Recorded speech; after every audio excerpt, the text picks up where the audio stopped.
Nothing counterfeit with you, just the thrill of it. Just for the thrill of it. Nothing counterfeit with you, just the thrill of it. Just for the thrill of it.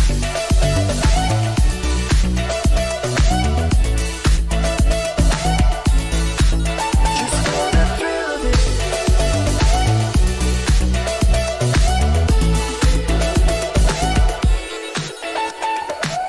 Girl, let me show you the paper. I can buy that house for you later, but you say you don't need that at all. This world is ours for the taking. Just me and you got me thinking. I swear we already made it. Cause no one's got what we got. We hit it up on rooftops. No matter what they say, we will do this our way. We ain't in it for the dollars, no. Just for the thrill of it. Nothing counterfeit with you, just the thrill of it. Just for the thrill of it. Nothing counterfeit with you, just the thrill of it. Just for the thrill of it.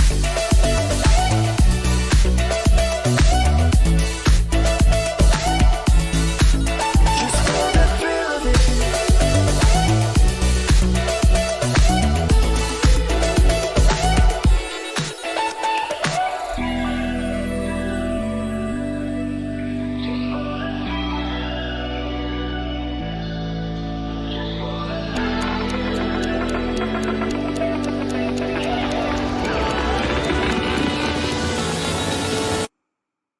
Just for the thrill of it. Nothing counterfeit with you, just the thrill of it. Just for the thrill of it. Nothing counterfeit with you, just the thrill of it. Just for the thrill of it.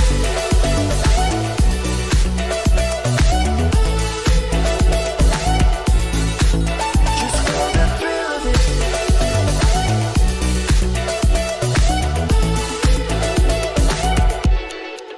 Just for the thrill of it.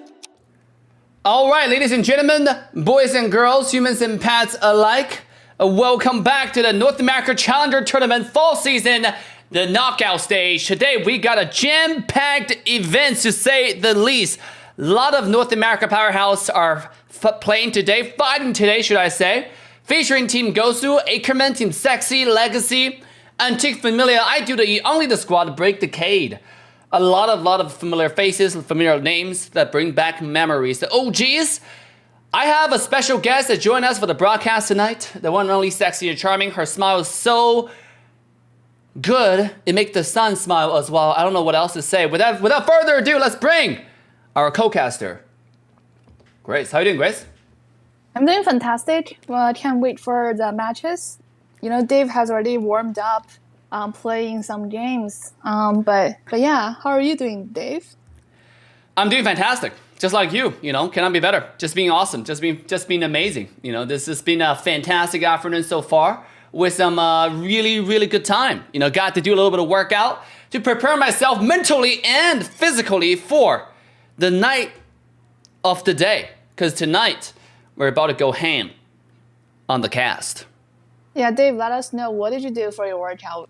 The chat and I are both very curious. Oh yeah, I did some rock climbing. I did some, let's say, curls and maybe lats, maybe shoulder, maybe chest, maybe bench. Who knows? Maybe Can you do a curl for the chat? Oh, it's too easy. Shit is light work. No, obviously, this is just the beginning of a continuous lifetime commitment to the gym. We're not gonna stop. We're gonna keep on going.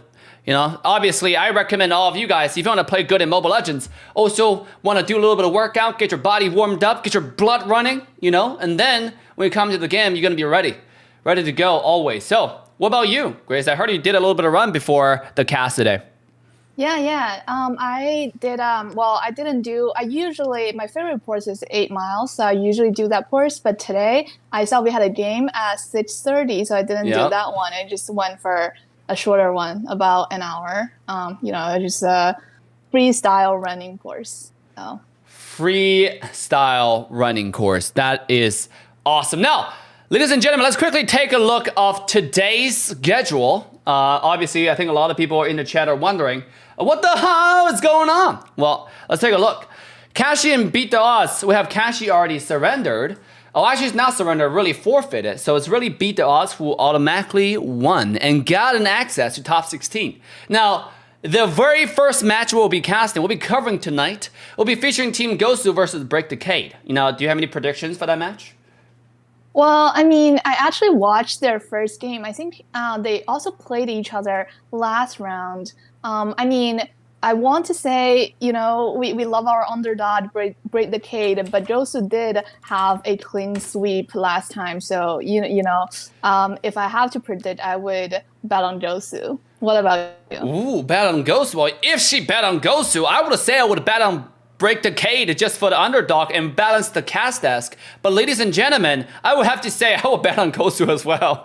Unfortunately, I'm just such a fan, Like sometimes being biased, towards GOSU trumped my judgment. I want to be unbiased as I can, but in this case, it doesn't apply. What about Ackerman versus only the squad? Oh, by the way, in the chat, we have to do a poll. I want our moderator to actually do a poll to see okay, do you guys want to watch Ackerman versus only the squad or Team Sexi versus I Do the Eat? Which one do you guys want to watch? What do you want to watch, Grace? I want to watch Ackerman and only the squad. Although I know Team Sexi is your favorite team, but I do want to say our caster Step Weezy is on only the squad, so I'm looking to see how he does in the tournament, because I heard he did really well last match. He was probably MVP or something, so I'm very excited to see that. What about you? Well, as much as I want to see only the squad performing against Ackerman, I think the chances are pretty slim. Unfortunately, Ackerman is widely known as the #1 team after the Valley in North America right now. Now, they have a lot of experienced players, have a lot of top players, and they're really gonna do their best. I heard they're doing a lot of scrims, a lot of practices, so they're coming in ready.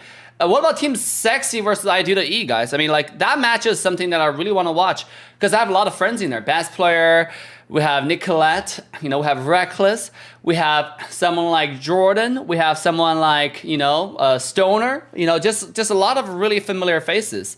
So I really want to see that match as well. The last match, Legacy versus Antique Familia. Do you have anything to say about that?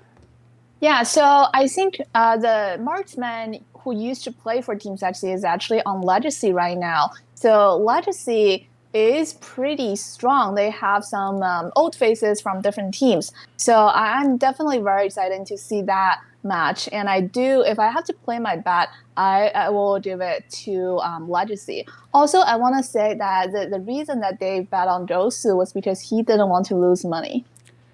I'm not betting money. What do you mean I don't want to lose money? If you're not betting money, you can't lose, guys. What kind of? I'm saying if we are. Hold on. Let me cross intelligent off the introduction from my co-caster Grace right here. I was about to call Grace intelligent in my introduction. I might have to think twice about that introduction right now. Dave, you are being cringe. We need to get Dave canceled. We are reporting Dave to the Twitter mob. It's impossible. Twitter mob cannot touch me because I don't use Twitter. So let's take a look at the roster here. We have Team Legacy versus Antique Familia. Now, a little bit of a unfamiliar team names to the community, but some of the players' names might be familiar to a lot of you guys watching. You have EXP Diff, right? Who's not? Oh, actually, we have a Jungle Diff who's playing EXP, and we have EXP Diff who is playing Jungle. That's going to be a little bit interesting. Is he playing Jungle actually for Team Legacy? I think EXP Diff is probably playing EXP. If I have to guess, I think Ken is playing Jungle. If this is the Ken that I know. If this is the Ken, obviously, hopefully this is the Ken that we know. So. It's, again, ladies and gentlemen, our top 32-16 is about to wrap it up. You can see a lot of teams have already progressed top 16. And today we'll decide 5 total teams who will proceed to the top 16 elimination round as well. Now, one team, like I said, has already made it over there, which is Beat the Odds. And they got it completely for free, just like Team Simpsons, you know. I think they got 2 rounds of free elimination.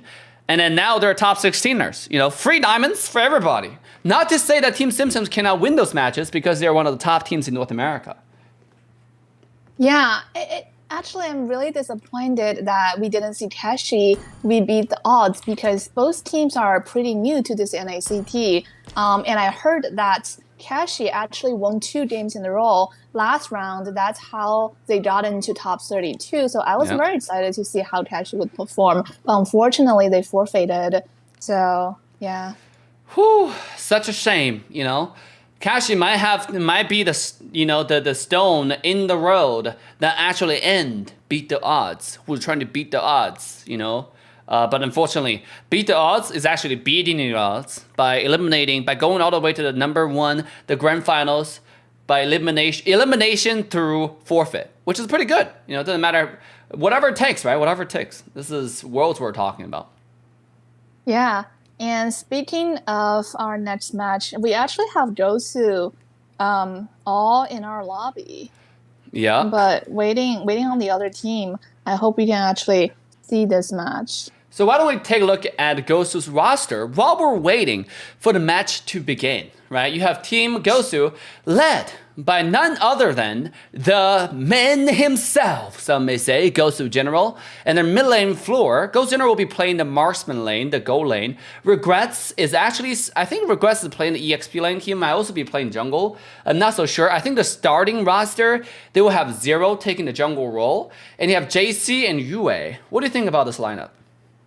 I think they are very strong. I heard that Yue is a very strong roamer. And Jan, as we all know, is a very strong gold lane. So I am definitely looking out for GOSU, as you know, many of our viewers, if not most of our viewers, are very, very excited for Team GOSU. Absolutely. What about Break the Cade? Very, very interesting name. A lot of Korean names on both sides, you know. I would say, 안녕하세요, 감사합니다. 저는 이브입니다. 반갑습니다. 수고하셨습니다. Like, there are a lot of Koreans over there, even though I'm not Korean, but, you know, I can read. I'm just kidding. I cannot read Korean. I don't know what this is. What, do you know what this means? I do not. But I do want to say that Sui and Hatred, they're both on my friend list, so I definitely am very excited to see how they will be going against GOSU, and I definitely want to wish them a good luck, and I hope maybe they will be the upsetter, you know, to bring us a good show tonight. Absolutely. Now, I have a question, Grace. Do you actually memorize everyone on your friends list? No, they just came up on top when I logged in. So. Ooh, ladies and gentlemen. 300 people on my friend list. I can. Whew, 300 people. Ladies and gentlemen, boys and girls, the match you guys have been waiting for has already started. So without further ado, we're going to quickly jump in to the first game of the day, the band draft between Team GOSU's and Break the Cade. Well, Break the Cade taking the first pick, first band in the match 1, and GOSU is on the rest side. Yeah, and we do see that Marsha being taken out first. What do you think of that decision? Marsha is obviously one of the strongest, most popular meta picks. Not really the strongest, but if you use it right, it can be really annoying. Now, knowing that Break the Cade, they probably did a lot of opposition research. In the previous round of elimination bracket, 64-32, we saw Yue taking out the Masha, invaded the enemy blue, not only take the blue buff, but also got the kill onto the enemy jungler. So I think they did not want to see that this game, so they end up banning away. Makes sense. It's one of the respect bans, and also they just really don't want to deal with it completely. Definitely. Marsha is not only tanky, but also provides a lot of damage in late game. You know, with Thunderclap, you can basically clapping your opponent with 1 or 2 shots. So it's definitely very strong. And on the other side, we do see that Bowman being banned out. I do like that ban as well because, you know, Bowman is, I think, the most, you know, it's the best hero for securing objectives. and we do see that Firm is being banned out as well. Absolutely. Benny Belmont actually makes a lot of sense. It stopped a lot of the early game snowball that Belmont can provide for the team. And we know if the snowball begins for Belmont, it can be really annoying because this character is so tanky. At the same time, the execution from the lethal counter might be very, very deadly. So taking it away and knowing GOSU, Zero is not particularly known as one of those tanky players in the jungle. So, he likes to play a lot of assassins, known for Amon, Fanny, sometimes taking out a Layla in rank. So it makes sense when we ban Belmont away. Yeah, and we see that GOSU took out Valentina while the other side took out Julian. I do think those are very good bans. Julian can do jungle, can do EXP, can do mid lane, just a very, very powerful hero. And Valentina as well. You can, Valentina gave a lot of pressure on how the other team can draft. So I do think that those bans are very strong. Ooh, and we do see an Asmate first pick. What do you think of that? Whew. The Esmeralda first pick. What do we say about the Esmeralda first pick?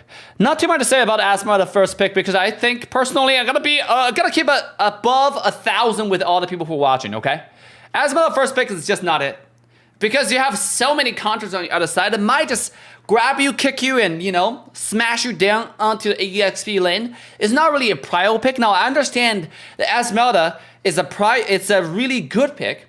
But it's really a prio pick, especially being the first pick. It's debatable. It's definitely questionable. Absolutely, and we do see that General went ahead and launched in that 1-1, which is sort of his signature hero. I'm very excited to see how 1-1 is doing, especially post the nerf. But I do want to see from the previous matches, we do see that 1-1 is still very strong and viable. So I'm very excited. We also have Dairos being taken out by GOSU right off the bat. Just to show you, I'm going to teach you a lesson tonight. Get ready, team break the cade, because we're about to break your cade. What does cade even mean, by the way? Like, are you trying to be creative on break the code? Yeah, but, I think so too. Okay, that's my interpretation. Yeah, we're asking the English teacher because my partner Grace right here is actually, for those who do not know, side hustling is one of the coolest, greatest, the baddest English teacher in her building. So if you wanna learn some English, feel free to hit her up. And while we're talking about that, we do see that Team GOSU pitched up that Atlas. Well, okay, so they are going to first ban Diggy. I think their team is looking very strong, with Atlas Fatal Link. If 1-1 can poke her ult, Crossbow of Ton, it's a wombo combo that it's very hard to counter on the other side. Yeah, if you look at the entire team of Break the Cade, they're not very mobile, right? Yes, Irethel can have the jump, but if you don't jump in time, especially right now, we're seeing the Inspire Irethel. And if that's something that I'm gonna go with, which I highly doubt it, but if that's something Irethel decided to go through with, it might be a little bit problematic for a team break the cade. Atlas jump in with the Fatal Link into the Dairos wombo combo. It might be very deadly and very, very brutal. Exactly. I mean, Irethel, her only mobility is provided by her ultimate heavy crossbow. So I mean, you don't want to pop your ultimate every time you want to get away, right? You want to use your ultimate in a smart way. So I do see and you see now that Asmate and Eve, they are both choosing Purify as a spell. I think that's their response to Atlas on the other side. Absolutely. Let's see. We have Paquito being banned away. The last ban on the map right now to make sure there are not too much assassins available to wombo combo with the Atlas. But there are still so much choices available. You still have Lancelot that can be really good. And speaking of Fanny, this might just be the second Fanny pick that we witnessed on this very channel. We have Fanny taken out last time by Ure on Vendetta. who's an absolute monster on that character. And today, we have Zero taking out of Fanny, knowing the entire Brick Decade are unmobile. So again, they're just prioritizing or capitalizing on the disadvantage enemies have. So really smart pick here. I like it. Now, obviously, you have a Kufa who can do a little bit of counter, but a good Fanny player that can easily navigate around the Kufa skill too. Absolutely, and we talked about how our Break Decade has done research before this match, but they did a lot of 1-1 for General and that Fanny for Zero. Those are those two players' signature picks. So I'm very, I want to see how it pans out. And we do see a Bane on the other side. Bane will be jungling on Break Decade. What do you think of that? I guess it can disrupt. If the Bane has the right old timers, it can actually disrupt the Fanny. Because Bane's ultimate quad control is something that's largely overlooked. A lot of people think that Bane's ultimate is really good at zoning and doing damage, obviously. But at the same time, the ultimate actually interrupts Fanny quite well. So having the Bane here is okay, but you're just more emphasizing on the fact that you guys are immobile, right? If Fanny get a good set, if Alice get a good set, this might just be the wombo combo 2v5 that we're gonna see in the entire NACT fall season. Speaking of wombo combo, there are so many wombo combo on Team GOSU side. Atlas can wombo combo with 1-1, with Farzas, Feathered Airstrike, with Fanny, with Dairos. It's a lot of really good choices that we have right now. Yeah, Break Decade is not bad either. They have the Kufa and all that, but ladies and gentlemen, boys and girls, as we land in the land of Dawn, as we start the match 1 between Team GOSU and Break Decade, I'm your caster assassin Dave. With me is the one and only sexy and charming Grace, who is beautiful, gorgeous, cute, dazzling, charming, stunning, eye-catching, and brilliant. Thank you, Dave. Finally, I'm not organic bros. I'm not non-GMO. I appreciate it a lot. Also like organic, non-GMO, and locally grown in the United States. Okay. All right. I guess you have to add that. We have to add that. As we come in, Fanny has already made her way into the opposition jungle. Look at Sui. He knows. He saw it. He's looking for it. He's like, okay, guys, you guys seen this? I can't see my buff. Meanwhile, on the other side, we already have the first blood going down as Esmeralda has been eliminated by the Dairos. 1 versus 2, easy peasy, lemon squeezy. Yeah, as we said, you don't want to first pick Esme in front of Team GOSU because Team GOSU is going to teach you a lesson on that. Bottom lane, Fanny comes in, and 1 tornado will take kill number 1. This is GOSU looking for kill number 2. But Kufa, it's a little bit of too tanky for the kill to be executed as Team GOSU start of the game strong with 2-0. We already see a little bit of the domination on Team GOSU side. Now we see that Fanny is already level 4, while Bane is still level 3, and Turtle is spawning in 15 seconds. Well, Bane didn't have the level 4, which means they probably have to go. Oh, JC, he didn't just steal that camp away, but he actually did. What a great skill 1, the blind prediction, or should I say prediction, securing that camp and get his level 4. Meanwhile, Bane is still hard stuck level 3 3/4. In the mid lane, Yue might be in a little bit of trouble here. He will quickly walk away to safety. Yeah, but Fanny is not even going to the turtle right now. She is still farming while she is already level 5. I'm a little bit confused. But Fanny is also very... Oh, look at that kill. Oh, Fanny loved the blue buff like mice love rice. Here we go, out jumping in with the engage. The Fatal Link will come to 1. Esmeralda taken low, and Turtle will be taken out by Team GOSU. This is the entire Team GOSU marching forward, looking for the second kill. And it's Dairos will take him down. A beautiful execution by Team GOSU. They start our game with a bang. Yep, GOSU had the plan and had the execution. They just let Fanny farm, and once she is ready, she just flew to Turtle, had the kill, secured objectives with her teammates' support. Very, very impressive play. Yeah, here we go. Fanny coming in. Oh, not wasting any cables. Very effective usage. Just bait out the Master Ball's ball. And then come back into the red buff, put a buff into the bush, and slowly but surely depleting the health bar. Look at Barca though in the back, looking for the damage. A feather airstrike will get the kill on the opposition mid laner.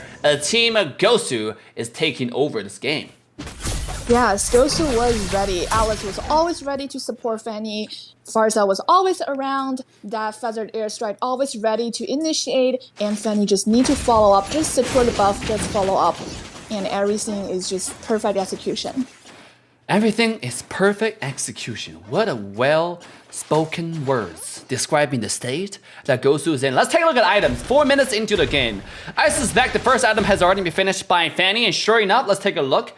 We have Zero sitting at Blade of Half the Seas, completely finished, and Dairos is now looking to dive into the enemy base. 1 versus 3. And finally, you have to use the flicker button to get himself to safety. Yeah, and Atlas is ready to support 1-1. We see Atlas Fanny both bottom lane, putting a lot of pressure on Irisel. Oh yeah, speaking of draft on the bottom side, is Atlas jumping in, and Flicker was used. The Fatal Link will connect, as Aerithel will be easily taking down another kill. Goes to Team GOSU. Yeah, that's the wombo combo that we talked about when they were doing the draft. And now we do see that Dairos has already started the turtle, waiting for Fanny to come secure the objective. Speaking of Fanny, here she is. Yeah, they have the turtle uncontested. The other team didn't even want to try. Yeah, you gotta be worried about Bane at this point, right? I mean, he's sitting at half an item. He has the first 1,000 gold that went to boots, and then he only have 2,000 gold overall. So, like, Fanny is already close to double the farm of the opposition jungle. At this point, like, what is Team Break the Cake gonna do? Because their back is being broken. Yeah, GOSU is rotating very well. I mean, first they just so mobile. What? I'm saying you're awesome. Go ahead. Oh, thank you. Yeah, first is just I think one of the most mobile mages in this game right now, and they also buffed her in the recent patch. So she is rotating very well with Atlas to support 1-1. So we are also seeing a little bit of the out rotation there. Well, Eve is sort of hard stuck in the mid lane. Yeah, absolutely. And this is exactly what we're talking about, right? You're looking at a composition that is extremely immobile. Now, looking at Fanny, looking at 1-1, everyone on Team GOSU is just able to dash front and back, up and down. And speaking of mobility, here comes Yubei with a double Fatal Link!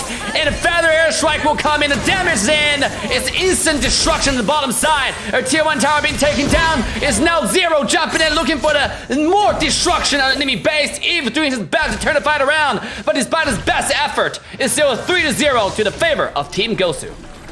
Yeah, we just saw a symphony of skills in the bottom lane with the initiation of that Fatal Link and Feather Airstrike and Fanny's Cutthroat. We saw not only the tower being taken down, but also 3 members on the other side's team, although they tried with the Eve real-world manipulation that still couldn't stop Team GOSU domination. Absolutely, I think GOSU definitely did their best. I mean, sorry, Break the Cake did their best. I'm pretty sure GOSU also did their best. But at this point, you don't see much doing their best action. It just seemed like a one-sided domination from Team GOSU, one-sided show match, really from Zero on the Fanny. Yeah, I do want to say that... Oh, here we go. Floor might be a little bit extending his welcome here, and he will be easily taken down by Bane's ultimate. But at what cost? Here is the Fatal Link connecting on to Sui, who's taking very low, able to secure another kill into their own pocket. JC has found his flank into the team fight. A beautiful ultimate will secure the kill number 1, and now they're moving on to kill number 2. It's a 2-2 on both sides, and now both teams have to back away from the fight. Yes, I do want to say that Farsa was ulting sort of in the front line, which is not what you want to do as you're very squishy. And Eve capitalized that with real-world manipulation. So that was a very good response from the Cade side. They definitely are not giving up. They are trying their best to upset the GOSU domination. Yeah, let's take a look at the items development right now. I mean, 1-1 is sitting at 2 full-grown items, right? You have Corona Size, DHS, and other marksmen just starting on Wind of Nature. And look at the power of 1-1 at this point, easily taking down Esmeralda with the help of Atlas. Meanwhile, on the other side, all the way across the map, we have Irithel being taken well as well. Kufa finally engaged, but no follow-up to do the damage as the entire team of GOSU will back away for now to steal the red. But look at the Feather Airstrike, finding the damage onto Eve, who's taking very below. Super Drive will have to back away all the way to base. Zero will once again secure the rip buff into his own pocket. Yeah, this is what we were saying before. You don't want to give General the 1-1 for him to rampage through the Land of Down. But there we go. 1-1, find a beautiful skill 1 with Inspire. The kill seems too easy. It's entire GOSU. They're just running over this game. They're putting power to the metal. They want to end the game under 10 minutes. Yeah, we already see 10k gold lead from Team GOSU under 10 minutes. It's already a vertical wall for the other side to climb if they want to get Alice the comes victory. in, Fatal Link will connect. Esmeralda will be easily taking down Legendary. GOSU to GOSU jungler as Zero's popping off. Another wombo combo from Team GOSU side. They are just cementing their control right now. Here we go. Fanny might be a little fighting more than what he can chew right here. We'll have to back away with the cable, but luckily, I mean, he is a Fanny, right? So I was just about to say, only a Fanny will get away in that situation. And sure enough, he is a Fanny, so able to get away. Yeah, and we do see Eve's real world manipulation coming out, which is very good at defending the base. However, Team GOSU does have the advantage to take down the Lord uncontested. Yep. It's a 10-minute Lord. They want it. Now Lord will go on cooldown. Team GOSU now looking to march forward with the Lord. With the Lord coming in, this might just be a 11-minute game. The waiver being completely frozen right now. As you can see, top, mid, bottom are looking to go in at the same time. This is a wave management 101 presented by Team GOSU. Yeah, they want to continue their domination. They don't want to wait till the 12 minutes. Or there's also no reason for them to wait till the 12 minutes, as they already have more than 10k gold lead now. Yeah, here we go.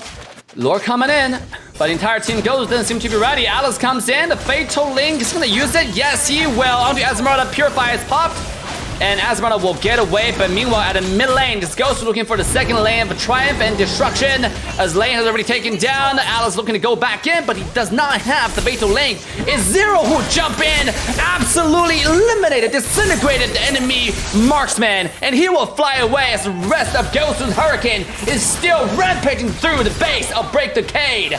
Despite Kufa jumping in, finding a 3-man ultimate, it's not gonna be enough as the entire base is going down to ruins. Tyrant's range did connect, but they didn't have enough damage to follow up, and we do see that the Crystal is being taken down, and Team GOSU taking the first game of tonight. What a beautiful performance by Team GOSU. What an incredible, insane domination on the Fanny. And just a lot of really good synergy from the entire team. So overall, I gotta say, Break the Cade did well in game 1, but unfortunately, their opposition is just too gigantic. Exactly. It was like it was a symphony of skills. It was like an orchestra, very, very beautiful execution on Team GOSU side. And I mean, Break the Cade, they definitely tried. However, you know, it was just a very dominating game. Yeah, I gotta say. Master Ball, Master Bastion on the Kufa did a pretty good balls, pretty good engages. Unfortunately, there just wasn't enough to follow up, and that is the biggest issue. You know, we always look at those kind of engages. You gotta synergize. You gotta, layer your skills one after another. That's how you do it. Okay, I want to rate, but I want to watch the match, so I don't want to go to the Google Play Store right now. But nonetheless, that was still a pretty good first game by Team GOSU. Yeah, we do see that Team GOSU was invading really hard, so Break Cade, they have all their resources denied, and that is why they didn't have the chance. Late game to follow up. Bane was pretty late game, so he needed a lot of farm, and we see that Fanny was denying his resources from the beginning. So yeah, that was a very tough game for Break the Cade. They had the plan, they just couldn't execute it. Absolutely. I mean, Bane did his best. Watching the red buff being brutally, so impolitely stolen away in front of him. It's more of a rob to be more than steal, right? It's just you saw the Fanny dragging the buff through the bush. You're like, I mean, I know they're in there, but there's nothing I can do about it. That's kind of the feeling you have. That kind of struggle you have in your heart. Is just you can't tell anyone. It must be so frustrating. Yeah, and it was many times. It's not only once, it's twice, it's 3 times. It was the entire game. Yeah, it was really hard to see. Absolutely. And ladies and gentlemen, as we speak, we're now coming to the second match between Team GOSU and Break the Cade. This is now the match point for the Giant, for the M1 representative of North America region, for the unbeatable, incredible. Can Break the Cade actually break the Cade? We shall find out in this game. And it's their last chance to win. If they can go to the third game. Otherwise, GOSU will just take a seed to top 16. Absolutely. Let's take a look at the ban draft right now. We have Belmont and Diggy being banned away by Team GOSU. Once again, those signature bans to make sure that they don't have to deal with the immediate rush on the Turtles, immediate rush onto Lord. Because once the opposition have the Belmont, you bet your ass that's what they're gonna do, right? Because if I'm on a Belmont, even if Grace on the Belmont, Grace is actually really good at securing objectives with Retry. I think a lot of times, with some of the best players in North America can learn from our co-caster on the Retry with Belmont. What do you say, Grace? Thank you, Dave, for advertising my Belmont. Actually, I do enjoy playing Belmont, because I used to be a support player before I played mid lane. Belmont is right now kind of like a support. And we do see that Fanny being taken out by Break the Cade. They definitely took their lesson, and they want to prevent any deja vu. They don't want history to repeat itself. So they're doing the respect ban now. The respect bans. They know if you leave the Fanny open, it might just be taken away. One thing if Break the Cade would have to take away from the last match is make sure going to the second match, don't pick all characters that are extremely immobile, right? Try to get a little bit of mix, try to get a little bit of spice here and there. Once you cook a dish, you want to make sure you add some flavors, if you know what I mean. You can't just have like some fish with no salt on it. Actually, sometimes it tastes okay, especially like if you go to the wild and you just have those wild fish. But not in this game. We're talking about different cuisines from all over the world. You want different flavors. And all they had in previous game was just immobile after immobile after immobile. We want a little bit more dashing around, the flamboyant characters. Unsalted fish does sound a little bit cringe, unless it's sashimi, Dave. But anyways, we do see that 1-1 is still out. They didn't ban that 1-1 from General, so I think General probably will take 1-1 again.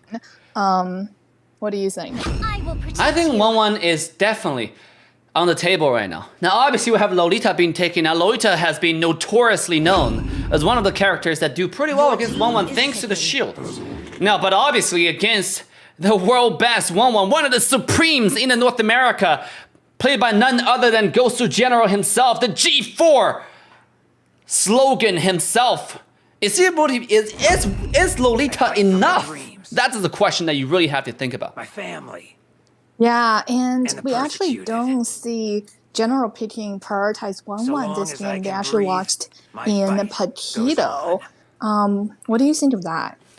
I think Paquito is pretty nice. It's one of those picks that is just pretty nice. It does pretty well in the EXP lane. The thing about Paquito is you don't really try to kill the other side, especially going against Esmeralda.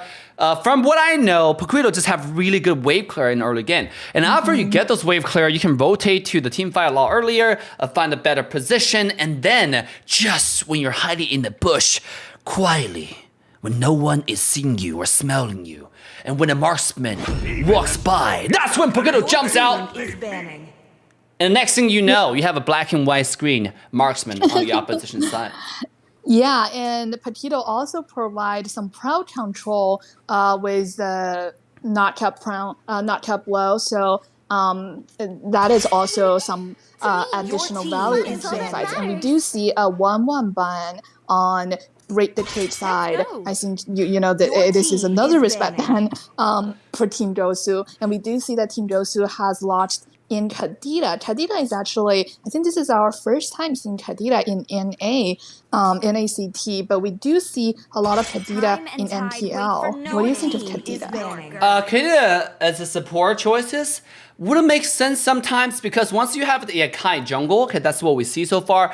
For Team GOSU, they actually had a little bit of swapping going on. So you can see Zero is now on the very top, the first spot on the Akai. So you can kind of expect an Akai jungle, even though that's not Zero style. But, under the supreme leadership of GOSU General, I think you have to cave. You have to cave no matter what. So we're going to see an Akai jungle. Now, once you have those tank jungle, having one of those like a mage support would actually be pretty good, right? Including someone like Kadita. Because they actually camp really, really well. And then just bring a lot of like eruption to the other side, right? Jumps in with the Petrify and knock up your Claw, knock up your Bane without you even being able to react.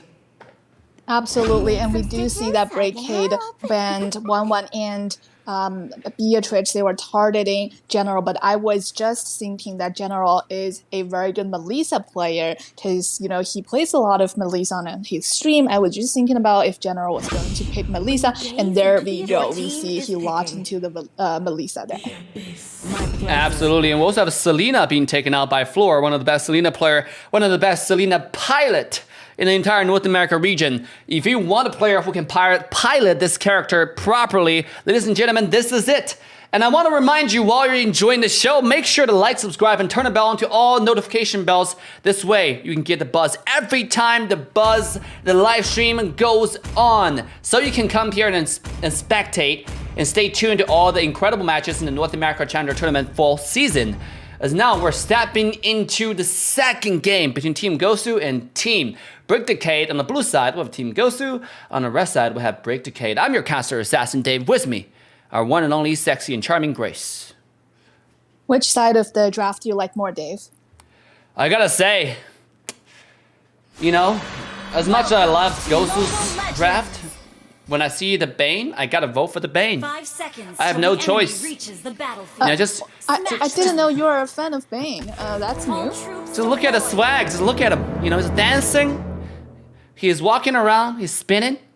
This guy is looking to put on a show. I like. It's pretty good. Yeah, the bear. It does look pretty funny. And we do see that Bane is actually going mid lane. That is something very new in our NACT. It's pretty exciting actually, and it's going against GOSU. Yeah. And it's a little bit different, when you go against a team that who's so skilled and so mechanically gifted. I mean, I understand why you want to go a little bit unorthodox, why you want to go a little bit niche, It makes sense. If I was Team Break Decade, I would have done something similar just to tell the world, hey, by the way, I play Bane. Yeah, and I'm not. And no matter who's on the other side, I'm just going to keep playing Bane. Here we go, bottom side. The Selena stun will connect as the Bissell strike will prove to be enough. Now General trading all attack with you, Kiot. And nobody really came up on top. Just a little bit of trade on the HP bar, I would say. Yeah, Abyssal arrow, one shot, one kill. And we do see that Akai is ready to gank the Bruno. Yeah, here we go. Akai jumping in, finding a little bit engaged onto Master Bastion, onto the Lolita. Here we go. Oh, the instant reaction onto Lolita on the shield will make sure that Abyssal Strike does not connect. Also, Lolita is very tanky. That is why Zero didn't want to keep engaging on that Lolita. Instead, it just get the goat trap and rotate to Turtle. Now they do have a better for the Turtle, and we do see that Zero is dragging Turtle to Team GOSU side, while Selena and... Oh, here we go. Speaking to Selena top lane, he will be stunned up, beaten up, taken down as Zero take the Turtle. GOSU once again leading the game like lions. It was a beautiful rotation from Team GOSU while Zero was doing the turtle. Kadita and Selena, 2 assassins, they were just trying to zone out, and they did secure the kill on Karina while Akai secured a turtle objective. That was beautiful synergy from Team GOSU. Here we go on the top side. The Petrify will be issued. An ultimatum is in. Another kill goes to GOSU's pocket. An incredible snowball has now begun. Yeah, the 2 assassin mid lane is paying out dividends for Team GOSU. They are again established their early game lead, already 2K gold lead. It's not looking so well for Break Decade again. Yeah, Break Decade. Here comes the Abyssal Strike. This time is not gonna connect, just barely miss. A little bit too short, somebody may say. Now, as family friendly as Dave is, we're not gonna say that, but some other people may say that. Here we go, Lolita will be caught off guard. Pop the flicker, trying to get himself away. Using one more skill one, is it gonna be enough? And is proven to be sufficient to run away from the 3-man dive. Yeah, Lolita is pretty tanky, and Lolita is also pretty strong early game. I think Here we go, one more time, knockout connecting to Sui, who's taking very low, but this time barely missed until the kill threshold. Yeah, let's take a look at the build. I think Karina. Team hero has been slain. Continue.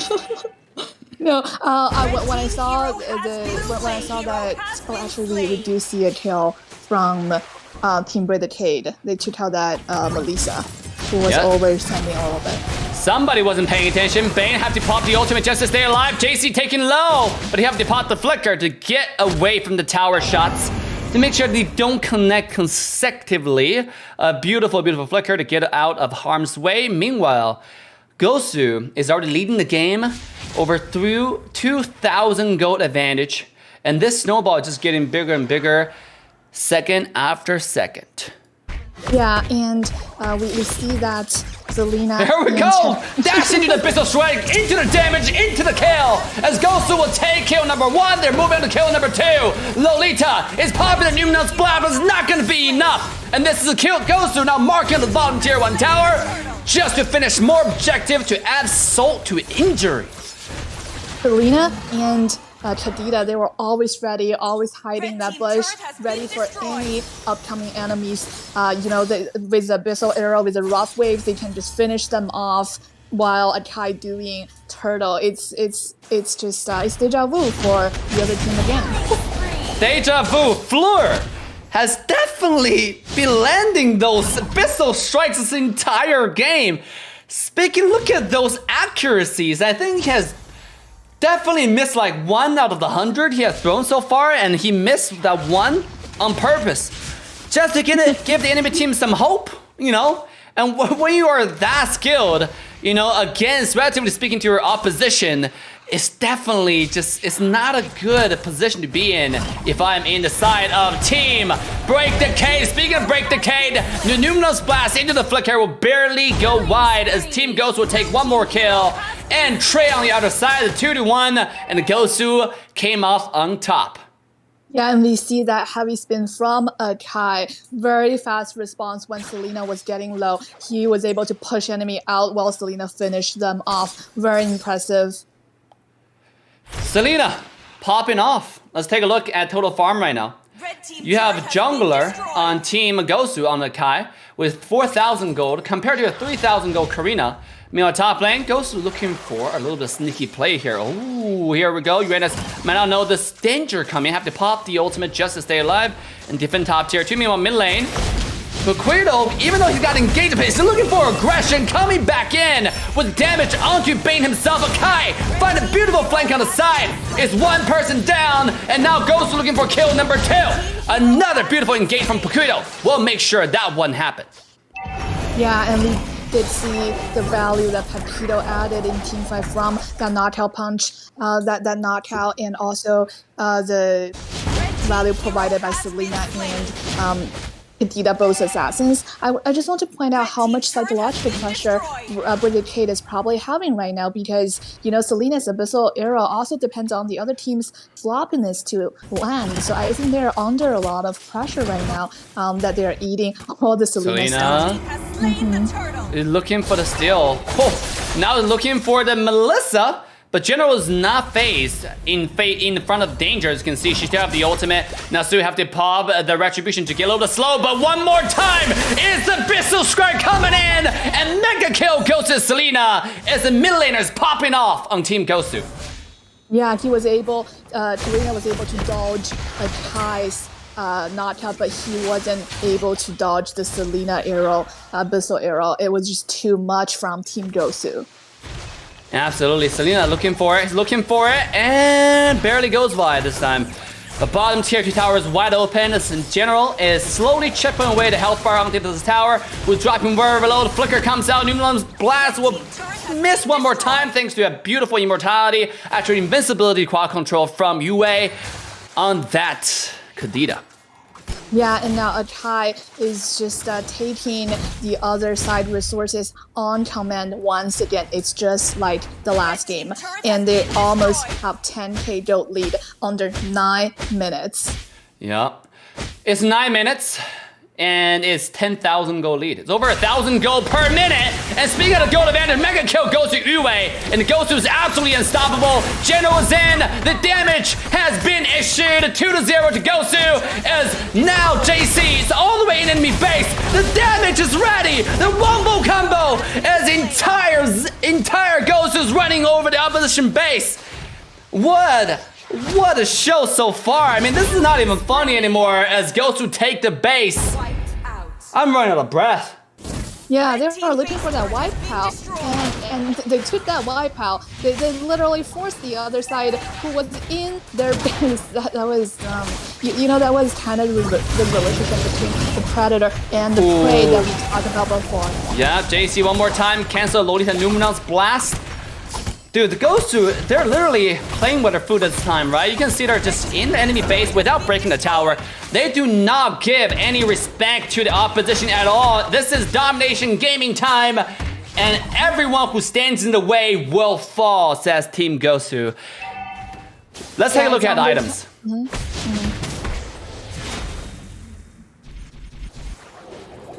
It's just, you see that Melissa already has 4 items while Bruno only has 2. And Selena, see, even Selena the roamer has more gold than Bruno on the other side. Not just Bruno, Selena has more gold than the entire team on Break Decade.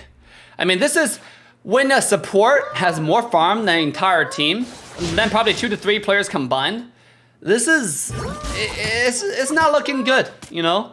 Somebody, it's time to call, you know, 911 or, you know, because this is criminal. This is absolutely criminal. This is, I don't know why this is allowed, but it is happening right in front of eyes.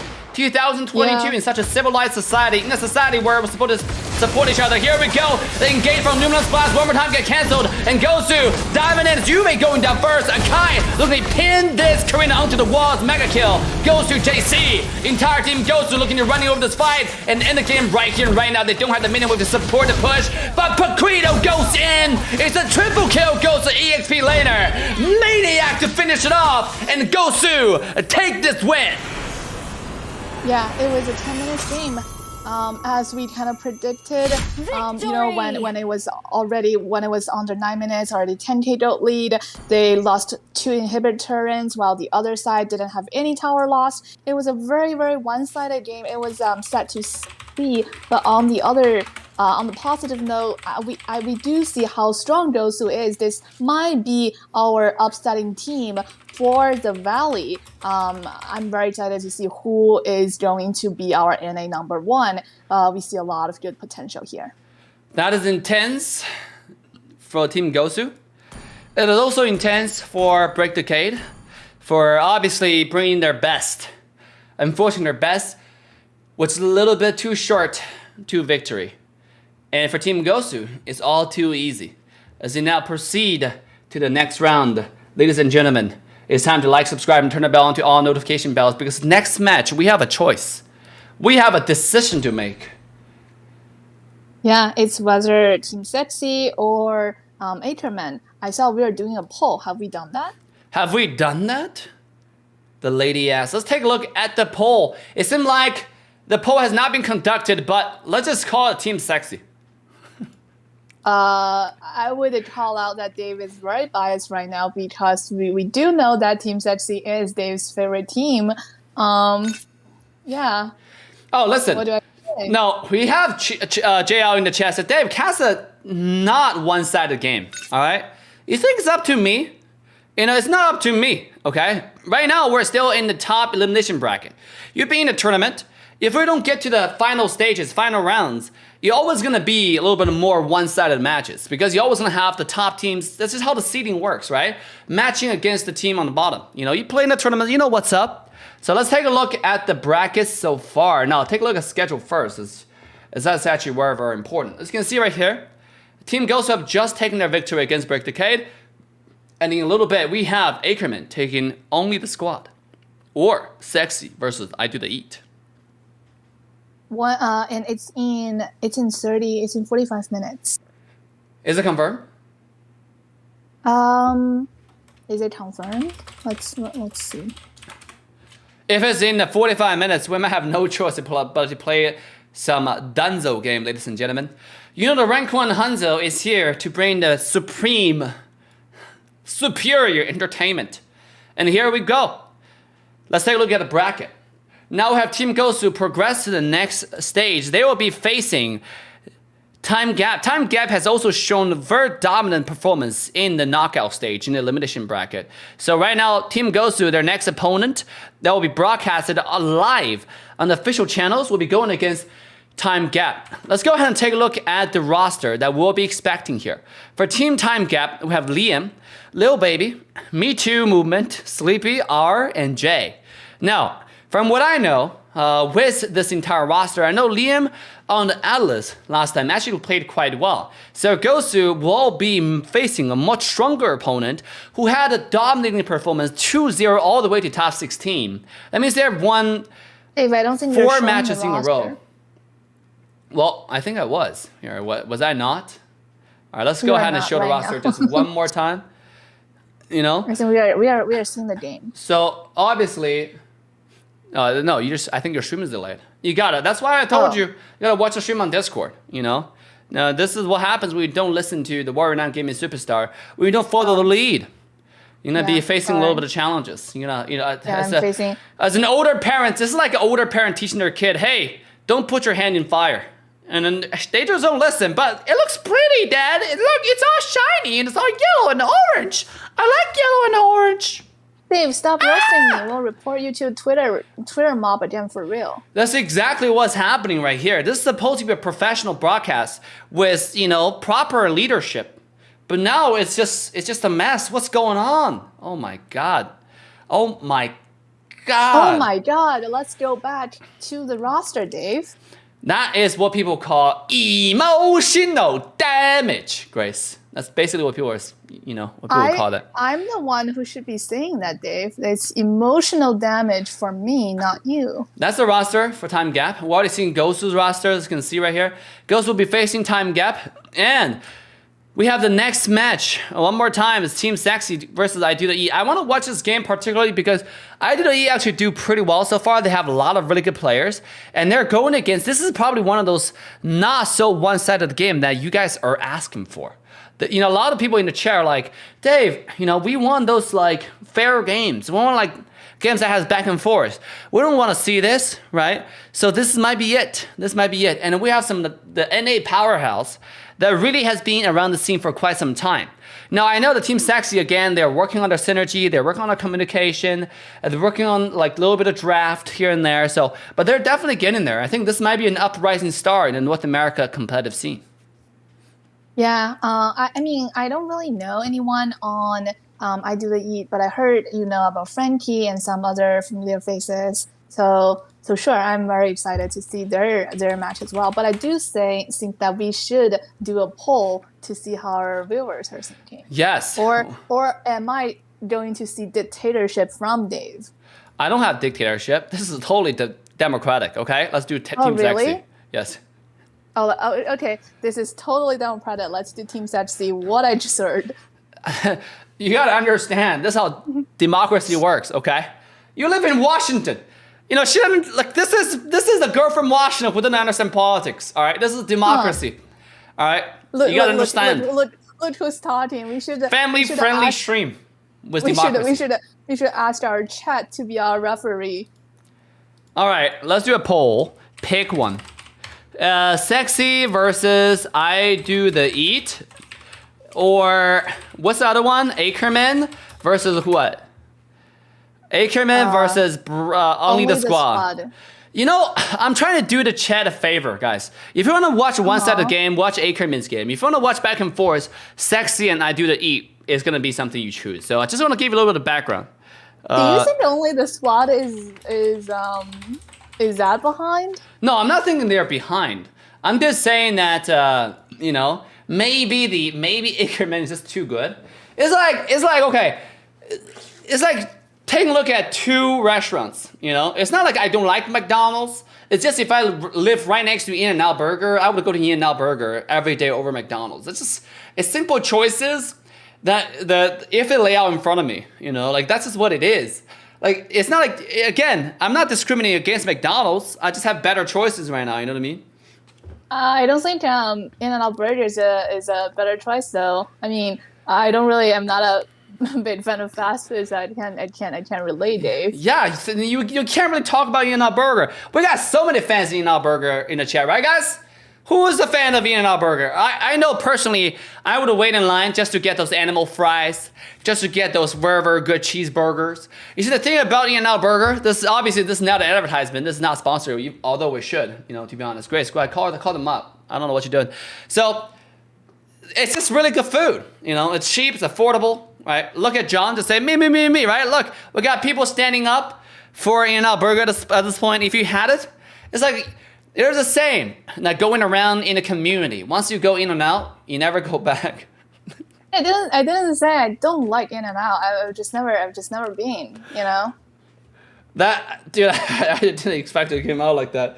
In-N-Out is a place, okay? It's not an action, so please don't misportray. I know, no. I'm saying I've never been to In-N-Out Burger. That's what I'm saying, Dave. What are you thinking about? In-N-Out Burger is a nice place. Christ. You might have to look it up on. You know, Washington. I think In-N-Out Burger might just be too classy for Washington. You might have to think about moving to another city. I'll give you some recommendations. Look like Austin, Texas is a pretty good choice. You know, there are a lot of horny guys out here. You know. That doesn't sound good, Dave. That sounds pretty enticing. If I'm a pretty girl looking to join into the community, society, I would go to a place with a lot of opportunities. You know, where I can explore my options. And Austin is that place. All right, thanks for the advertisement, Dave. That is just absolutely correct. And ladies and gentlemen, we are going to be waiting for the match to start. We have about 40 minutes. So with that being said, without further ado, I think what we're gonna do is go ahead and play a game. Do you wanna play a game? Sure. Play a game. It's Dunzo time, guys. What are we doing? You know, we should be playing a game. Can you take off our caster desk if we're playing a game? Yeah, of course. Just give me 1 second here. Let me go ahead and go to the game here, and let's go to play a game. Oh my God! What is Elgato doing there? Elgato's going crazy right now. Hold up. Let me see. This is not. Hold up. Let me get this to fit the screen. Boom, just like that. We got it. Look at that. So Grace obviously want to be taken off from the camera list. While I'm playing game. Yeah. Oh, I already received that. Here, let's go ahead and have that turned on. Elgato mix here. Oh, let's take a look at. By the way, can you guys hear Elgato? Monitor off. Turn output. Boom. I got it taken care of. Boom, boom, boom. I only play Nana. I actually only don't play Nana. Alright, it's time to play a game, guys. Let me play a game. But maybe I will play Nana. We don't really have a lot of choices. You know, during those downtimes, right? While waiting for games, it's time to pull out the rank 1 Dunzo. We don't have a choice. It's time to pull that out. All right, here, let me go ahead and turn on some music.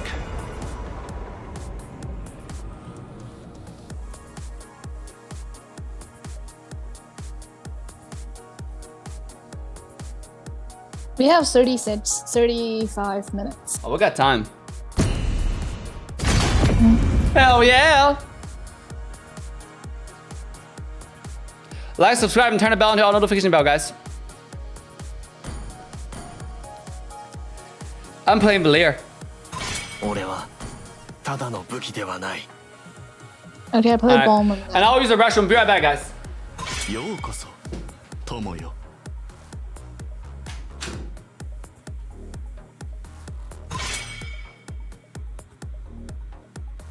生きるとは死神を欺くということだ。これで終わらせる。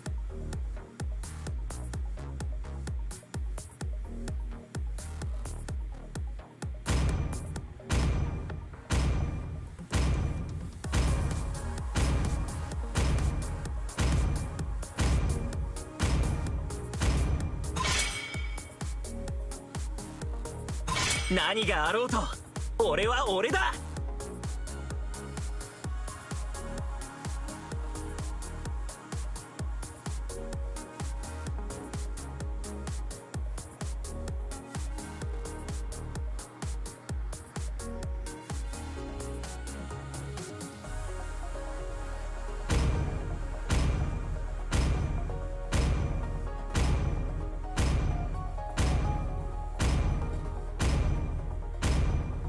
炎の情熱を味わってみろ。エンジンスタート。 Alright, I'm back. What's going on? Do we win yet? Oh, we did not. 海を司る者なり。 Oh no! Guys, it's time for Grace to show you how it's done with Belmont. We'll try. Listen, In-N-Out Burger is pretty cheap as well, okay? I know McDonald's pretty cheap. In-N-Out Burger is even cheaper, and it's better. Guys, if you enjoyed the stream so far, make sure to like up the stream. Let's get it 300 likes. We got about 700 viewers on YouTube alone. It's time to join the coolest, greatest, the fastest growing community in the world of Mobile Legends Bang Bang. 我は古の山神だ。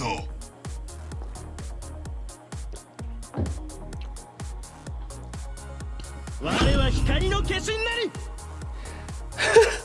I like Kaja's sound effect. It just sounds so interesting. Thank you for the following, Bear. McDonald's can get expensive if you buy a lot. Must hate taxes for choosing In-N-Out over Whataburger? What do you mean? I love taxes for choosing In-N-Out over Whataburger. And just so you know, we have Whataburger as well, and Whataburger is pretty good. It's just recently the quality has gone down. I remember when I was in college and I would drive, and then there would be Whataburger on the side of the street, and it would just be really nice food with the barbecue sauce and the sandwich with the chicken. Whew, and the bacon. Oh, that was pretty good. And then the quality of the meat, the quality of the sandwich are just going down, like to the crapper. So I don't know what happened. But like In-N-Out Burger are just like much better, much consistent. They have never compromised on quality. I saw Leslie was not very strong, but apparently our teammates really wanted to prioritize Leslie. Very interesting. Okay. My mouse is drooling, I know. Dave, how to create good YouTube content? Just be good. How about be good?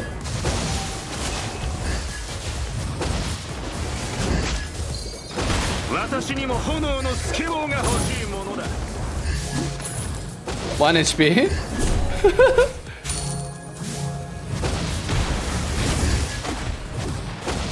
We're destroying mid lane on command again.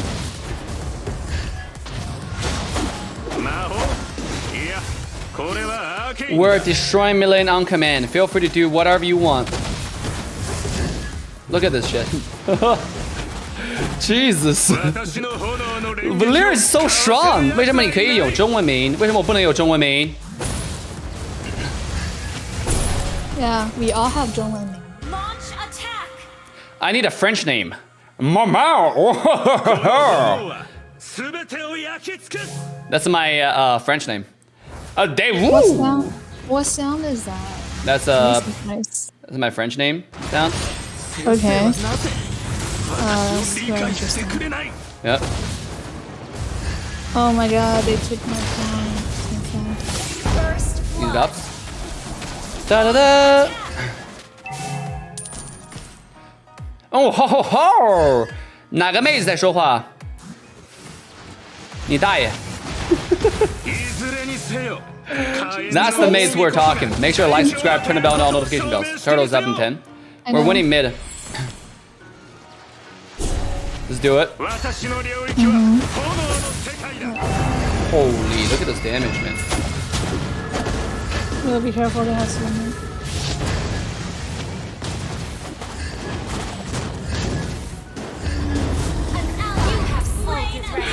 I'm gonna go home. We're destroying them too hard. We're literally 2 versus 4 mid, and we're just destroying them. Unapologetically. Unapologetic, what a good word. 看好来你家捉你 Tom X OK OK。这是粉丝还是博主？这是我妹妹。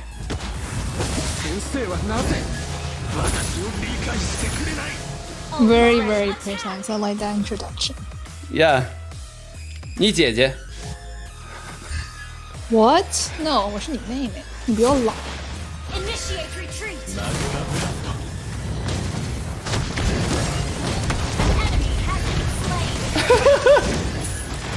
Oh, Johnson's coming in. Okay, see. Oh my God, the wall of destiny is here. Here we go. Okay, you might be faced with a lot of heavy price right here to pay. The wall of destiny, blocking this guy away. Let's go. We're destroy them. Fix your screen? I am. The screen is pretty fixed.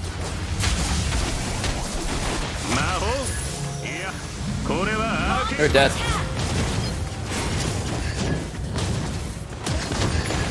They're dead. Like I said, they're dead. What did I say about them being dead? Run! Oh, no, I couldn't. Still in cooldown. I was killed by the tower. You see, if you played better, you could. Sheesh! Okay. Dave with Alright. the roast. Okay. Dave with the roast. Dave with the rose for real. I'm waiting for the Harley. Attack. I'm coming. For the turtle. Johnson's here. Yo, Johnson, I know. Right here. Stun. Stun. Damage. Dead.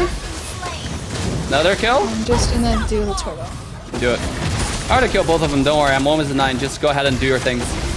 Do your things and win the game. What can I say, guys? In 28 minutes, we're gonna cast the next game, guys. Don't worry. It's happening. It's not yet. We're on pause right now, guys. We're on pause.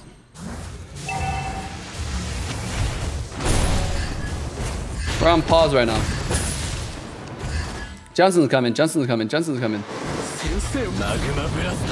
What I'm building 10.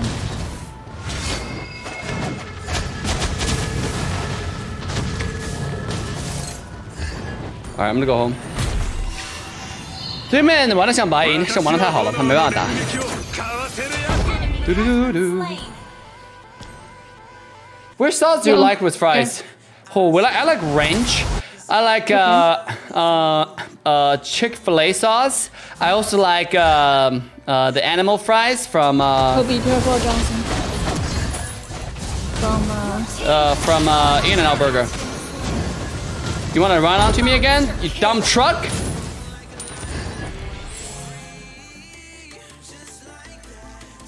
Do do do do do do do. Waiting for the next match.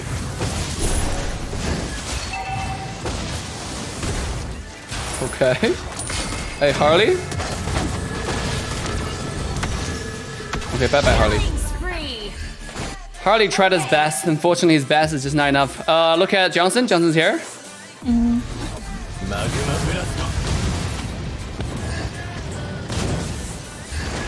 Bye-bye. Bye-bye. Too easy, guys. Dude, Valera's so good. Oh my god, why do people not play this more? This is the best mage in the game right now. Oh my god. He was very good. I tried him last night. I gave you that. This is so Okay. goated. Turtle's up. I'm going home. Turtles. Yeah, I know. You'll be careful. Yeah, I'm fine. I actually have Hyo now. Johnson driving. Yeah, I know.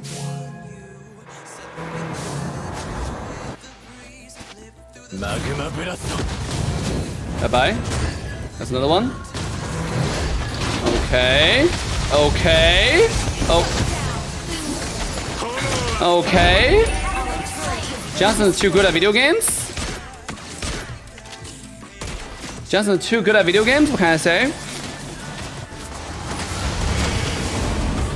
Johnson, why are you so good at video games? He counted 70%, 80% of the chance. Yeah. Like I just destroyed them 1v5 on command. If they show up, they obviously I have my trusty Grok and trusty Belmont. Thank you.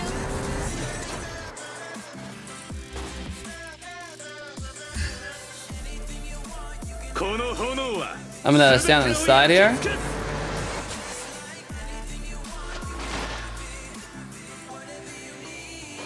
Awesome. I know, I see him. He wants me, so that's why I walked away from the bush. Because I know what this guy wants. I have to walk away from that bush. Oh, I'm sorry. Leslie is having some trouble.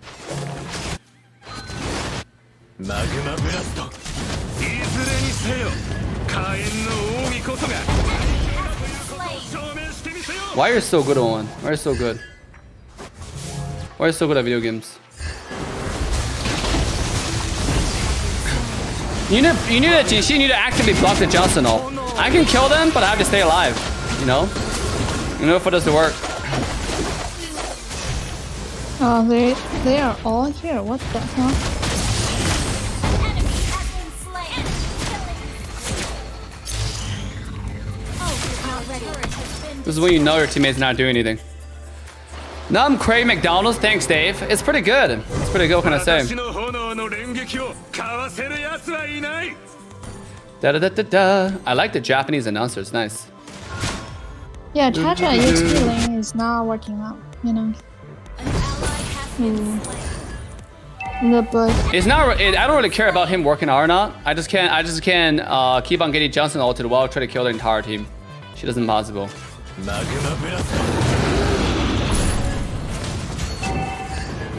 One low.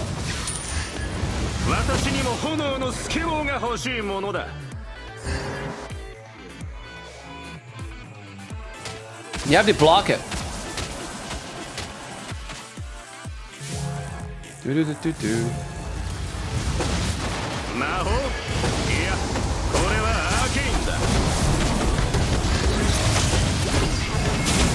I did what I could. I think what I need is this item here, because they're dying me right now. Can't continue to do this. Our Ren dogs this game are absolutely disgusting. Disgusting. Disgusting. Drop your address, someone will DoorDash you, McDonald's. True. Yep, do it. I can't do too much, guys. I can't do too much. They have too many dive. You know, we don't have enough CC to stop them. On top of the fact that our marksman and our freaking EXP lane are non-existent.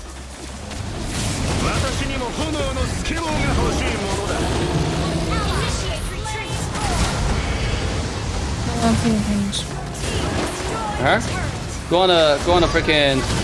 Go on him. You okay, bro? Get good. Get good. Get good. Bye bye. You know what get good is, Harley? Outplayed. They have 3 people try to dive me, and yeah, I'll play every single one of them. Are you okay, Harley? Are you okay? You need some therapy? Johnson might be coming from behind, by the way. I missed. Right here.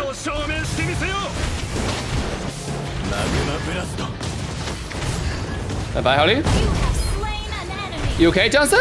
Need some therapy? Need some therapy? Let's get mid tier 2.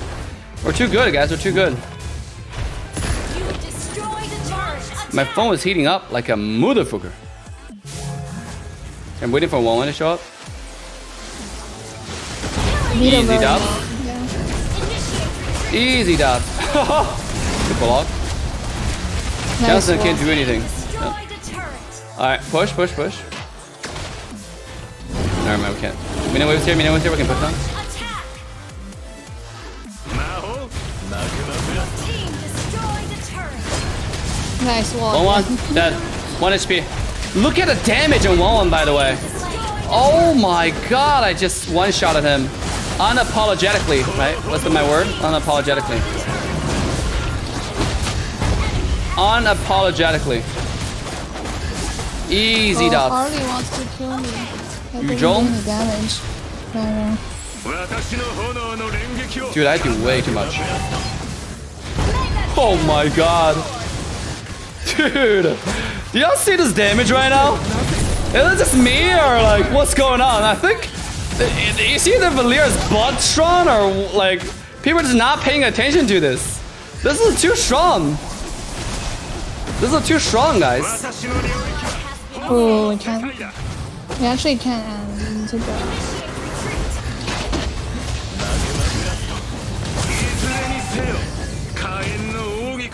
Dude, I one-shot the 1-1. Alright, I'm gonna go home. Alright, I think I'll take the blue buff. Damn, 900 gold. Let's see. Attack the Lord. They're going magic resist. I'm gonna build magic penetration. And I'll one-shot them nonetheless. Do. Johnson drowning. Yep. Lord is coming up. I know, don't worry. Dude, just because you're fat doesn't mean it's so strong. Do you know how I got fat? Do you know how I got fat? I've been one-shotting them from beginning until now. Just because you're fat doesn't mean it's strong. So, you okay, bro? You're wrecked. Look, I thought I still had a chance. Like, just because you do that shit once doesn't mean you can keep on doing it. Okay. Initiate retreat. I actually need some people to block it. Initiate retreat. This is disgusting. Oh, he wants to initiate. Just separation. Here we go.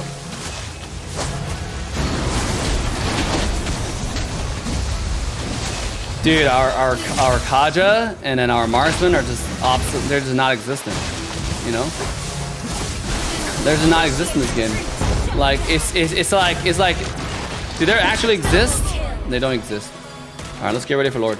Lord, I'm here. Yeah, I know. Well, let me just. I'm very low. Our match is starting in 15 minutes.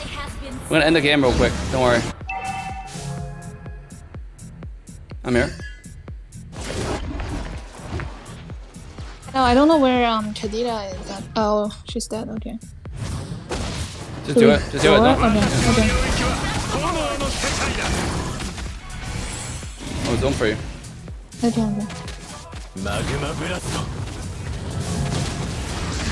Just keep on doing it. It's fun. Yeah. Don't have anyone who can come over. Get ready for your retreat though. One. Yeah, get ready for your retreat. Yo, retreat. Retreat. I used my retreat early. Sorry. Oh, my eyes!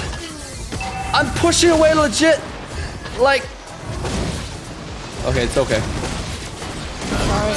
We'll kill them. I'll just kill them. I'll just kill them instead. I'll have to go the different route. I'll just have to go the different route. Launch attack. I think 1-1 was attacking me, so just. Your ult was going the wrong direction as well. I was bragging about your red tree the It's whole harder game. It's harder than 1-1. Our turret is under attack. Criminal. Here, let me go ahead and get I the. bet it is criminal. It is criminal. Ult is not ready.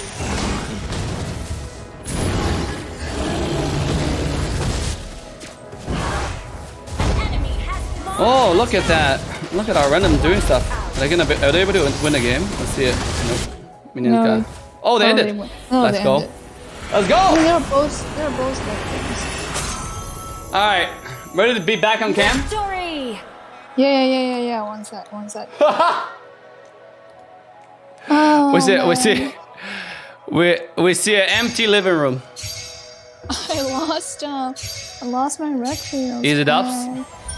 It's all right. It's all right. We got MVPs. You know, we got legendaries. We just keep on doing the 30%. Oh, what? Why is Guac MVP again?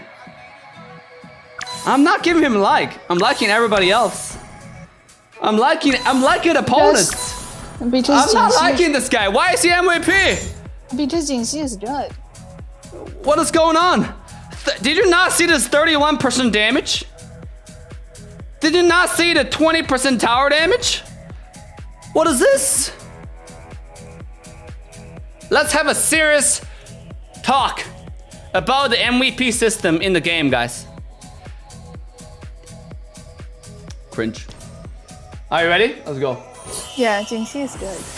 That Too is why good. they- Too good, in fact. All right. Good job at video game. Too good at video games. All right, ladies and gentlemen, boys and girls, we're back. Log in again. All right, here we go. I forgot to actually log out here Why did you log out? because that'd be logging in different accounts. I was playing on my phone and I used emulator to watch the game.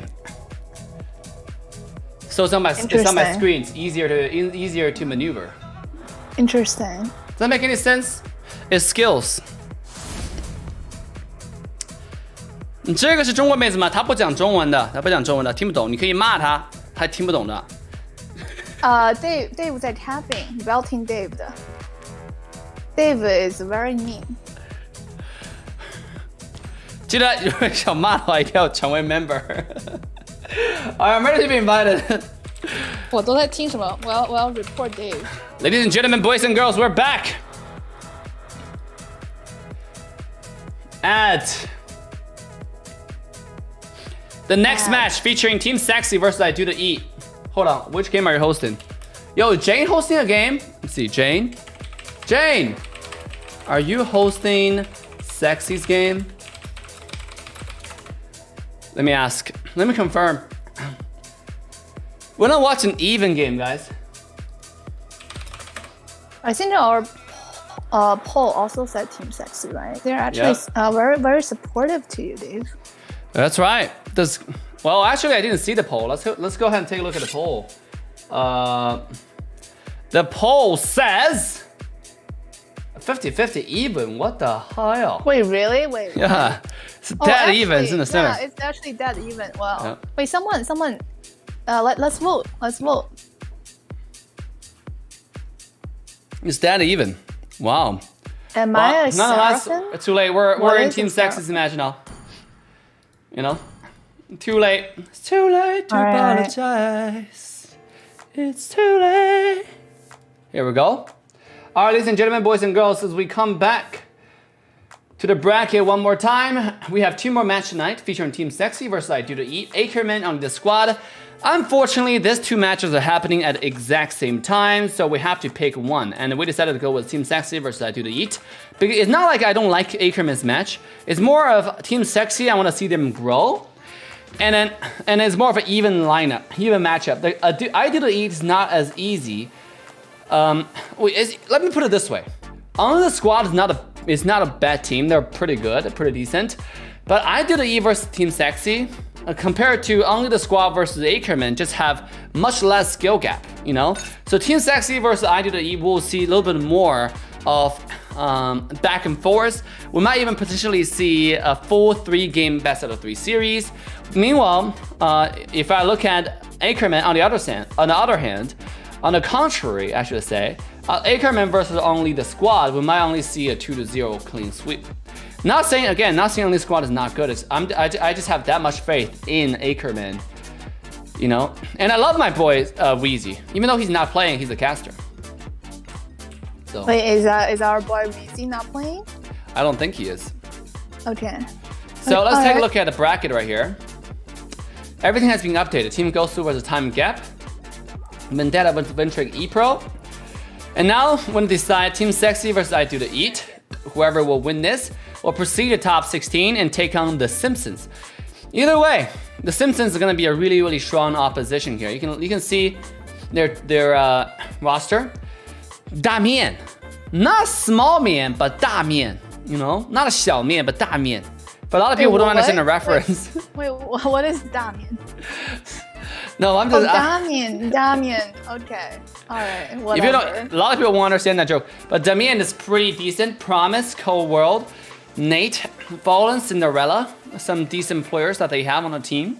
So Team Simpsons definitely got the know-how, what it takes to continue top 8 right here. Somebody may even say this bracket is one of the death bracket in the entire tournament because it's just a lot of challenges every step along the way.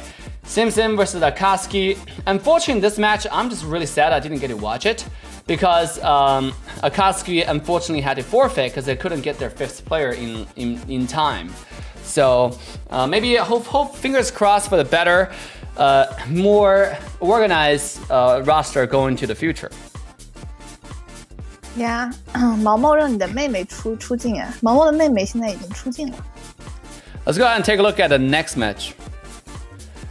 Legacy versus Antique Familia. This is a bilingual stream, by the way. If you don't understand the reference, unfortunately, try to Google translate that. And then go to I'm not gonna translate it. Legacy versus Antique Familia. You know, again, I want to see this match to see how it goes. 他说我不会说中文， Yeah. 他在撒谎。 Let's take a look at this match. Always 撒谎。 Grace is secretly Dave's sister? All right. John actually understands that Chinese, which is pretty good. Good job, John. I'll give you a 5 out of 10 on the Chinese over there. That's pretty decent.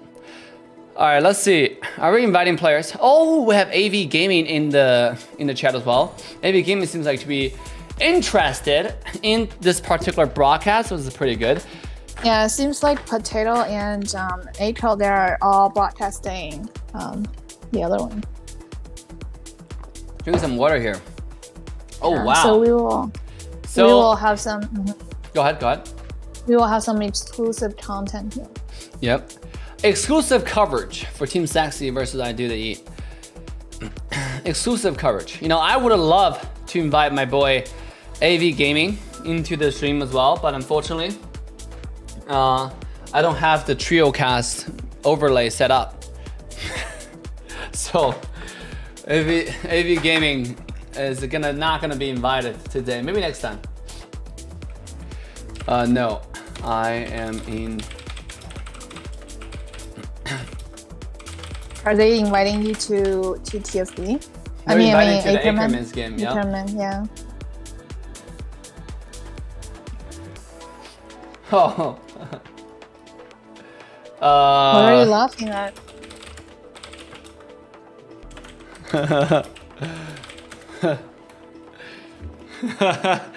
I guess some stuff, but I can't. Some stuff I can say, some stuff I cannot say. Okay, anything you want me to say? Remember, I'm a man of principle. Okay, I'm a man of doctrines. You know, principles, limitation, not limitations. A man with limits. Okay, I only go so far. And then maybe I cross the limit just a little bit to see what's going on. Oh, okay, that's pretty hot. I come back from the limit. And next time I'll expand the limit just a little bit. But I'm a man with limits. So there are certain things we can say, certain we cannot say. This is a professional broadcast. What's up, Boca? How you doing? We're waiting for the next match. Now, we're already in the lobby and teams are coming in. We have Team Sexi and Team I Do The Eat already pouring in. As you can see right now, we're sitting to the lobby. We're just waiting. Now, Yeah, we are just waiting for. Grace, is some there more anything people. particular you wanna talk about the match? Your predictions before we get started into the game? I mean, Team Sexy is like your favorite team, right? So, I mean, I'm rooting for Team Sexy then, because Dave bribed me. So yeah, I'm rooting for Sexy. And Why are you rooting for Team Sexy besides? And is there anything specific you're looking for Team Sexy? Sure. So Nicolette is also a female player, so that stands out a little bit to me, right? I'm definitely looking out for my girl, Nicolette there. For my girl. Wow. Yeah. Wow. Continue. Yeah. So that's very special for Team Sexy. I do the eat. I think last time we actually saw AE going against I do the eats, but I think AE was just popping off before they got disqualified. So we didn't really see a full performance from I do the eats. I think Riles is actually still pretty mad at that. But he is going to coming back for the next NACT. So if any fans are disappointed, we still have a chance next time. Absolutely. No, I feel bad for Riles as well. I mean, they definitely did their best, and unfortunately, they trolled. And when you troll in an official tournament, there is a lot of consequences, heavy consequences, such as disqualification in that particular scenario. And it's not really disqualification, it's just a loss. It was considered an automatic loss. And if you look at the previous roster, they lost to the previous match in the upper bracket. So they lost 2 matches basically back to back, which resulted in them being taken out from the tournament. Really, really sad occasion, but nonetheless, hopefully Team Ether Explicit will have a better luck going into the future. But I gotta say, what a shame. Yeah, and I think for the other one and Antique Familiar, the Legacy, I haven't really seen Antique Familiar performing in NACT yet, but I did see Legacy. They had some clean sweeps. They looked very, very strong going to maybe the top 16 right now. Absolutely. I think Antique Familiar, no, I've never seen them, but I think they're going to have a surprising performance because I've never seen them. So it's gonna be pretty interesting match to watch. But nonetheless, guys, this is the reason why we cover all these matches, because we want to give all the viewers like a little bit of background so you know what to expect going to top 16 official broadcast. Starting next week, starting Friday night, we will have official broadcast every day. We have 4 matches, 2 to 4 matches. It's going to be very, very exciting. It's going to be jam-packed weekends starting from next week all the way to middle of October. And then we have our grand final in Las Vegas, Nevada on October 30th. So there's a lot of stuff happening, a lot of stuff going on right now from this month onwards. And then we want to give everybody a little bit like a pre-taste of what's going on. It's like an appetizer when you walk into a chef-recommended cuisine in one of those fancy Japanese restaurants that costs you $300 per person.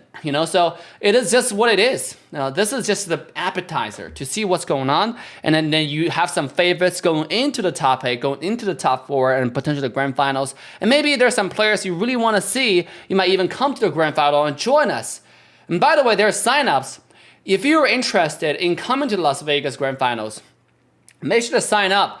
Go to the official Discord channel, all the links over there. And if you sign up, if you're planning to come, we'll have plenty of events. We have costers, we have, activities. You can see your favorite players in person, take pictures. We have just a bunch of stuff planned out. It's just gonna be a jam-packed event in Las Vegas, Nevada. And there's some special guests going there as well. You might even see some other special guests that we have on this panel going there live. So what do you say about that, Grace? Yeah, we might see a lot of people that we watch for example, some casters, some other influencers, some pro players that everyone is interested. We might see General there. Who knows? We might see Hoon there. Who knows, right? I know a lot of people are fans for General and Hoon. So and also sign up. for the Vegas event because a lot of people already are reaching out to us to asking us for tickets, and I think right now it's a invite only event. So yeah. Yeah, because it's so popular. Like it's like a lot of people want to go, and you know we have our studio. We can only accommodate so many people, and we want everybody to go. But this event, when in its infancy, we only planned to have our players and casters and really just influencers there. We did not expect this enthusiasm, a level of participation from the community. So now we have those, and we're trying to accommodate as much as we can. But I think we have to limit to like about 100 live viewers, and the seats are filling up fast. So if I have not signed up, make sure to go sign up. You know, so this way you get a really good chance, you know, to go there because it's a first come first serve basis. Yeah, and I think we're still missing one player for our game. It's already time. Yeah, absolutely. So obviously the game should be starting now. We are missing a player from I Do the Eat. Let's go ahead and take a look one more time. Now we have a 10-minute grace period. If this player doesn't show up, we might have to just give Team Sexy a free first win. So that's not something we want to see happen. So definitely just want to see them show up. I think they already got a free win, right? Or am I tripping? Yeah. Because I haven't. Go ahead. Because I haven't seen their performance this NACT yet. Yeah, absolutely. And guys, you know, just to show you some of the players, and let's go over some of the profiles. We can go ahead and just quickly come to right here. You can see this is Frankie from Team I Do the Eat. Last season, they're 3,200 points, and currently he's already Legend 3. Somebody has been grinding.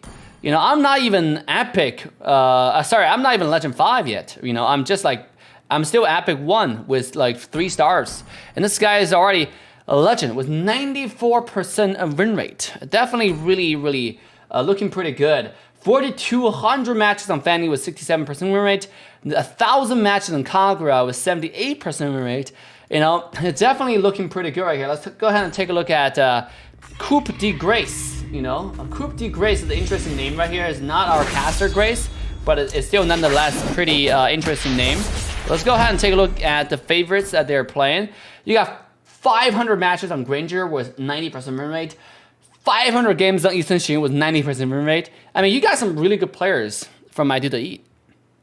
Yeah, they are definitely grinding, just like what Dave was doing before our games. Yeah. Yeah, I'm still sadly Epic 2. Only played one game. You know. Yeah. Absolutely. Let's take a look at Nicolette's profile. Nicolette currently is sitting at 1,600 games on Lunox with 80% win rate and 1,500 games on Ruby with 70% win rate.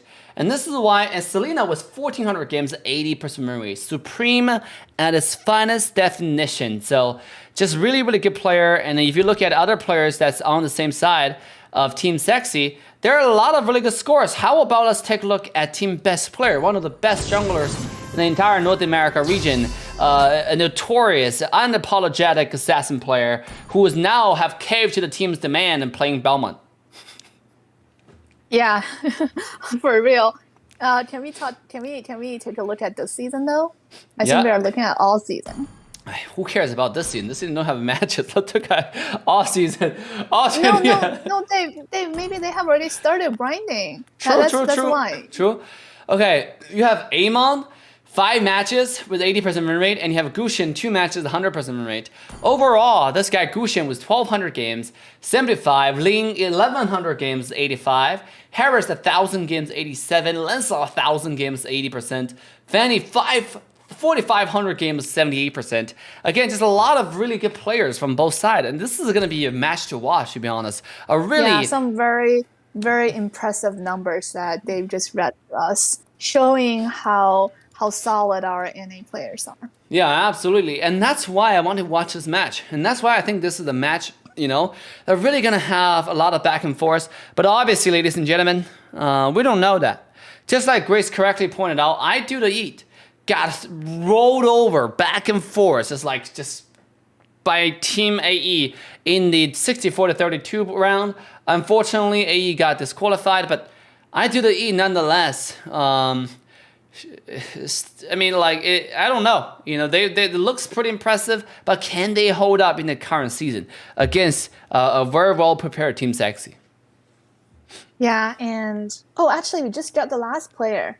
Very excited because I was very worried. You know, they won't show up.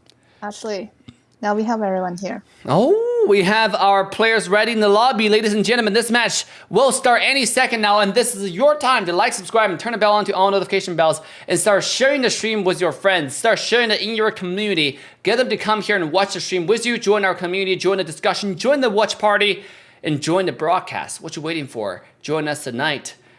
For $2.99 is not a crime. Oh, I don't want to get into that ad, but Yeah, and hit the like and subscribe button. I think Team The Valley is going to be streamed tomorrow. A lot of fans are looking for it. Yeah, get ready to become a member. And guys, I just want to say, I see some profile pictures that is being used by some of the players in the team. I gotta say, we got some 16-year-olds using profile pictures. That is just not really, you know, a 16-year-old fitting. Now, I know the hormones are strong. I know the desire is there, but what is happening to our youngsters? What is happening to our next generation? Can we really trust the future? Can we really leave the legacy to them? I think I'm gonna have to hold the torch a little bit longer for many more years. You know, because I was about to just be like, yo, guys, NA Esports, you guys go ahead, but it seems like they still need Uncle Dave for the carry. Yeah, Uncle Dave seems to need to make an announcement educating us about the appropriate profile picture on MLBB. Yeah, and waiting for a player to ready up, you know. We have players in here, but they're not hitting the ready button, and it's taking forever, and I'm running out of stuff to say. So, Grace, any exciting stuff that happened in your life today? Any exciting stuff? Well, I'm still kind of upset that we had a team that forfeited because I was very excited. I was very ready to watch a potentially very exciting game. But then I saw on my screen they forfeited, so that was very disappointing. And I hope that it doesn't happen again because, you know, if you are just taking just give it a shot, no matter who the opponent is. Like Breed Decade going against GOSU, you know, you just take the shot. You might just get to top 16. Who knows, you know? So just never give up. That's what I have to say. And by the way, I got notification that one of the player is on the crapper right now. So I was like, I don't see the problem, you know? That's a goal for, I mean, like, you're on the crapper with your phone. What is Mobile Legends? It's a mobile game. I don't see you need a PC. I don't see you needing a mouse. I don't see you need a keyboard to play Mobile Legends. I mean, sitting on a crapper with your phone is more than enough. It's more than sufficient for the conditions to play this game. So they're not really, like, the excuses that have been laid out, it's just not very satisfying, to be honest. Wait, what is a prepper? You know what a crapper is? No. What is a prepper? You have never been to the crapper? No. Why should I have been to the prepper? Because it's your biological need, and everybody need to go to the crapper. Ever since you were born, you were always ready. It's just a different crapper at the time. When you were younger, maybe the crapper refers to a diaper. When you're older, maybe the crapper refers to a toilet. Wait, I mean, what? like, crapper. Wait, what? Crapper. You know what a crapper is? Crapper. No. It's seeing a crapper. It's one of those things. It's one of those things. Use this. See, Grace, this is one of those things that ladies take forever to clean. If you go outside to a mall, what the girls would do, they would take few layers of papers and clean, and then put a toilet paper on top. That's what this crapper is, Grace. No, I do not know. All right. I call that a restaurant. I have done my job to explain. But ladies and gentlemen, without further ado, the first game between Team Sexi and Team I Do The Eat has now begun. On the blue side, we have I Do The Eat. On the red side, we have Team Sexi. I'm your caster, Assassin Dave. With me is your one and only locally grown, all organic, no GMO, mom and pop shop, Grace. How are you doing, Grace? I'm doing fantastic. Not really understanding what you've been talking for the past 1 minute. Not making any sense to me, but we can come back to this game and we do see that my Bowman got taken out by I Do The Eat. Bellman is one of those popular picks. Now, when you ban the Bellman, it tells me two things. You might go with Sakai or you might go with Assassin Jungle. Yeah, I mean, you still have a lot of choices like Karina, Akai, and I do think that Bowman has the biggest advantage in securing objectives right now. Absolutely. And Belmont, the only assassin that has really a shot against Belmont in like equal execution. Even then, I think Belmont's still on top, still reigns supreme. And the only person who can kind of challenge is Lancelot in the assassin category. And Lancelot, we have some good Lancelot players on both sides. You know, like I said, best player being the unapologetic assassin player as he is. Are we gonna see Assassin being pulled out by Team Sexi? Immediately we see Team Sexi banning out the Diggy. Seems like they might go with an Atlas, a Grok, or maybe a Minotaur. Yeah, I mean, Diggy is quite powerful early game. You know, he has both the pull and the potent ability and the shield with Time Journey. So I definitely think that is a pretty good ban. And now I Do The Eat is actually taking the time to decide what is going to be their second I didn't. ban, and that's going to be Your team Valentina. is banning. Valentina's a pretty good ban, you know? Valentina's good. If they ban Valentina, and now Team Sexy, they'll decide, do we leave the Faramis? Because Faramis got nerfed. Do we even have to worry about Faramis? Or are we going to go with some the super synergy, including the Claude, including the Lolita, or maybe the freaking Atlas, or maybe the Super Minotaur, or maybe a Grok, and just absolutely destroy you? Or are we going to take out a Valir or Selena and bait out the Faramis Cold Altar? All of those are possible choices, but here we're seeing a ban on Paquito. Yeah, I think that's a pretty good ban because as we saw from last game, how much value Petito provides in team fight, both damage and the knock-up from his ultimate. So I think that's a good ban. And Petito is actually a priority right now in MPL. We see a lot of Petito first pick or second pick in the MPL. Yeah. Paquito is definitely one of those very universal and just decent picks. It's similar to having Ruby. But obviously, when I mention Ruby, it's just like one of the filler picks, right? It's good all around. You can always take it if your team needs someone to fit a certain role. You know, you can go support, for example. You can go EXP lane for Ruby, and for Paquito, you can play Paquito jungle. You can play Paquito in the EXP lane. It's just many different options and really confuse you when your enemy team takes it. So it's a decent ban. We don't see often of this character being banned. So nonetheless, it's still pretty decent here. Yeah, and that I Do The Eat to count 1-1. 1-1 is a very strong character right now, as you can see from last match, how Jen was able to pilot 1-1 and really dominated the game. But I also do think that 1-1 is pretty player-based. For example, our ranked game, we just completely dominated the 1-1 on the other side. And we also do see the first pick of Atlas, actually, when I Do The Eat saw that Diggy has been taken out. And I'm curious to see how Team Sexy is going to respond to the Atlas pick right now. Now, Atlas pick as the first pick is quite interesting because leaving a lot of characters on the table. Kai is still available if some team want to take it. And obviously, you can also go with someone like Valir, because Valir actually do pretty well against Atlas. When Atlas shows up, you use your second skill and you can shove the Atlas away, and all of a sudden, you push Atlas so far out, you might waste the flicker. Now, I think the meta has not caught up to how strong Valir really is. You saw in the game that we played before this tournament. But obviously, this can be a choice. It can be something to take out. We have Melissa, a very, very interesting pick right here, because Melissa can actually zone out a lot of heavy dive characters, maybe even include Atlas. Yeah, and we do see the Esme, actually the first pick Esme, even before they locked in that Melissa. I think it's a very interesting choice, right? Because I can understand if you third pick Esme and ban out Dairas or Uranus, those heroes. But I think second pick Asme is very interesting, and we can potentially see a Dairos pick on the other side. I will actually be pretty surprised. Actually, they chose Uranus. I mean, Uranus is not really a bad pick right now, right? It's sort of like hold the lane with Asme, but I do think that Dairos will have a little bit more advantage. Yeah, interesting pick. I see a lot of teams take out Uranus to go against, to battle against Esmeralda when Dairos is available. I think that might be a limitation of the player, just the hero pool of that particular player, because Dairos was not really a popular character for many seasons.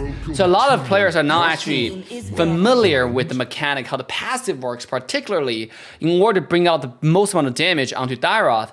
And sure enough, we see the Uranus being taken out. On the other side, Reckless will be taking out the Grok, just to show you how strong. And by the way, Reckless is one of the first OG Grok player that's overwhelmingly recognized one of the best Grok players in North America. It's definitely one of his comfort picks. So I'm looking forward to see who's gonna have the better engage, who's gonna have the better harass. Well, Dave is showing us some insights that we did not know. Very interesting. Now we are seeing, I think the Firmus. Actually, what do you think of the Firmus ban? Because I think yesterday we saw 2 Firmus games in NACT, and all of them. I mean, both of them were losses. So, Well, I believe I saw a Firmus game with the other side. Obviously, there's a huge skill gap there. So you're talking about a team who's Mythical Glory going against a team who is same level as like an Epic team, a team who just start off, right? So yeah, even though the Epic player can take out Faramis, it's not on the same level. They're not battling, they're not macro rotating, they're not skilling on the same level. So it's very difficult to judge where Faramis is good or bad, right? So in this makes sense. Yeah, at the same time, the other game, I don't think Faramis lost. I think there was one game where there was Faramis and Valentina being taken out. And Valentina, as strong as he is, but Faramis team still won for some reason. So it just shows you like a lot of times it's not the draft for certain pick. Certain pick might be viable in like certain levels, but might not be viable in a different level. It all depends on which team is playing it and how they execute to Faramis win condition.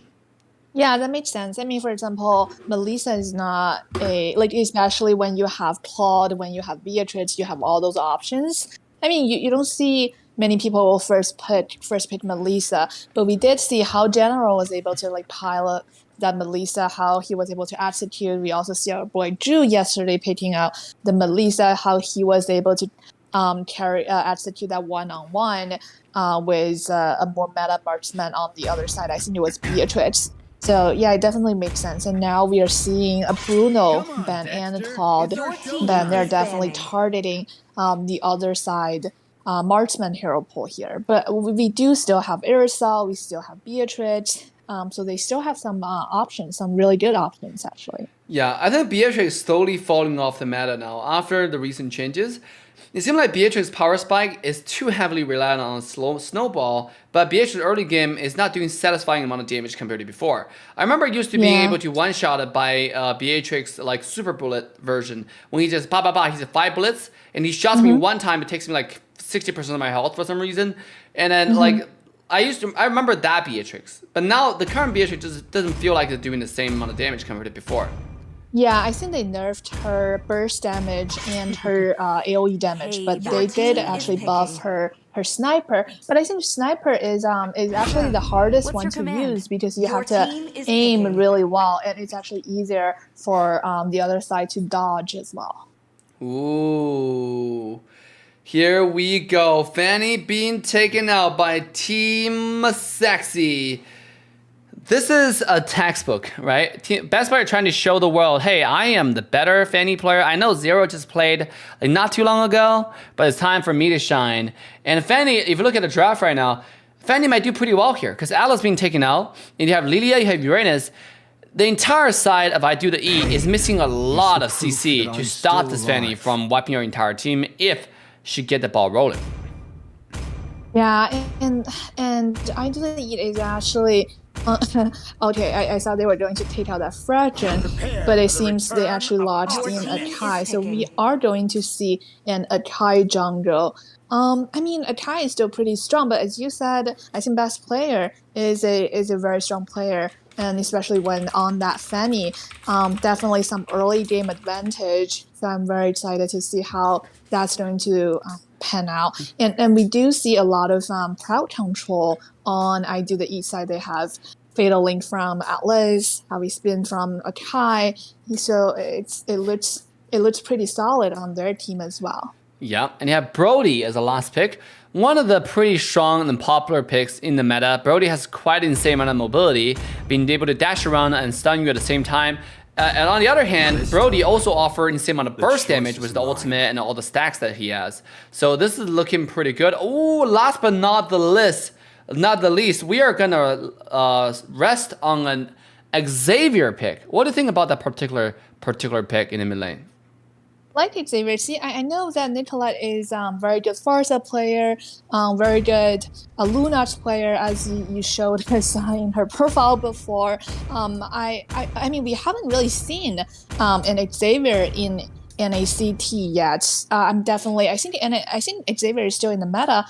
Xavier just for me it's pretty MS based, because if you're on a slow MS, it's harder to do his combo. But if you can pilot him well, he provides both crowd control and damage. Definitely a very powerful hero, especially in the late game. Yeah, absolutely. And ladies and gentlemen, as we approach the land of dawn, make sure to like, subscribe, and turn the bell on to all notification bells. This is the first match between Team I Do The Eat taking on Team Sexi. I'm your caster, Assassin Dave. With me, the magnificent, photogenic, elegant, caring, lovable, stunning, charming, eye-catching, exquisite Grace. Thank you, Dave. I really like that introduction. Finally, there's no organic growth. Very nice. Improve. See some little improvement. Here we go. Right off the bat, a little bit of aggression in the mid lane. Reckless might end up bidding up more than what he can chew right here. Have to pop the flicker to get himself away, knowing that Nicolette can't really do anything to stop this aggression coming out from the Lilia. Fanny coming in, though, not able to connect any cables, and will have to back away into the crack of shame. Very interesting, very aggressive engages early on from I Do The Eat, but I would say, this is the power of Lilia. Yeah, and it seems like our best player did miss right there, so Akai was able to get the Little Wanderer. And now they are Team Sexi. I think both teams are looking to gank the goat lane, but we still haven't seen any action. Yeah. Here we go. Look at Kush. So poking the Brody on the bottom side. Very strong. Here we go. Akai coming in with heavy spin. Not able to connect onto Reckless. And Reckless will walk away unharmed, as Kush will now back away after shoving the lane in. Yeah, I think the Lisa is actually pretty strong with her doll and with her mobility provided by her second skill. She is definitely, giving the Brody a lot of pressure right now, and you see Benny. Oh, here we go. Benny coming in with a beautiful sequence of skills, including Tornado, will take the first blood into Team Sexi 2 seconds before turtle spawn. Yeah, and we do see some early game good execution from that Fanny. And with her mobility, she can easily finish farming and get to turtle on time. And we see some invasion. Oh, and Jordan come with the fallen Star Moon, doing quite a bit of damage. Reckless will take in low, though. Have to pop the flicker to get it out of side of the wall, but it's not going to be enough, as Akai will proven to be sufficient on taking down kill number 1 and moving on to kill number 2. Jordan taken low and Jordan taken down. A beautiful execution from Team I Do The Eat. Will make sure to take the 2-1 trade at their own blue buff. But now, with Akai taking out, best player is making the move onto the first turtle of the game. We did see some really good combo from Akai, both the heavy spin and the knockup here. I saw they were going to dominate in that team fight, but best player was able to came in time and got a kill for Team Sexi, but he did not have the chance to finish turtle before or Akai respawn. And now, but now I think they still have a better position for the turtle. Actually, as you said before, this game is less one-sided as I saw before. Absolutely. Speaking of one-sided matches, look at this. Nikolai with a beautiful skill 1-2, check the bush and then poke out a Frankie from the bush.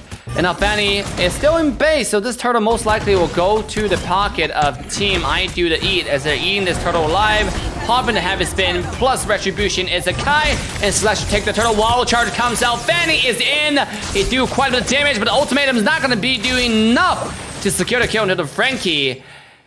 Despite his best effort, Frankie is too tanky for the Fanny's liking.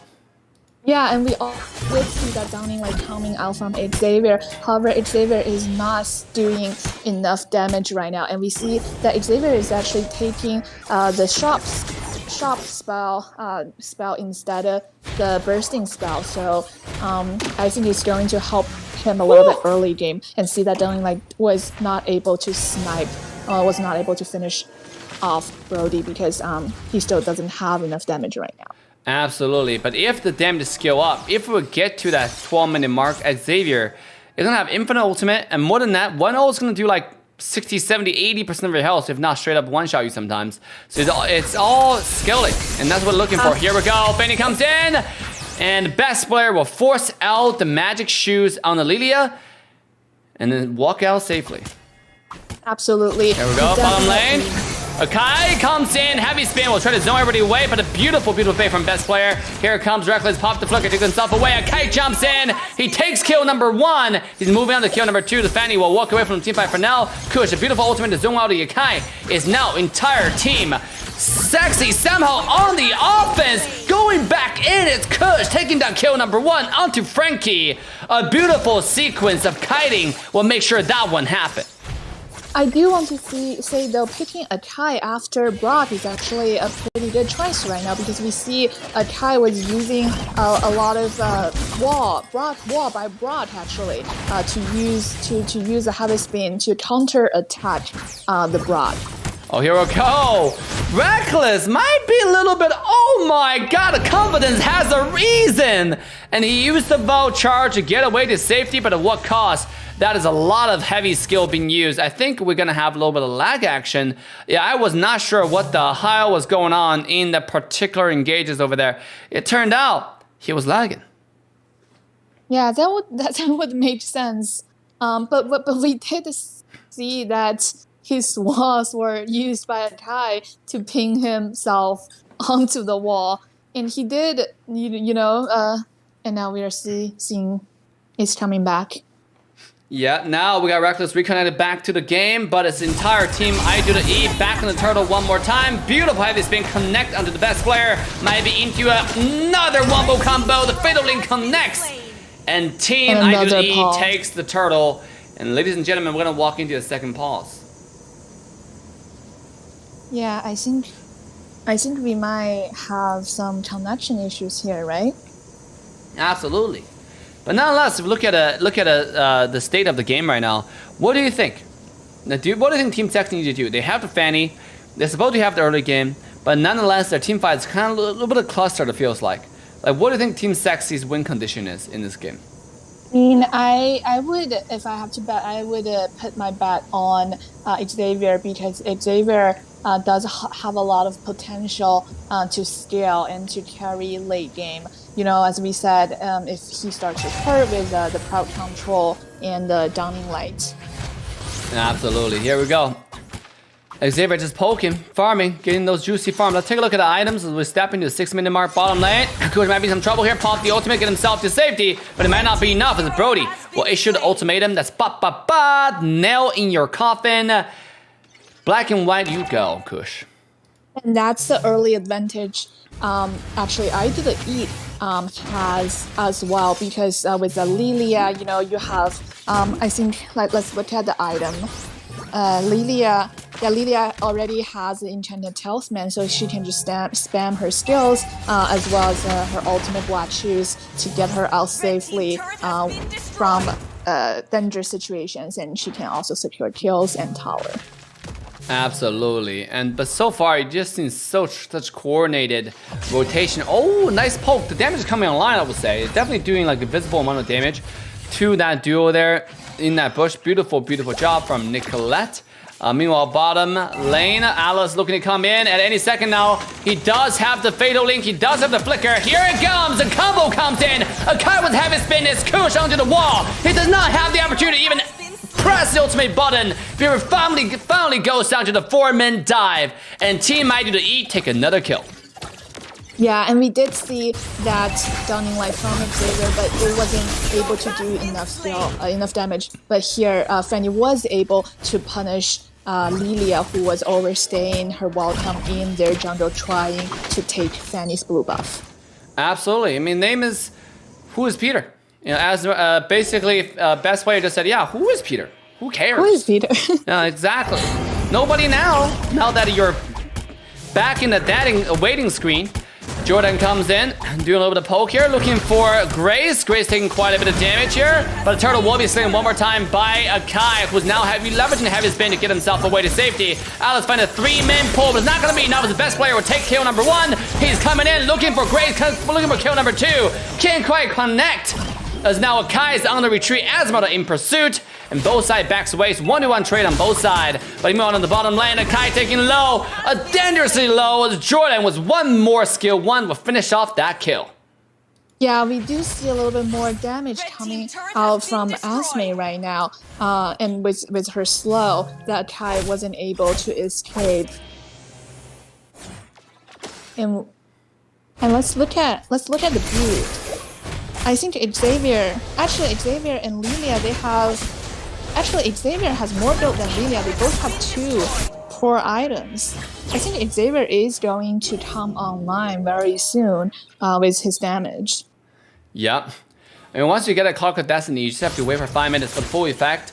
And sure enough, Alice comes in, wall charge with the first 2 used. Frankie will have to walk away. Can he use the Fatal Link? Here it comes, the Flicker into the Fatal Link. The damage is in. Kush, a beautiful ultimatum to make sure Slasher does not find any more damage into his health bar. Is Slasher now pushing away Jordan, who's way too tanky for this Panda. And sure enough, Coup de Grace, a beautiful wall will block his exit. And the entire team of Sexi is taking advantage of this opportunity. Killing spree goes to the jungler, and Sexi takes the fight.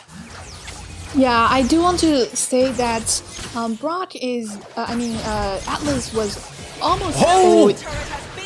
The Donnie Light combo. This is Nicolette showing why she is one of the most feared mid lane players in the entire game. And here comes the wall charge into the Fallen Star Moon to lock onto Raining Your Mom. I don't want to read his name anymore. Onto Uranus, who's taking low and popped the ultimate just to get away. Team Sexi is now making the move onto the tier 1 tower down to the mid lane. The Fatal Link connects, but it's not gonna be enough. It's a destruction onto the side of Team I do the eat. But unfortunately, Reckless was able to use the wall to block the exit of the best player, who was so brutally slayed in the enemy tier 2 tower. Yeah, that's what we were talking about. Once Xavier has enough damage, he provides a lot of pressure in team fights. And I think our friend P was mostly using his ult defensively. Every time he gets very low, he just used ult, but his team is not ready yet to follow up. So although we see some really good 3-man ult, we don't see enough damage coming from I Do The Eat to finish up. That could be a problem. And that just shows you how good Team Sexi really is. Speaking of being good, here is Sexi going in one more time, popping off onto the mid laner of the opposition. Lilia wasn't even able to use the ultimate before she completely get disintegrated from the map. And Team Sexi take the double kill on the lore spawn 11 minutes into the game.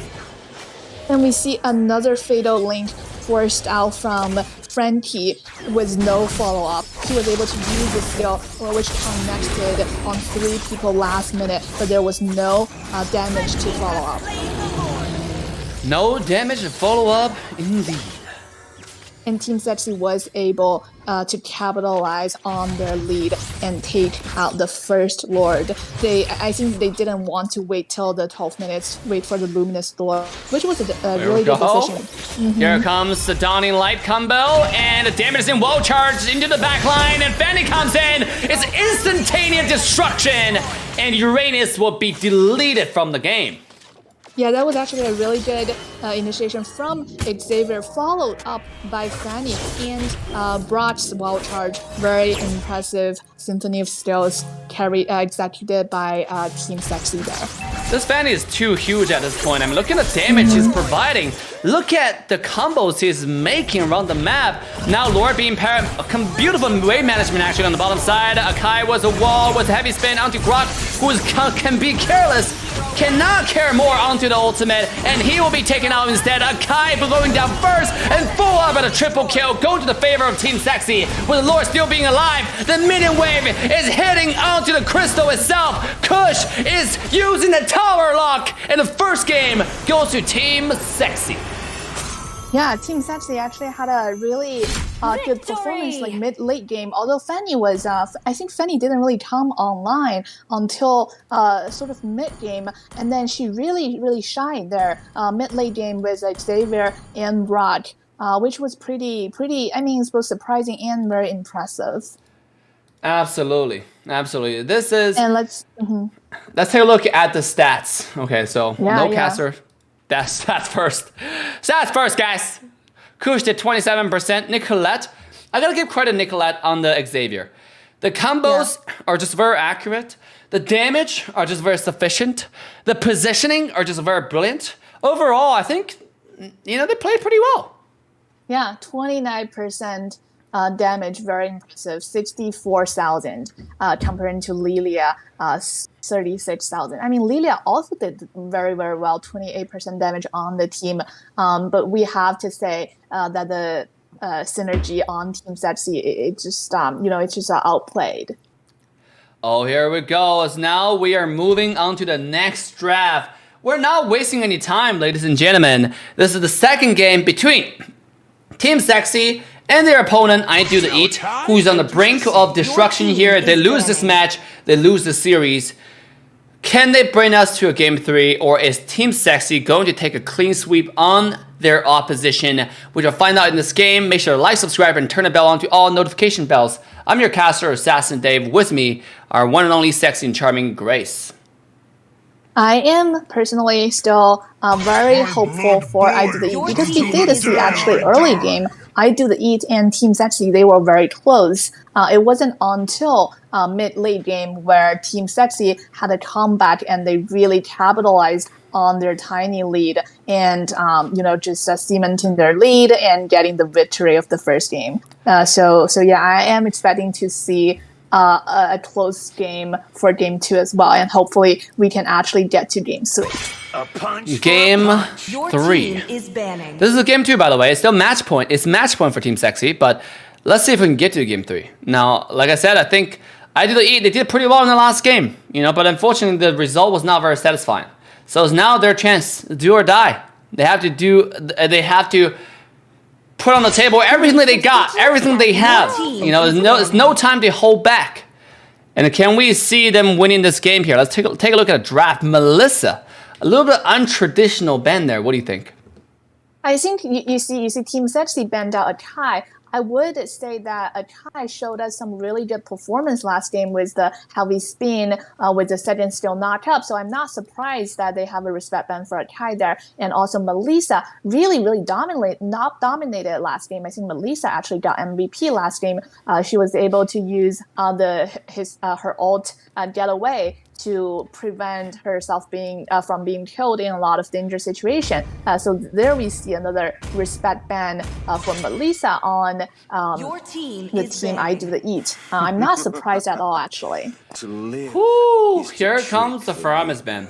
Now, as Faramis being banned away, is now Team I Do The Eat opportunity to ban out Valentina, right? Are they going to do it, or are they confident enough to let it out? Because a lot of times teams actually do that, knowing that, I'm not going to pick Selena, I'm going to pick Paquito, I'm going to pick a lot of characters that just don't need ultimate.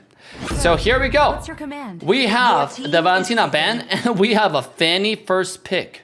Team Sexi at this point, the confidence overflowing through the screen into your heart. You can feel this teams are ready. They want to destroy their opponents. It's just like how you destroy, a pile of something in your hand when you're squeezing the pile of something. I don't want to say pile of what, but sometimes when you squeeze something in your hand, you destroy it so hard, and that's exactly what Team Sexi is doing right now.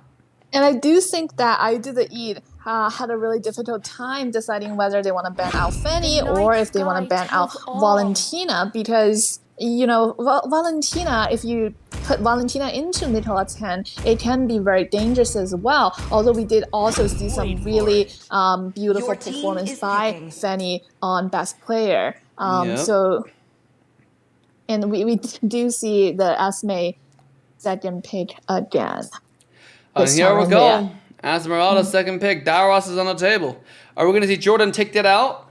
And now obviously we also have Coupe de Grace on the Bruno. Now, this might be a comfort pick, but is the comfort pick going to win them the game?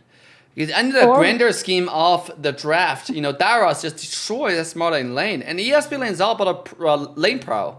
EXP lane is all about who wins the lane, who has the priority in cleaning the lane, and also the pressure on the opposition EXP laner. So here we go. 6 seconds left on the map, and we got Uranus, more of a comfort pick on Jordan, much more so than Daros. Yeah, we are going to see Esme v Uranus again in the EXP lane, which I wouldn't see any one of them has a clear advantage. They kind of just hold their lane early game, and then late game they just try to zone out the damage on the other side. And we also do see the broad pick again on Team Sexi side. I think they really like the crowd control provided by Brock, and also the early damage and late game tankiness by Brock as the roamer. Here we go. Brock as the roamer.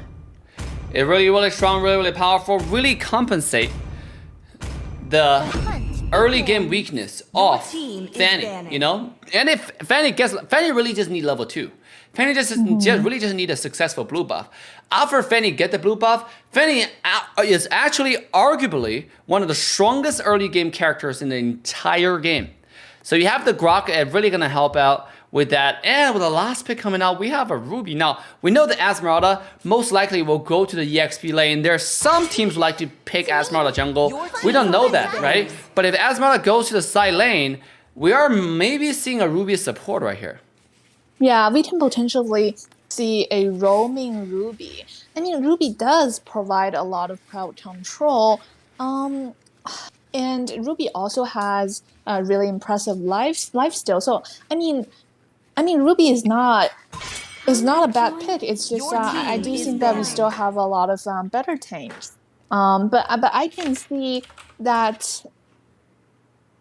Yeah, I'm surprised that we actually didn't see any Atlas or Lolita, but I do think that maybe Atlas didn't really do well last game, so they're considering a different combo for this one.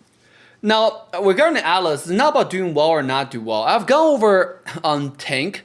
For Atlas just now, it's not really just him alone, because Atlas need to combo with the team. Sometimes you can get those 3-man fatal links, or 5-man fatal links. If your team is not there, it really doesn't do much, as you saw. Yeah. Evidently shown in the last game. So this game, they're going to go with Ruby, who has a little bit more sustain lane. We can maybe get away a little bit easier without worrying about wasting those ultimates, because Ruby's ultimate cooldown is really short compared to a fairly long cooldown on Atlas fatal link.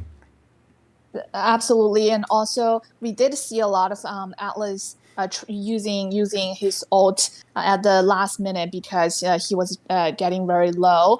He didn't have the sustain like Ruby does, so probably also Ruby will fit better with the player's play style, which is also very important. Very important indeed. With the second phase ban finish, with Claude 1-1 being banned away, ladies and gentlemen. Your team is We have Fragile Jungle being taken out by I Do The Eat.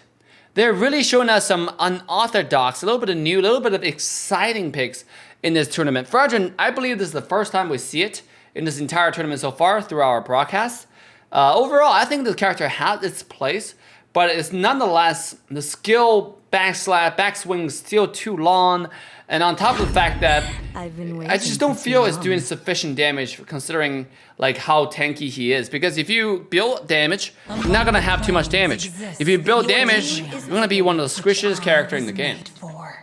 Yeah, I think I Did the Eat is definitely showing us some very interesting picks like Bruno, like Ruby, like Fredrin, which we don't see a lot in the current meta, at least in NACT. I mean, I know that the new patch just came out, so we might see some changes in the meta, but this is definitely very exciting to see in the tournament itself.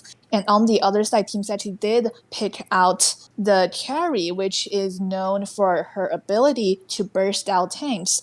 I think it's a pretty good pick right here because we do see a lot of tanky heroes on either the east side. We see Fredrin, we see Ruby, we see Esmeralda. So I do think that carry is a very decent hero here. Ooh, with Xavier being taken out, you gotta be kind of worried about the early game state for side of I Do The Eat. If you look at Team Sexi here, they do have E, they do have Grok, they do have the Fanny, and on top of the fact, you know, I don't know what Kush is playing carry, which is a late game character, but Jordan's playing Uranus, which is all around, in my opinion, can roam pretty fast and just be a nuisance. But nonetheless, you gotta be worried about I Do The Eat, because if you're talking about early game, I think Team Sexi definitely have the upper hand. But if you're talking about the late game, Team Sexi still have the upper hand because they have characters that can one-shot your tanks. Yeah, they do have carry late game. I would have to say that I like Team Sexi's draft better. I mean, I Do The Eat definitely has the more interesting, the more exciting draft, let's say. But Team Sexi does cover both late game and early game. And ladies and gentlemen, once again, as we walk into the land of dawn, this broadcast is brought to you by your caster Assassin Day with me, the women of virtue, who does not use the word crapper. Grace. Yeah, I still actually don't understand what prepper is. Maybe we'll talk about it off camera. Because this is a professional casting, right, Dave? Professional broadcast indeed as Fanny making it away. He will get the blue buff away. What an incredible retribution. Best player actually used to save the retribution until he invaded. And I think he didn't save it. He actually did not save it, no. He just come in and grabbed it because Fredrin panicked on the retry and did not secure the objective. Oh, very dominating performance opening right off the bat for Team Sexi. Ladies and gentlemen, while you enjoy the show, remember to like up the stream and turn the notification bell on to all so you don't miss the buzz every time we go live. And we will provide you the on-point analysis for the qualifier of NACT fall season.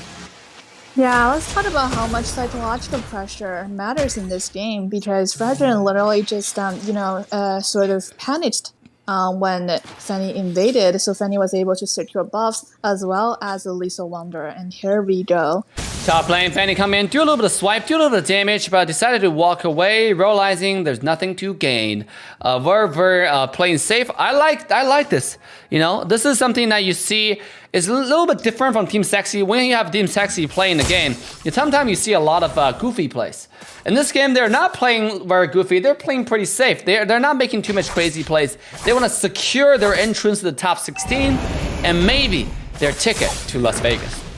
Yeah, and we do see that Team Sexi is having a better position for the turtle with Uranus already zoning out the other side in the jungle, and Fredrin is having a really tough time securing his buff while Fanny was able to secure turtle. Absolutely. This is entire Team Sexi providing so much pressure into the opposition jungle here. Reckless looking for the wall charge. He already have the wall set up. Meanwhile, in the backside, we have Esmeralda just charging towards Nicolette. And Nicolette will have to pop the sprint to get himself away. But Jordan is still being the nuisance he is, staying in the front line and pushing 3 people away. Just for the thrill of it. Yeah, we did see a lot of really beautiful zoning provided by Jordan.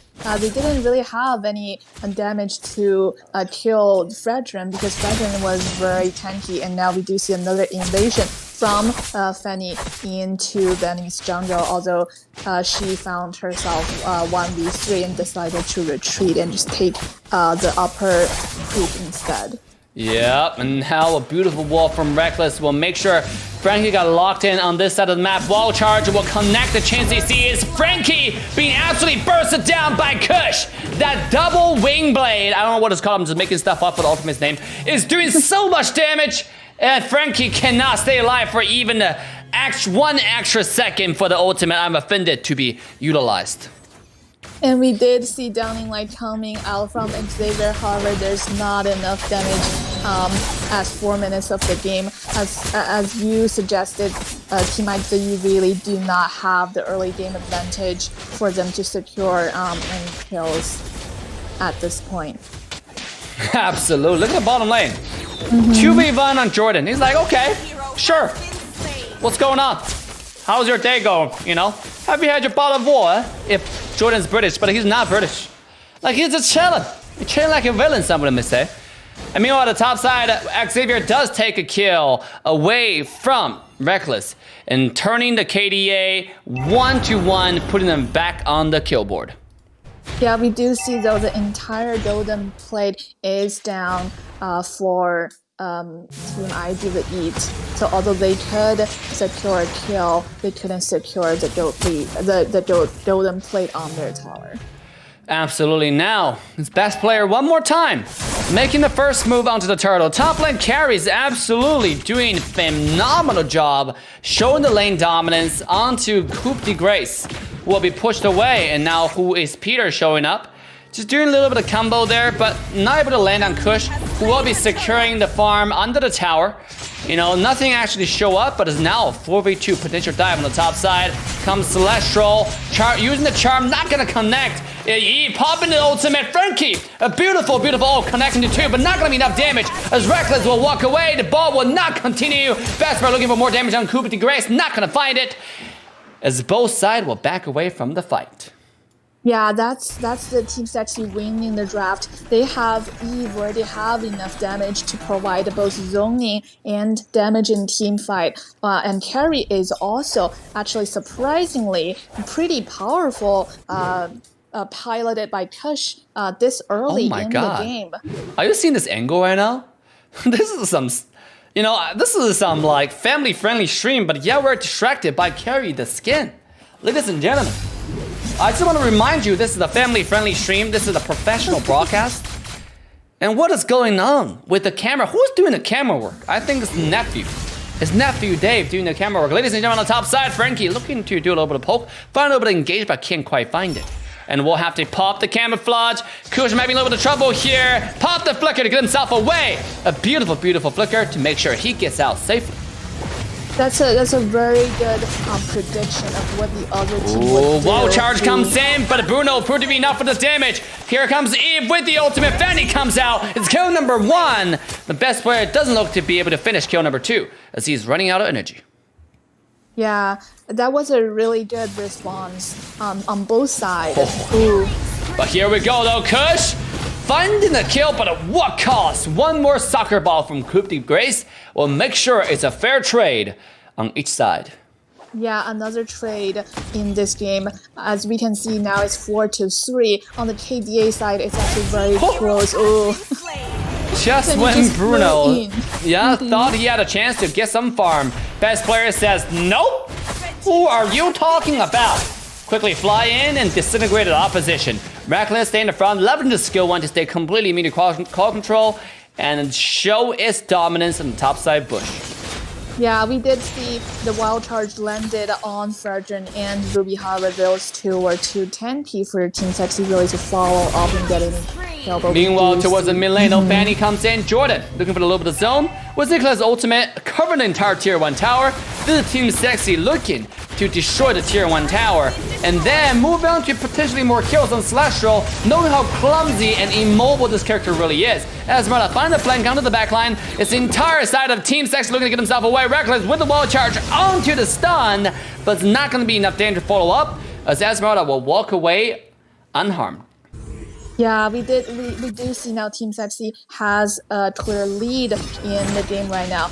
Now Fanny is just farming and having a better position. I was going to say turtle, but now it's Lord instead of the turtle.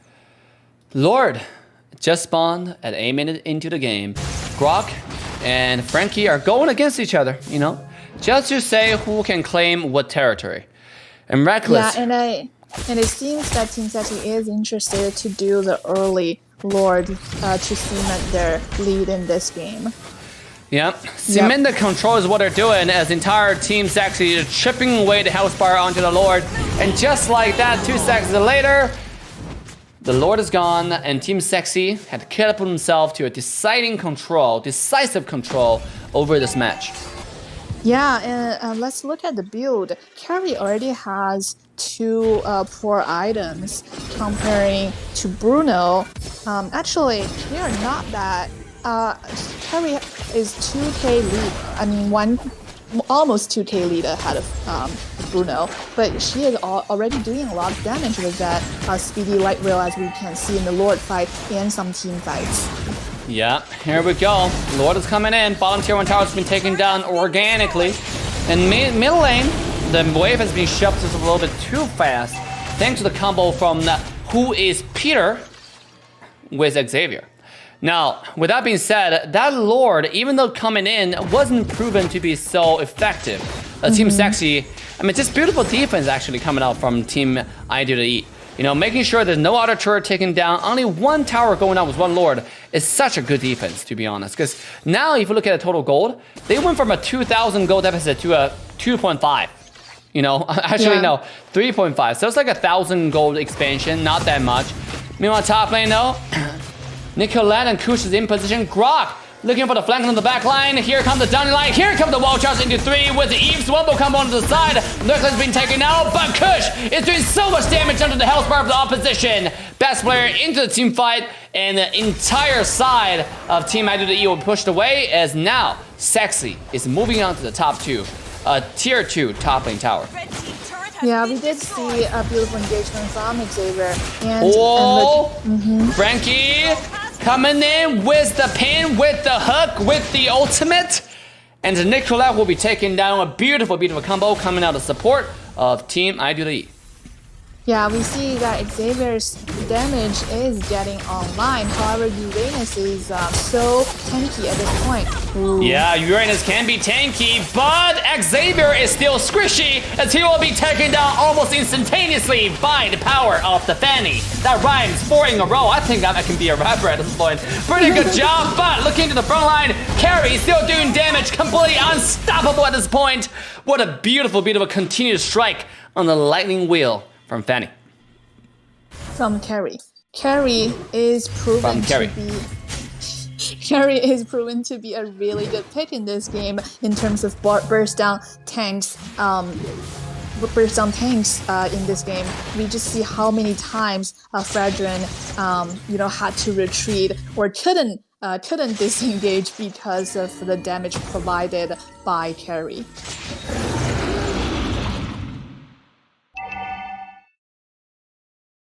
And we do see that Team Sexy is going to take down this Lord. They are actually not even waiting for 12 minutes, Lumina's Lord. And we did see Downing Light coming off to see if they have a chance to steal the Lord, but that didn't work out for I2E. And Team Sexy did secure the Lord. Jordan's absolutely unstoppable right now. Look at this guy's item. He's fully decked out.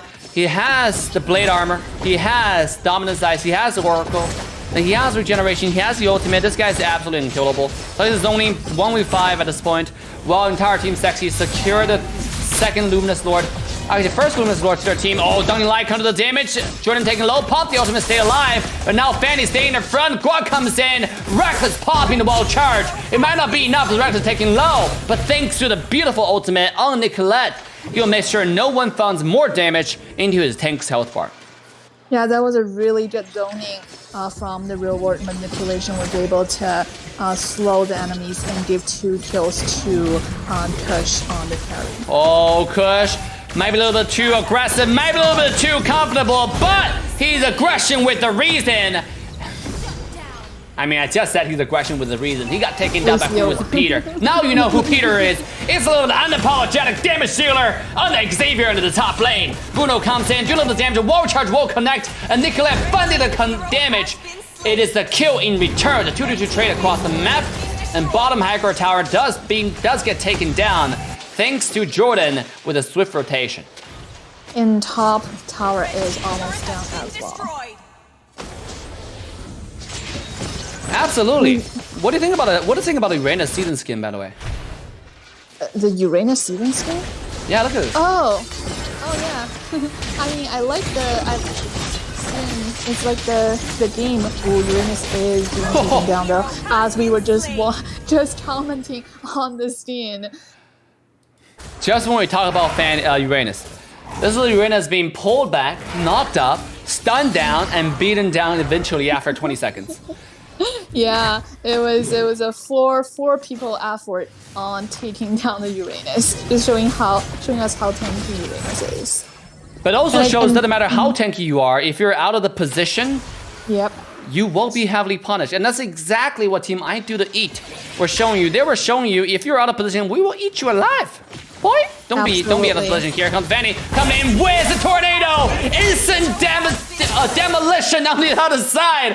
2 people being taken down. And now Team Sexi looking to move forward for more. Celestial taking low but not taking out. Team Sexi dominated the team fight with a 2-0 kills over their opposition. Yeah, we see how much crowd control they have by Eve, followed up by the Broad. It's some really good wombo combo, perfectly carried out by Team Sexy. Absolutely. Oh, here we go. This is deja vu, Jordan.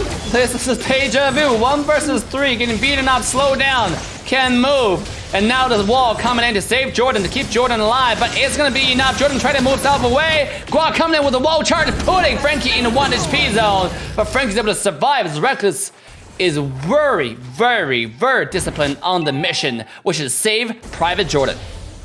That was some really good zoning provided by Jordan and Reckless. As we can see, the third Lord is secured by best player. And I do want to say I do like the Lucky Bots skin better than Div.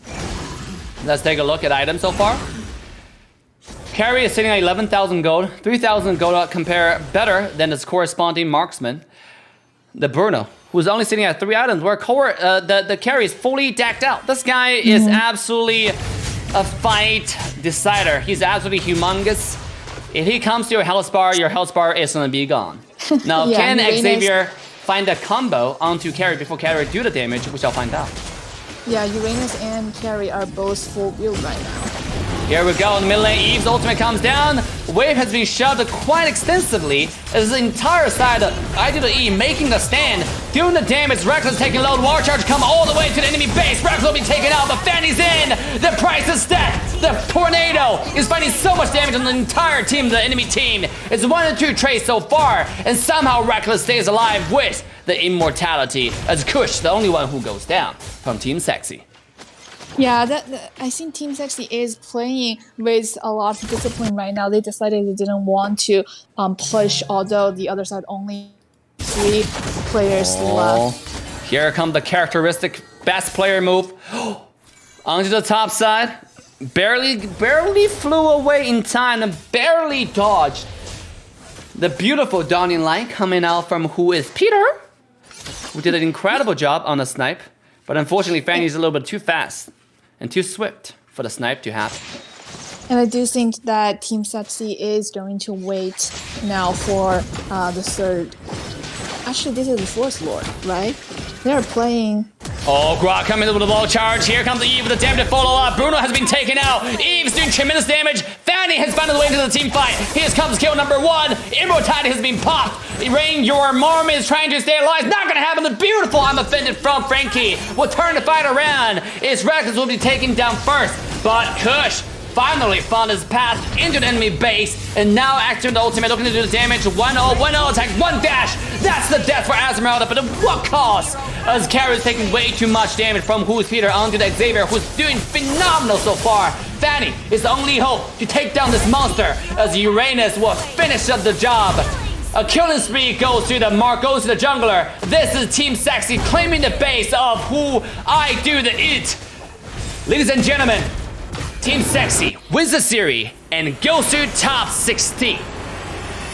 Just when we saw Team Sexy was going to wait for the last word, Victory! they engaged with the real world manipulation and the wild charge by the wombo tumble by Brock and Eve, and they were able to end the game after that. It was very, very impressive. I mean, they still kind of dominated in that game.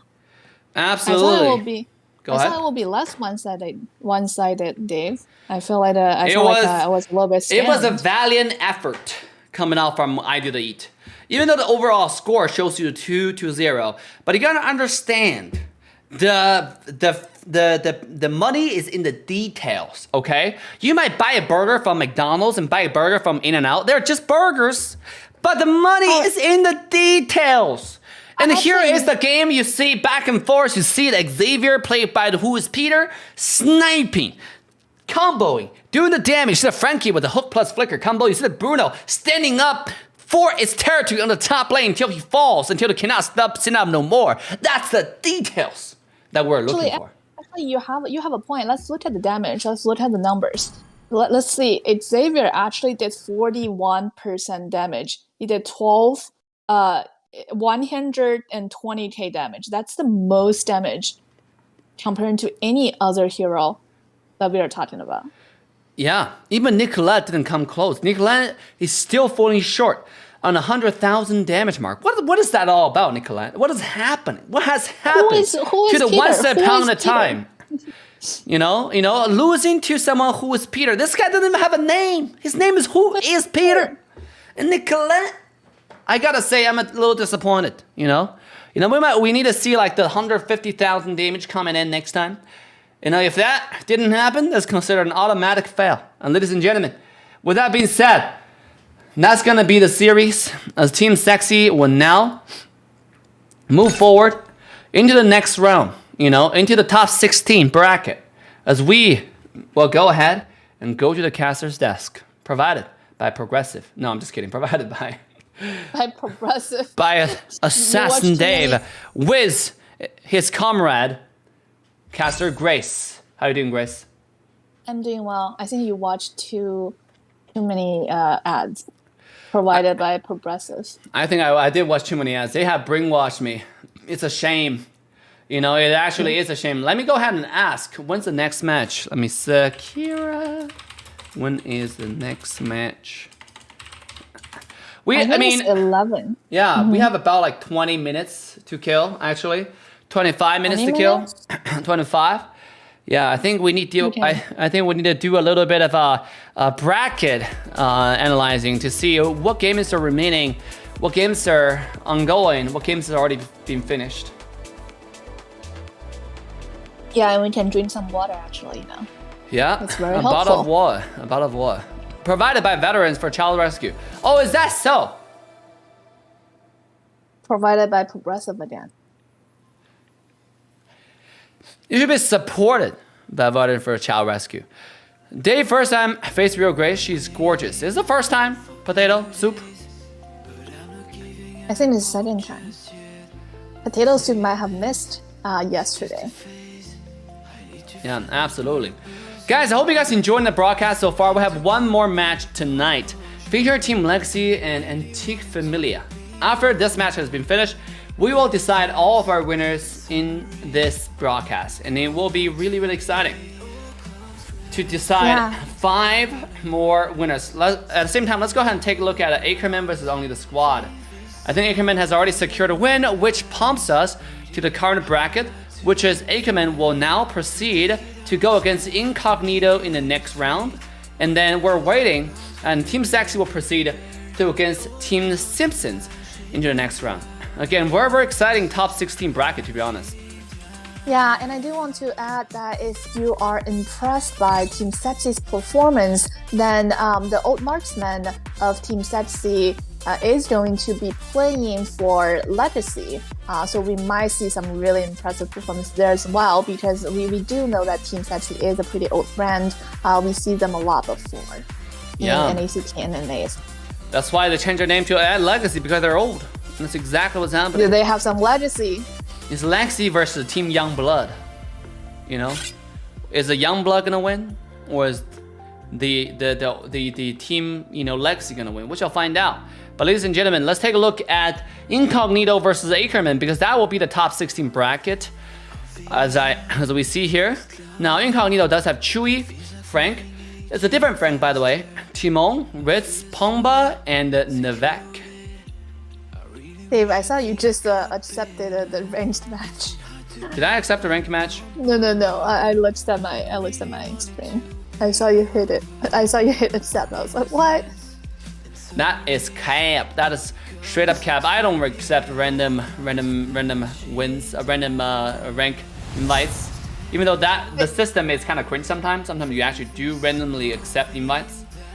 You know what's the weirdest thing? Weirdest thing is like a lot of times when after the game you play and play again, but instead of going to the same lobby that you were in before, you get invited into a different lobby. Yeah, I see you invited into some 5-man lobby. I was very confused. I was very confused. We don't have a lot of time. If we had 30 minutes, if this series would end a little bit faster, we would have actually played a game, to be honest, right? But unfortunately, go ahead. Can we see what's the result for Ackerman? I want to know. Ackerman lost. Wait, what? I'm just kidding.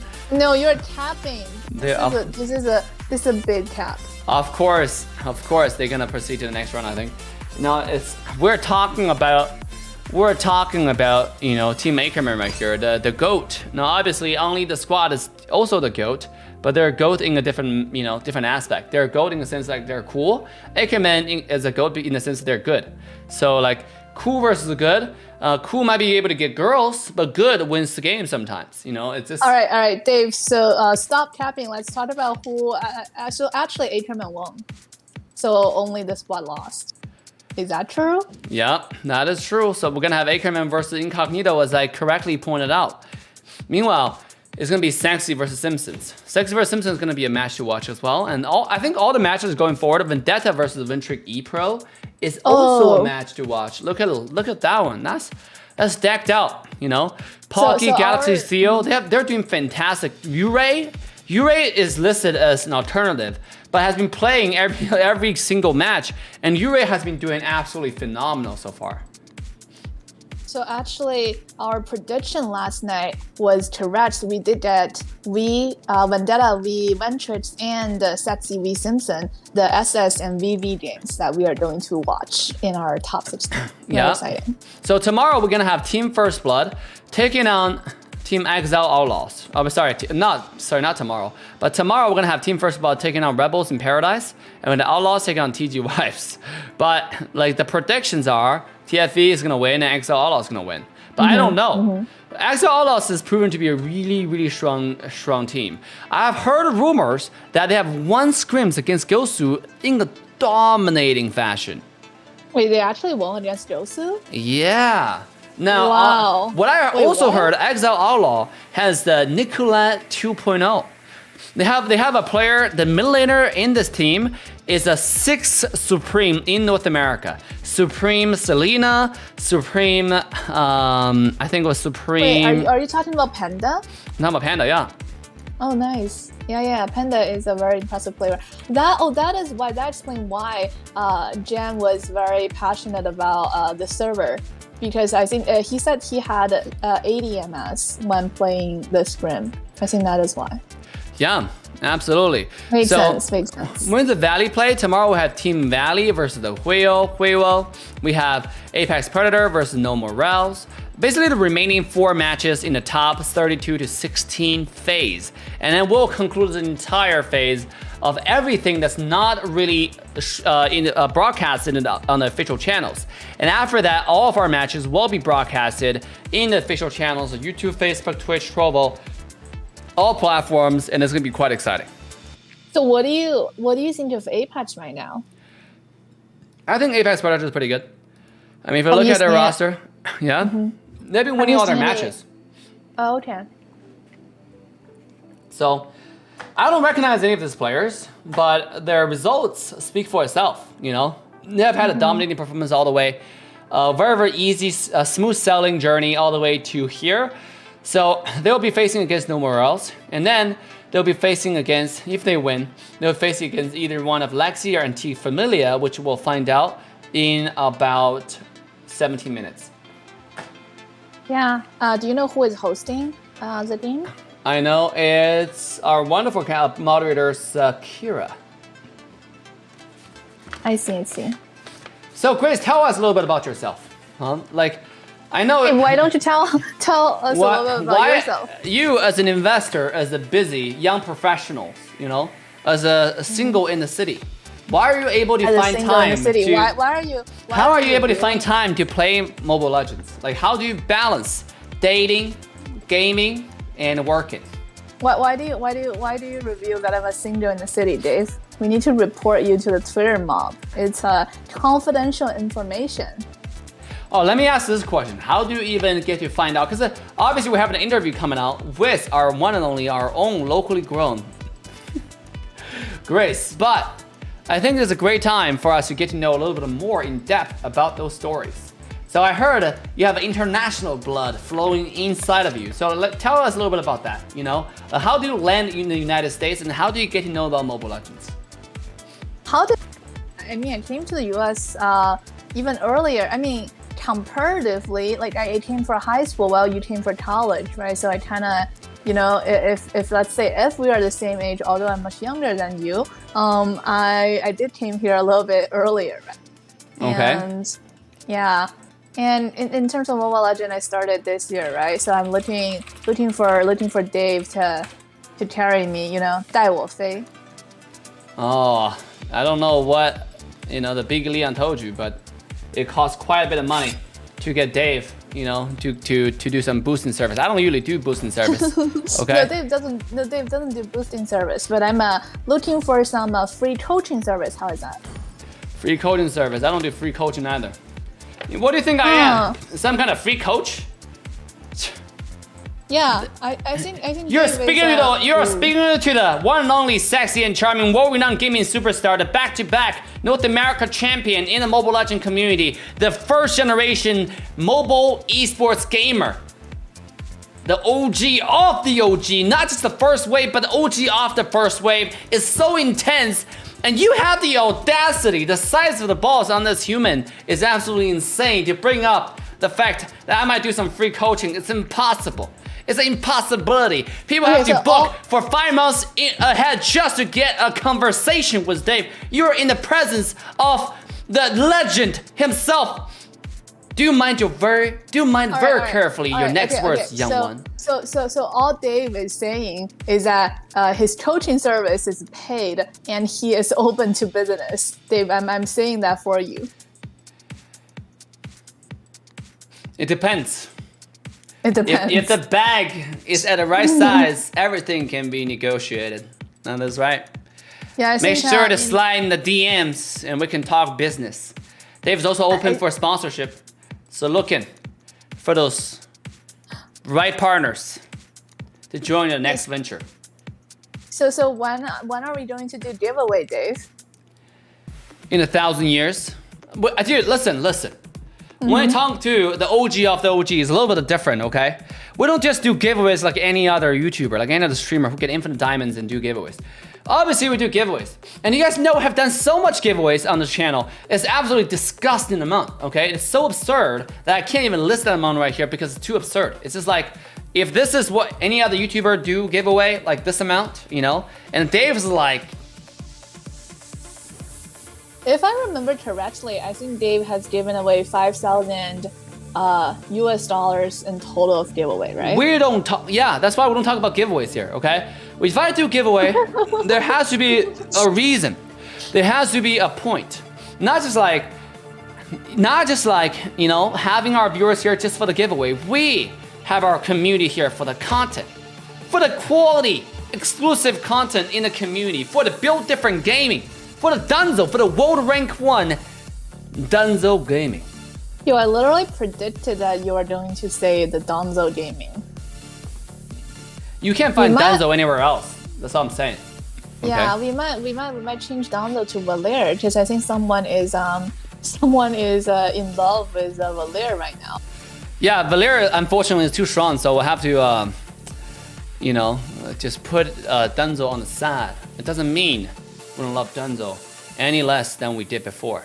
It's just the fact that Valir is a little bit too supreme. I like that word, by the way, in the meta, so we have no choice. But Which word? Which word? Supreme? supreme, yeah, what a beautiful world. Reign supreme in the region. What a beautiful description for exactly what we are as a community. Ladies and gentlemen, this is the coolest, greatest, the baddest community in the world of Mobile Legends. If you haven't liked, subscribe, and turn the bell to all notification bells, this is your chance to join the coolest, greatest, the baddest, the fastest growing community in the world of Mobile Legends. That is right. What you waiting for? Hit that subscribe button and join us tonight. Yeah, and we will. Continue. We will see some the Valley tomorrow. Exciting! I think a lot of viewers are waiting for that. That is right. Tomorrow we do have the Valley. We also have a lot of other teams playing tomorrow. It's gonna be quite exciting. So I'm actually gonna pull up the schedule for tomorrow. So we gotta see what's going on here. There we go. The chat is saying Dave Valir is the lair. Dave I like Valir. that. I play everything like an assassin. When I play Dunzo, I get 20 kills. When I play Layla, I get 20 kills. When I play Valir, I still get 20 kills. It doesn't matter what I play. You gotta understand, it's the D in front of the Dunzo that make it all work, that turn up the magic. Does it make Farsa Darsa if you play Farsa? Yes, but unfortunately, I don't deal with Farsa. We don't mention Farsa on this channel. Because Farsa is reserved. We're all about the Farsa's- Valir. Farsa is reserved for me. Dave cannot play Farsa.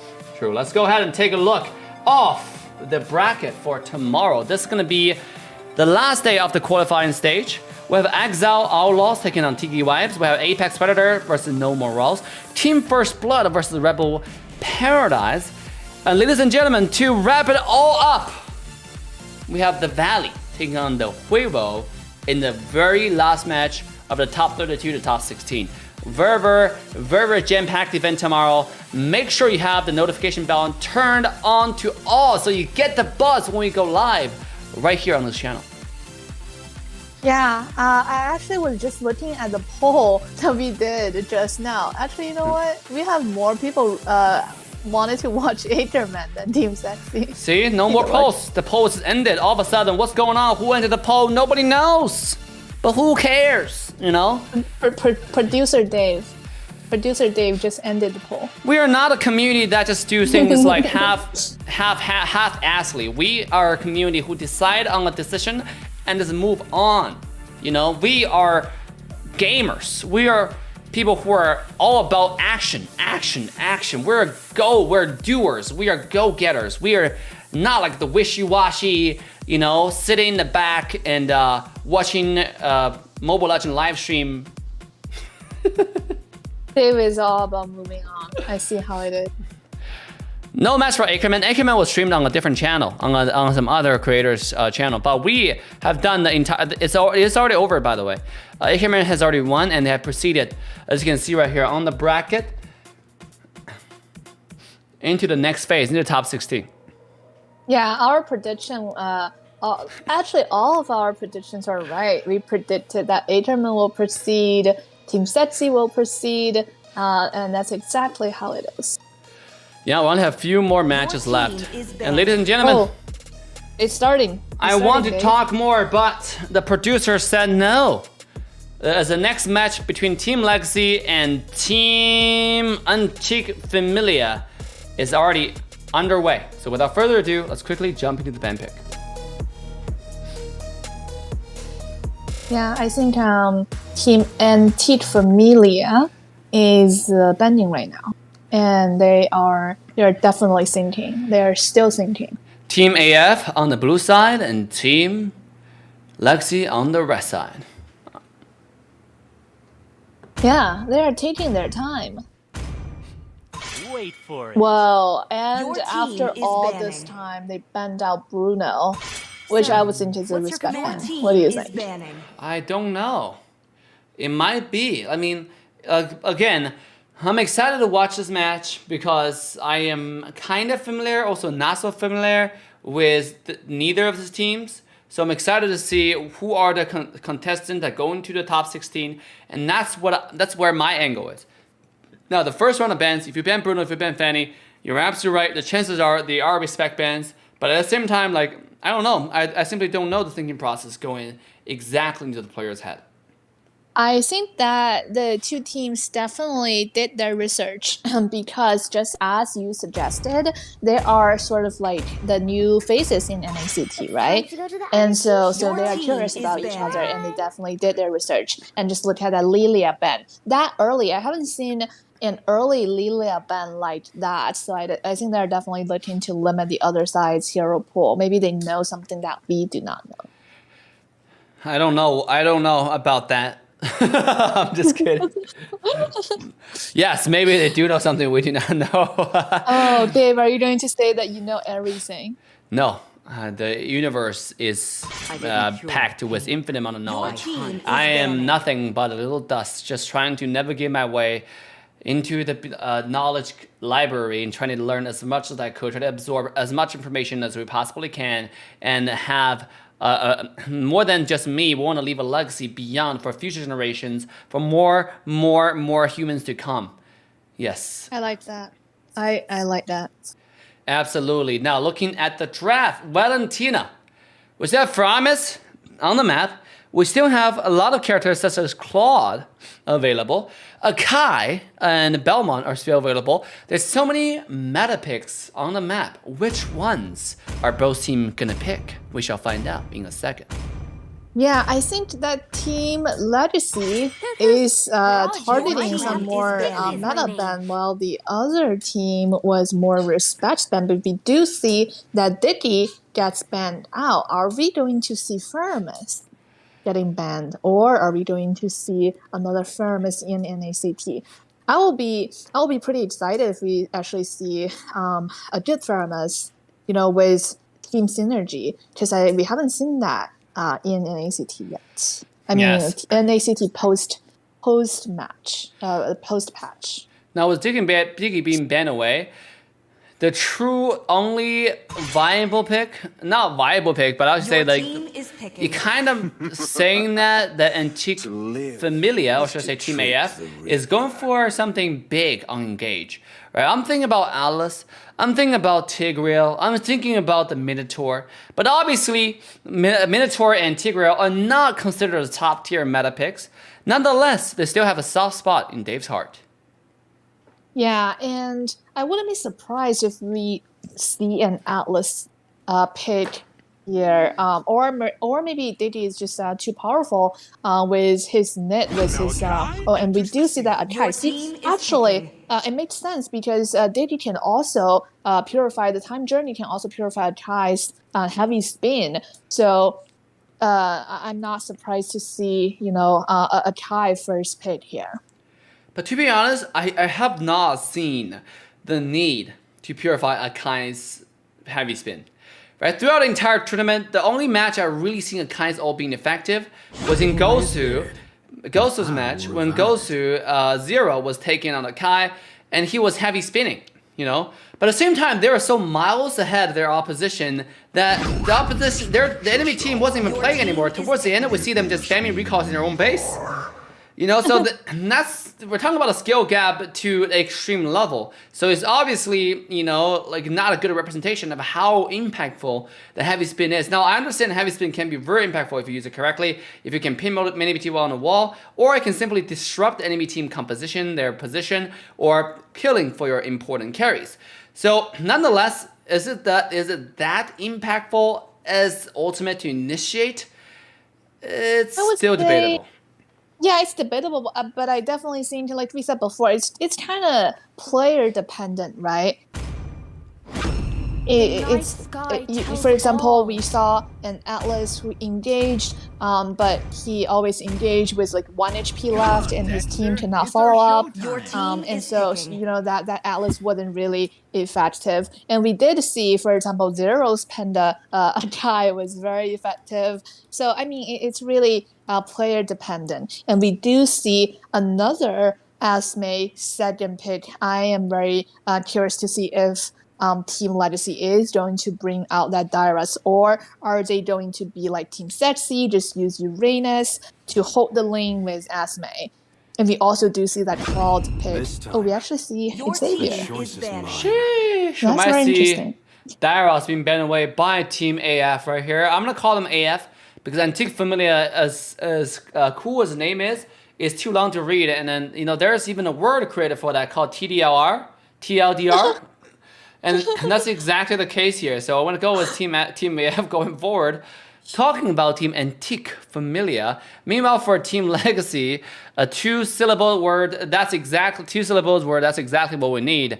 They are going for the next phase of ban and potentially going to ban away a lot of mid lane choices, especially targeting the early game mid lane choices. If I were them. Now, there are quite a bit of choices on the map, such as Julian, who's not being considered right now, such as... Team is banning. Just speaking, Julian's being And banned away Julian immediately. did get banned. Dave, all I'm hearing is English is too hard. I'm just going to hit call and teach Familia Team AF. But I mean, Team AF. Go ahead. Team AF does sound pretty good, I have to say. Yeah, Antique Familia. Sounds like a professional esports team. That is already well established. That is already miles ahead of their opposition. They're ready to crush this competition with their name. And I like that, And that's exactly what a lot of time for a lot of boxers, they have to walk into a tournament feeling confident.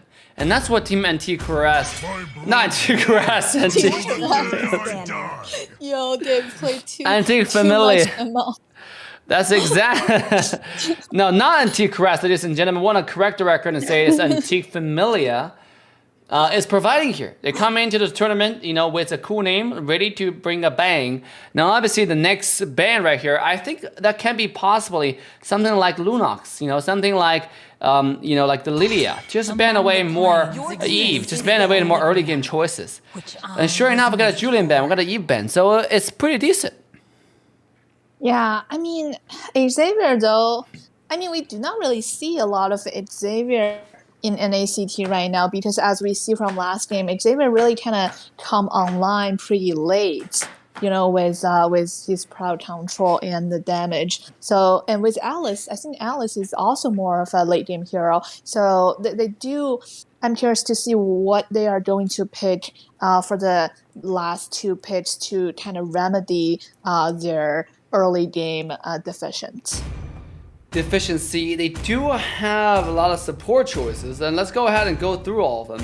If you want to have your early game, obviously Deacon being banned away, there's Masha still available on the map, and there's still a Natalia if you really want to target the Clint, which I heavily doubt they can do that. Mathilda is a great choice if you want to looking for some poke, especially looking to punish the Xavier in the early game. And sure enough, we are seeing a Mathilda being hovered over by Team AF right here, and we still have one last pick, and that is most likely going to be their mid lane, and that will be the Kagura. Actually, I think we haven't seen any Kagura in NACT post patch, right? And we also haven't really seen. I think they're deciding between Matilda or Raph. We actually have some more Raph recently.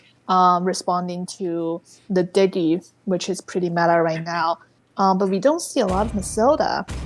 So, I'm pretty excited to see if they're going to lock in the Kagura and Matilda, which will be kind of new for, viewers to Your see. team is picking. Absolutely, and we do have the Kagura Mathilda being locked in, and last but not the least, finally the Dairos is not banned by Team AF, will be picked out by Team Legacy. Very interestingly, very oddly, and very surprisingly, that's still on the table, and Legacy is not going to leave such good food on the table. This is leaving the Wagyu beef on the table, not eating. It's just a waste of material, and sure enough, Dairos will be picked out. Yeah, I'm very surprised. They actually banned Bowman. Bowman is a really good ban. I don't have any... I wouldn't say anything about that, but Benedetta, they banned Benedetta instead of Dairas after they pitched out that Esme. I think that it might sense that they are very confident in Esme. And the other team is actually not picking Dairas. They locked in Phobias. What do you think of that? They are very late game. This is machine broken. I literally don't know what's going on at this point. You know, this is a little bit I know. sporadic, a little bit all over the place at this point. Yeah. With Phobius being taken out, this completely countered by Esmeralda. Nani? You know, I can understand Phobius can do kinda okay against okay, just only kinda okay against Mathilda. But why are you picking the character that targets the freaking support? The only reason I can explain this, the only angle I have for this is because Phobius is such a comfort pick for LG EXP. They decided, and also they just bluntly disrespect their opposition. It's like, okay, they're not beating Dairoth. You know, this 5 team, seconds till we're the just so enemy far reaches ahead. the We're gonna go map. ahead and just pick Phobius because why not? That logic is kind of questionable though, because I would assume if you're not picking Dyrus after Asme, that means your Asme is really, really good. I gotta watch out for your Asme. you know? Yeah, I'm a little confused. And ladies and gentlemen, as we walk in the land of Dawn, this is Team AF NT Familia versus Team Legacy on the blue side of Team AF. On the red side, we have Team Legacy. I'm your caster, Assassin Dave. With me is our one and only Grace, the English teacher from Washington, who does not hold back when it comes to casting Mobile Legends tournaments. Yeah, with that being said, we did see a little bit action on Mathilda's side, who is doing a really good job poking that Atlas. However, she caught herself in some trouble, getting killed, getting taken down by Xavier. Very Might not unfortunate. be so good of a job, but still Plex overextended her welcome and get caught out of place by Xavier. Beautiful combo to make sure this support heavily punished. Meanwhile, LG Ken is all the way on the other side of the jungle. Now, I understand this is a big, fat dinosaur, so it's a little bit of fearless. He's not really afraid of anything. He's gonna invade and then come back to Dome Jungle, eat everything, trample everything in his way. We have a little bit of vertical jungling. There's a Kai is on the other side as well. Just trading for resources. Yeah, I was about to say they're stealing each other's creeps, and they're both level 4, but Kai seems, I think Team AF does seem like they have a better position for the first turtle. Oh, here we go. Speaking of positioning, look at Kai looking for the dinosaur who will just miss the ultimate very easily because you're going against an Kai. At the same time, Kai might be dragging the turtle. Whew, look at the Downing Light, landing 3 targets from Team AF, doing quite a bit of damage. Speaking of that, Esmeralda coming in with the Fallen Star Moon as the first blow will be taken down. And this is Team AF running through their opposition, getting not only 1 but 2 kills. That's the early game trouble that we were talking about before, right? Xavier still doesn't have enough damage, as we can see, and Panda, Kai already can play very aggressive. Oh, Okay. he's going the wrong direction. Looking for the escape, but no one really escaped from LTEXP, they say. And sure enough, he will be taken out. Actually, nobody said that. I just made it up. But he will be taken out, and double kill goes to the EXP laner for Team Legacy to start off the game 3-3. And no one truly came off on top, as the turtle is still on the map. Yeah, and now actually Team Sexi has a better position for turtle. Man, I just wish they can call a Kai Panda. That would make my life much easier. I mean, if you call a Kai Panda, nobody's gonna confuse that's not Panda. It's not a Kai. You know, so I don't see any problem with that. You can still call that Panda. Meanwhile, top side, speaking of the Panda, it's a Panda making its way all the way to the top side. This is now LGGO doing his best to shove the lane before he falls to the 4-man tower dive. It's the ultimate, it's the heavy spin, it's the Akai coming in, but not enough damage to get the gold, and now it's Akai in trouble, being eaten alive by the dinosaur, taking low, taking down. As Akai bit up more than what he can chew, Team LG heavily punished the opposition jungle. We see a beautiful Daytona's welcome from the dinosaur, just eating Akai alive and splitting out to the wall. And now there are 4-men ganking topside. Yeah, it's a little bit of vertical trading. A beautiful Downing Light. The snipe comes in, and the result is death. As AZ will be taken down, and LG Nash is popping off. Meanwhile, at the same time in the mid lane, it's Esmeralda casually taking down another kill from LG EXP. It's 4-5 kill across the board, and this is a much even game than any other match we watched today. This is a very, very even game. Speaking of their gold, it's exactly the same. Yeah. Let's take a look. It's 5 minutes into the game. Let's compare the items. Claude already have the DHS. Speaking of the Claude top lane, the Blazing Duet comes in into the combo. Claude taking low, Clean taken down. And now one more slag from LG Nash to make sure that one happened. But at what cost is the Conro coming in with the entire umbrella combo to secure the kill in retaliation and taking down the mid laner from Team Legacy. Yeah, Team AF does have more early game advantage because, as you see, Atlas can always win because he's tanky, but Xavier and Clint cannot escape their fate. Yeah, there's not fast enough. And let's take a look at items.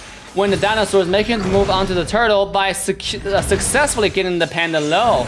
You can see right now the Clint is having the every marksman one item each, but before calculate item, here comes engage. Here comes Obi-Wan with a beautiful fatal link onto 3, but Akai with heavy spin for the disengage. Boom is jumping around, bringing a force of destruction on the enemy side. The jump continues. Clover taking low, but not taking down. It's so far 1-1 trade across the map, but Clint on the other side will find another kill onto Claude and making it a 2-1 to the favor of Team Legacy. Yeah, it's not only trades in terms of kills, but also objectives. As you can see that we just had it's trades everywhere across the map. Yep. We just had the Team AF tower got taken down, but we can also see that Team Sexi's tower is not Team Sexi, but Legacy's tower is also very low, and it just got taken down. It's literally trades. On the bottom lane. I thought Obi doesn't have the fatal link, but it doesn't matter. The downing light won't be enough. Speaking of enough, this is Akai beautifully pinning the opposition marksman under the turret, as the turret will provide enough damage to take the marksman down, shutting down a monster, the Clint he is. Already having 5 kills on the map. This guy is looking to dominate the match, and Akai just shut it down. We do see that Team Legacy was able to take down the tower, the mid tower of Team AF, doing a little bit more trades there to catch up on their gold, and their gold is still very, very equal. It's a very, very close match. Oh, here we go. Kagra being rooted down, taken low, dashed away, taken out. And the field phobias will seal the fate on this monster. Beautiful flicker into the fatal lane, but an very fast reaction from the Claude on the flicker to make sure that one does not connect. Now Obi will look to get himself away, looking to do a lot of escape from the damage coming in from the entire side of AF. We cannot find any more into the health bar of Team Legacy. Yeah, we saw that Phobius really rotated very fast for all the team fights, although Asme also did the same to mirror Phobius, but the Falling Starman did not come next in that team fight, and they had to run. And we do see another clash in the turtle pit as Team Legacy has already secured a turtle. Obi-Wan looking for more trouble in the front line. He does not have the ultimate. Meanwhile, is one more time Steel Plex being left out to the backline, taken out almost instantaneously. Now EXP jumping in, going forward, pursuing Atlas, beautiful fatal link to force the dash. The wombo combo comes in, and EXP will take a kill. Not until Kung Fu Panda shows up with a heavy spin to turn the fight around, and LG EXP will be taken out to trade for 2 kills. Yeah, it's trades everywhere. We just saw that Xavier's damage is coming online, and Alice is having his ult more frequently. And then we just saw that Akai has this really good heavy spin out there to get another kill for his team. It's a very, very even game, I would say. Although Team Legacy does have a tiny lead at 9 minutes of the game. Yeah, now we have some time. Let's take a look at items. You have Clint sitting at 2 full items. Endless Battle, Berserker Fury, going for the Blade of Despair. About 1,300 gold lead. comparing to his corresponding opponents, right? You have Claude sitting only at 2 items, but nonetheless crucial 2 items with the DHS, with the golden staff. And before the finished item here's comes Obi-Wan looking for trouble one more time, flying in with lightning speed, scaring everybody away from Team AF. Yeah, I do think that Legacy is having better rotation with their Alice being the initiator front line, and they also are very tanky with I mean, both sides are pretty tanky, but I would say Alice is more tanky, especially late game compared to Matilda. Yeah, and here we go. Look at Alice's position. This guy looking for trouble. Always, looking for the engage. He's looking for the claw, and he's looking for the fatal link. The entire side of LG is making a move onto the Lord. And look at Obi-Wan just patiently waiting into the bush. He's not Obi-Wan, maybe Obi-2. I don't know. He's just in the bush waiting very patiently. Yeah, they're just baiting. They're just baiting at this point. Barats can also initiate with Tona's welcome. They have a lot of initiators on their team. Yeah. Xavier can use the combo, the 1-2 combo to CC and to engage MVBC. I think Alice is deciding. Yeah, Alice will be counter-engaged. Heavy spin comes in, Alice comes out, but this is exactly the goal of Team LG is to secure the Lord. ESP find himself all the way too deep into the mid-side. It will be taken out first. Alice coming on, missing the fatal link, but the result is still pretty satisfying because take down the Akai. 1-1 trade, but the Lord does go to the favor of Team Legacy, and now it's AZ on the run. Kenki gets away, he's being trampled on, and lightning and downing light will connect. It's not lighting down, it's downing light. It's downing light. AZ will be locked down and taken out.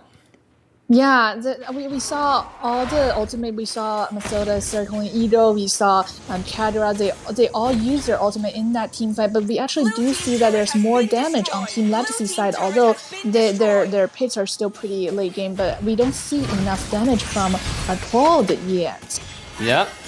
Claw's still online, and that's their saving grace. Here we go. LGO will be looking for trouble yet another time, and he'll be heavy spin onto the wall. Not until he got eaten by Ken, pinged onto the wall. And here comes the fatal link into Matilda, instantaneously taking out the disaster spell for the side of Team AF. This is a 0-4, and Team LG takes the fight.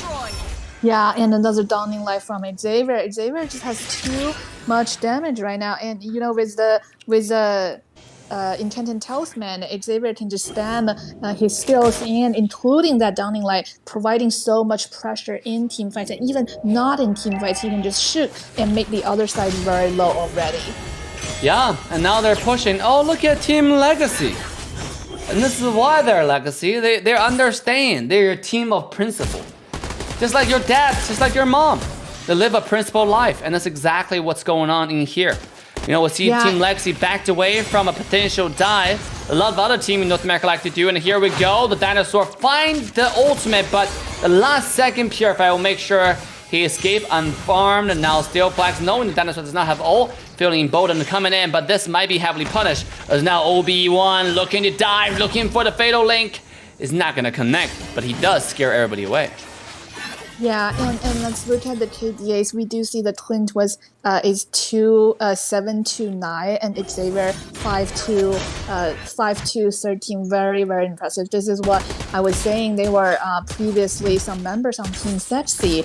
Now they're just playing under a different brand, but they're still making some very, very good moves in team fights. And let's take a look at total gold. One more time, we'll have to fix our eye onto the marksman diff. Right, Claude is sitting at 11,000 gold compared to a 7,800 gold. Sorry, Clint is sitting on 11,000 gold compared to a 7,800 gold Claude. Clint is sitting at 5 items compared to Claude sitting at only 3 items. This is not the same level of marksman damage. If Claude goes in, he might be absolutely just disintegrated, vanished from thin air by Clint. Yeah, we might have been seeing some build gap right there. Yeah, here we go on the bottom side. The Lord has already go down, and the Luminous Lord is going to the favor of Team Legacy. As now OB1 is in the front looking for engage. Looking for trouble again. I mean, he's a robot. Look at him. Look at the jacket. This guy is swag. You know this guy is cool. You know this guy's ready. Oh my god! And look at the dawning light. Just half HP. Just to tell towards half HP. This is a Xavier late game for you, or even a mid late game. It's not even late game. The Xavier. Let's take a look at Xavier's item, right? You do have a 3-4 item being complete, 4-4 item completely finished. Only working on the last item here. Mathilda taking low, but able to dash away very, very swiftly. Yeah, and Lord is full HP, crashing down. They don't even have a top inhibitor. Oh, here we and go. look at the Obi-Wan downlight. jumping in. Not able to find any connect. Akai looking for the heavy spin. Lord is taking low, but Akai taking almost out. Look at the card's HP. 1 HP remaining.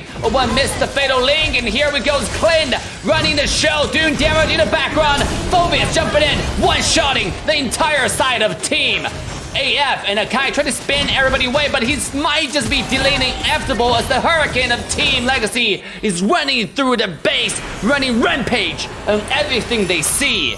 And ladies and gentlemen, Team Legacy takes game 1. Victory!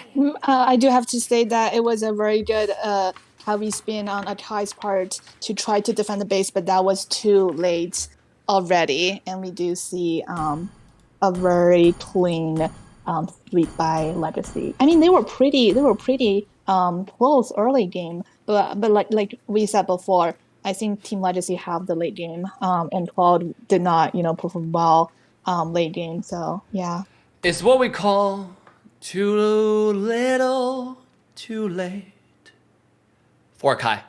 He did his best. Yeah. Unfortunately, the result was not very satisfying, and Legacy is taking us to a match point. Ladies and gentlemen, we're now walking to the potential last match of the night. Let me ask Grace, our caster Grace here, how do you feel about the evening? Is there anything that you want to say, any comment you want to give to about all the matches? What are the best matches that you saw tonight? What are the games that you want to, some team fight you saw that was really clean? That, talk to us about it. I mean, I think like we all expected, Team GOSU, really dominated.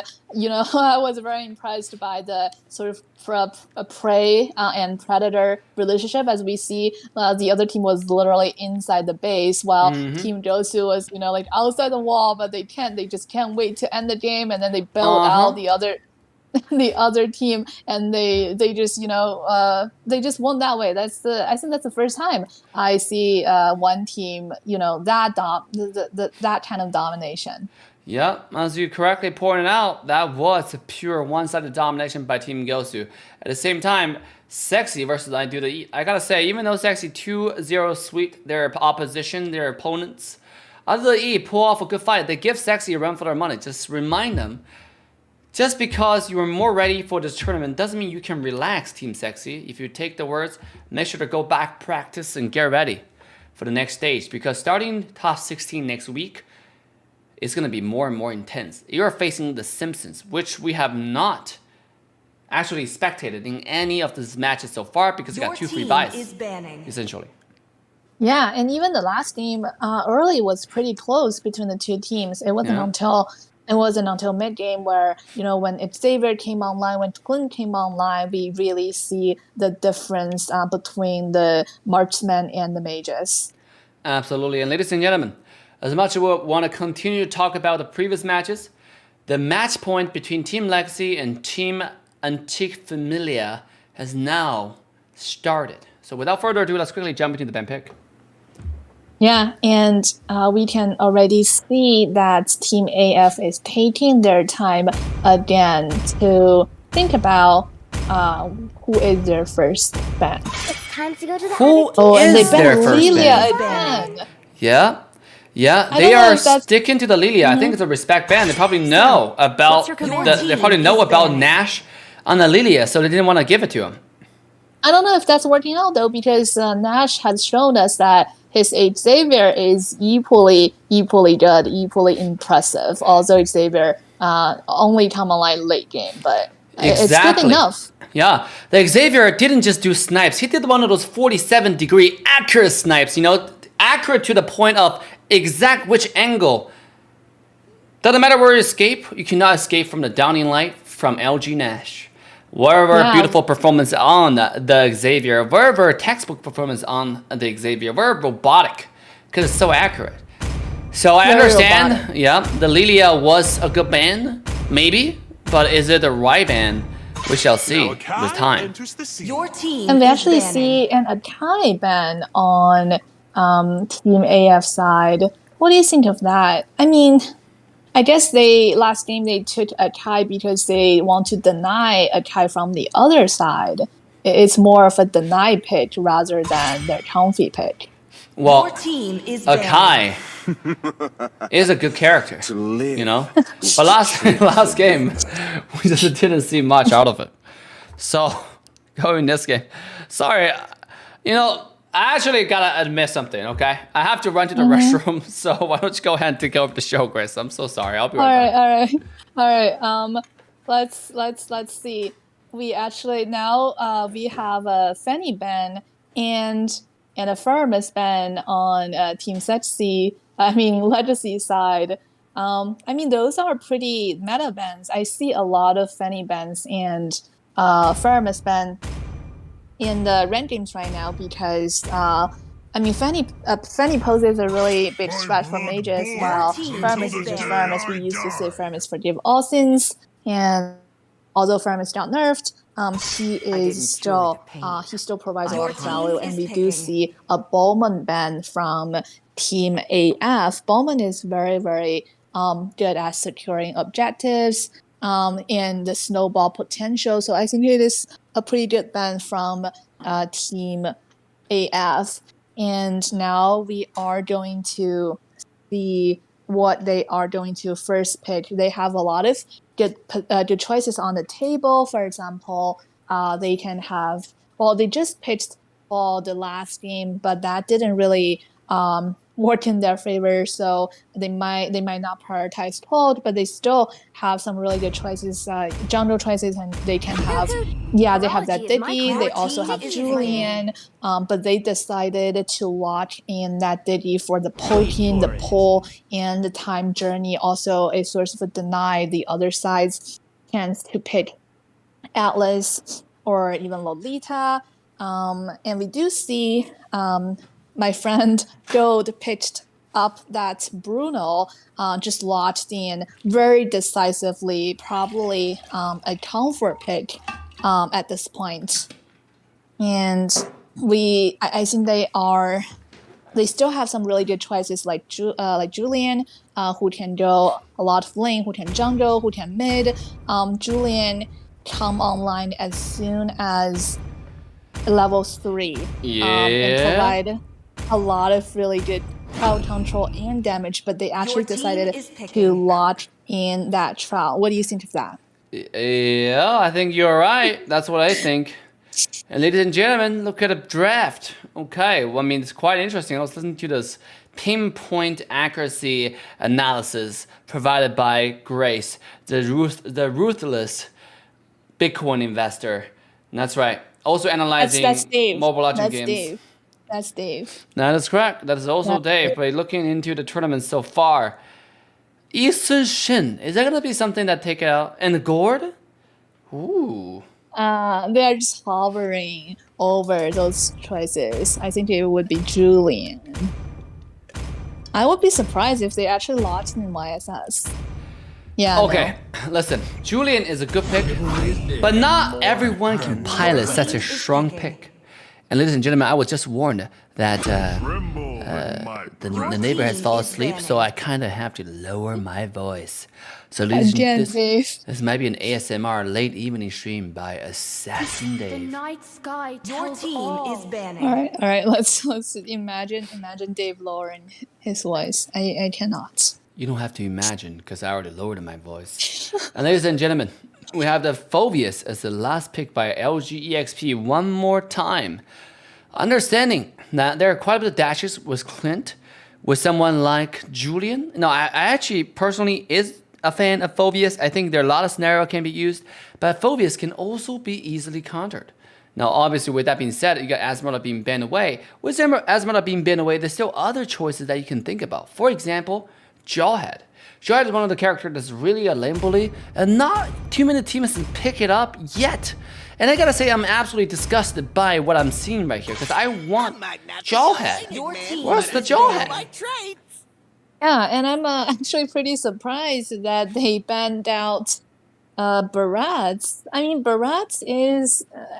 We saw that Barats provide a lot of crowd control value, and our Ken was really pretty good at retribution as well. But do you think it worth spanning out Barats? It's a very, very respect ban.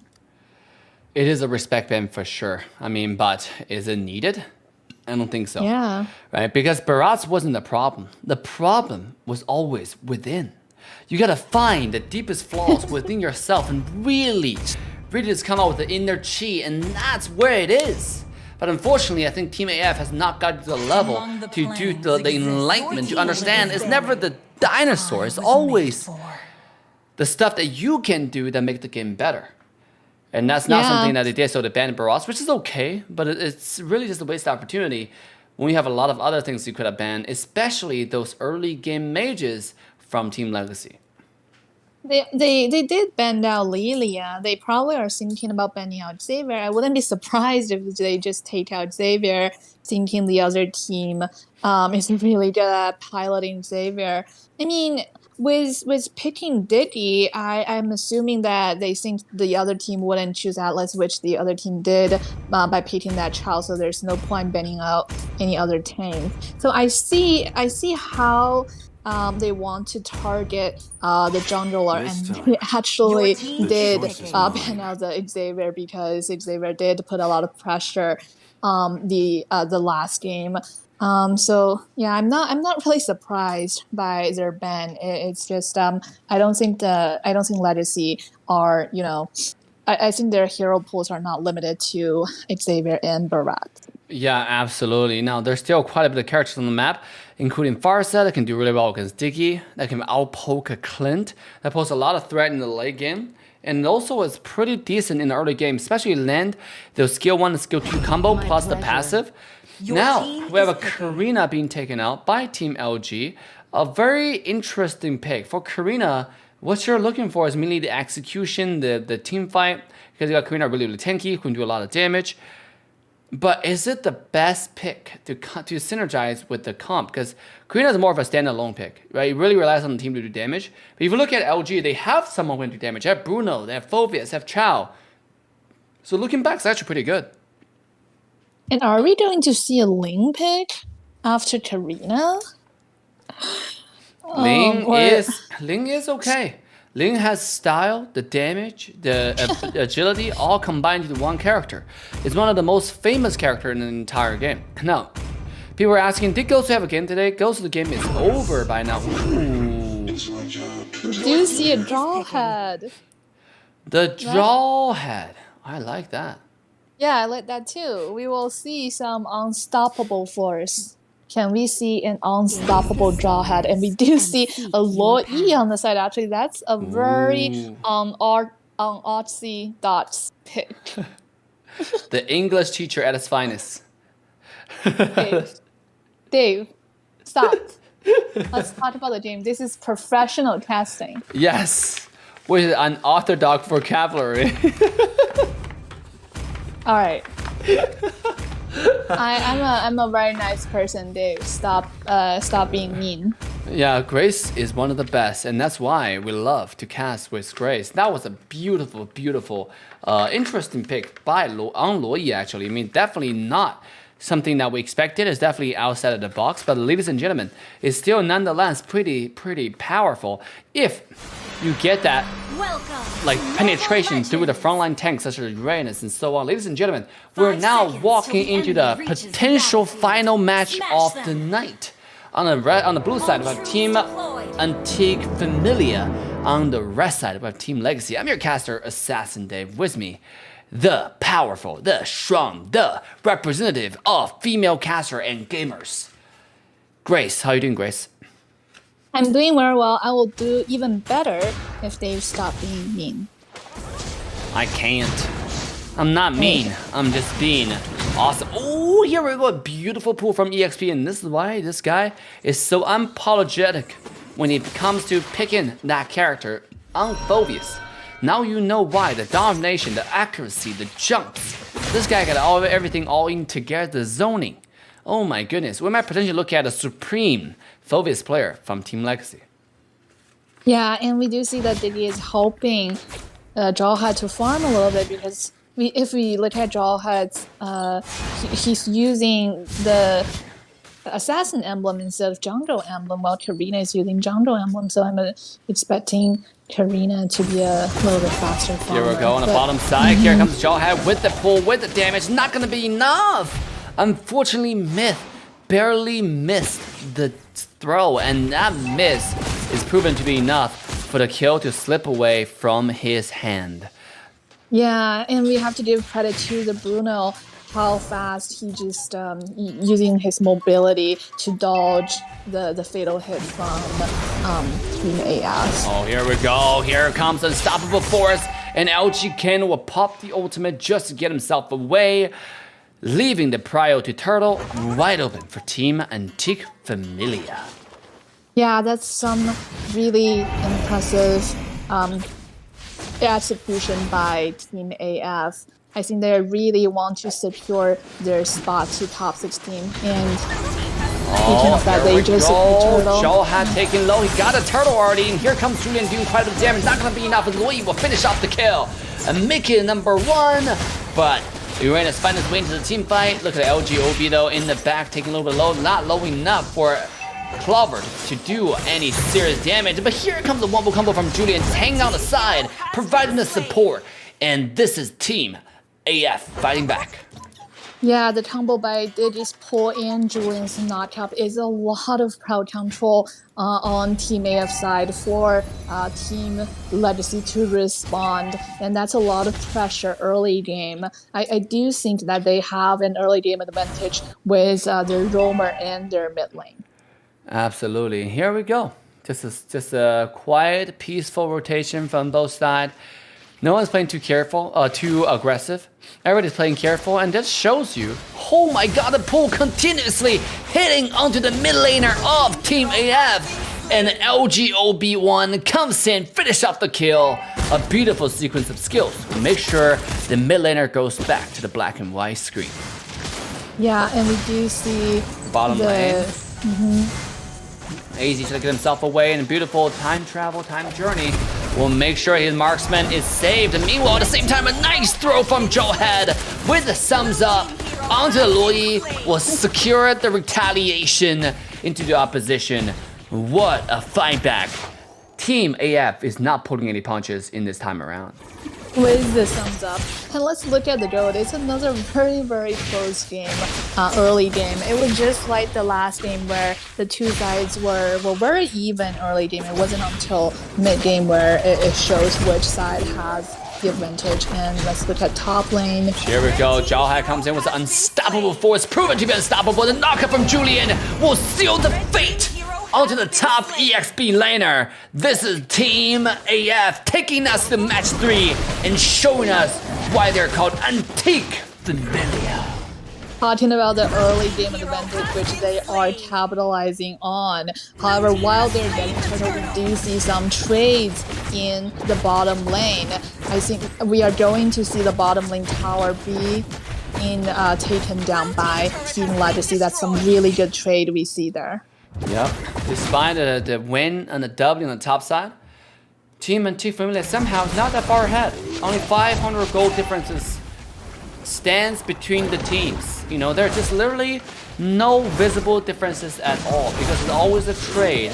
Doesn't matter how much effort you put in your game, somehow Team Legacy always find a way back into the game. Yeah. Who do you think will have late game advantage though, based on the draft? Because I do think early Team AF has more advantage. Oh, speaking of late game advantage, here is, oh my god, Bo has been thrown to the air instead of jumping to the air. And he will be taken down, beaten up by the side of Team AF. Now they're marching down to the mid lane, looking for the second lane of triumphant destruction. The tower has been taken low, and here comes Chao into the flicker, into the knockup, but can't quite find anything just yet. The timed journey was not commended before Diggy was so brutally taken down by the entire side of Team Legacy.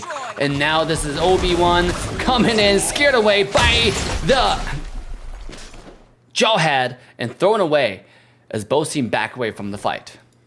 Yeah, I just want to say how much damage Luo Yi is doing right now. But despite that damage, we do see another trade in the bottom lane. We see that Team AF has taken out the bottom turret of Team Legacy as well. So let's look at their gold. It's exactly same again. And on Team AF side, it goes mainly went to the... It's actually spread across even between the players. Meanwhile, on the other side, we have Bruno securing 5,200 gold, the most valuable player on the map right now, compared to a 4,300, 4,400 Clint, which means Bruno is about like a half an item ahead. Here comes Shallow being pulled back, taking a lot of damage under the Clint. But nonetheless, leveraging this mobility, surviving to see another fight.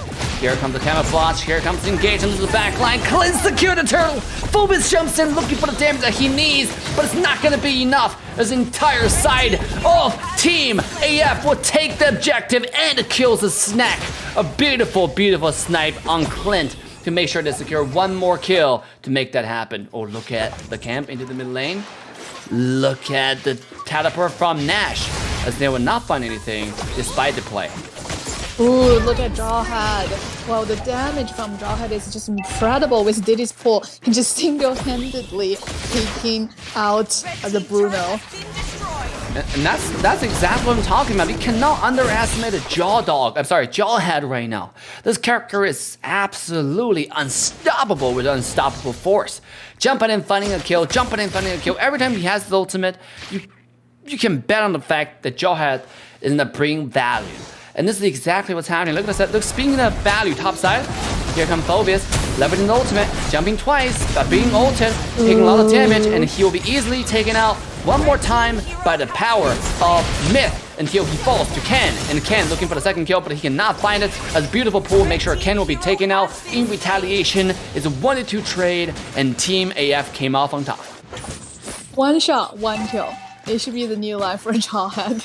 Oh, here we go towards the mid lane. No, AZ find incredible damage onto Legacy Gold's health bar, but Bruno's able to dash away just in time.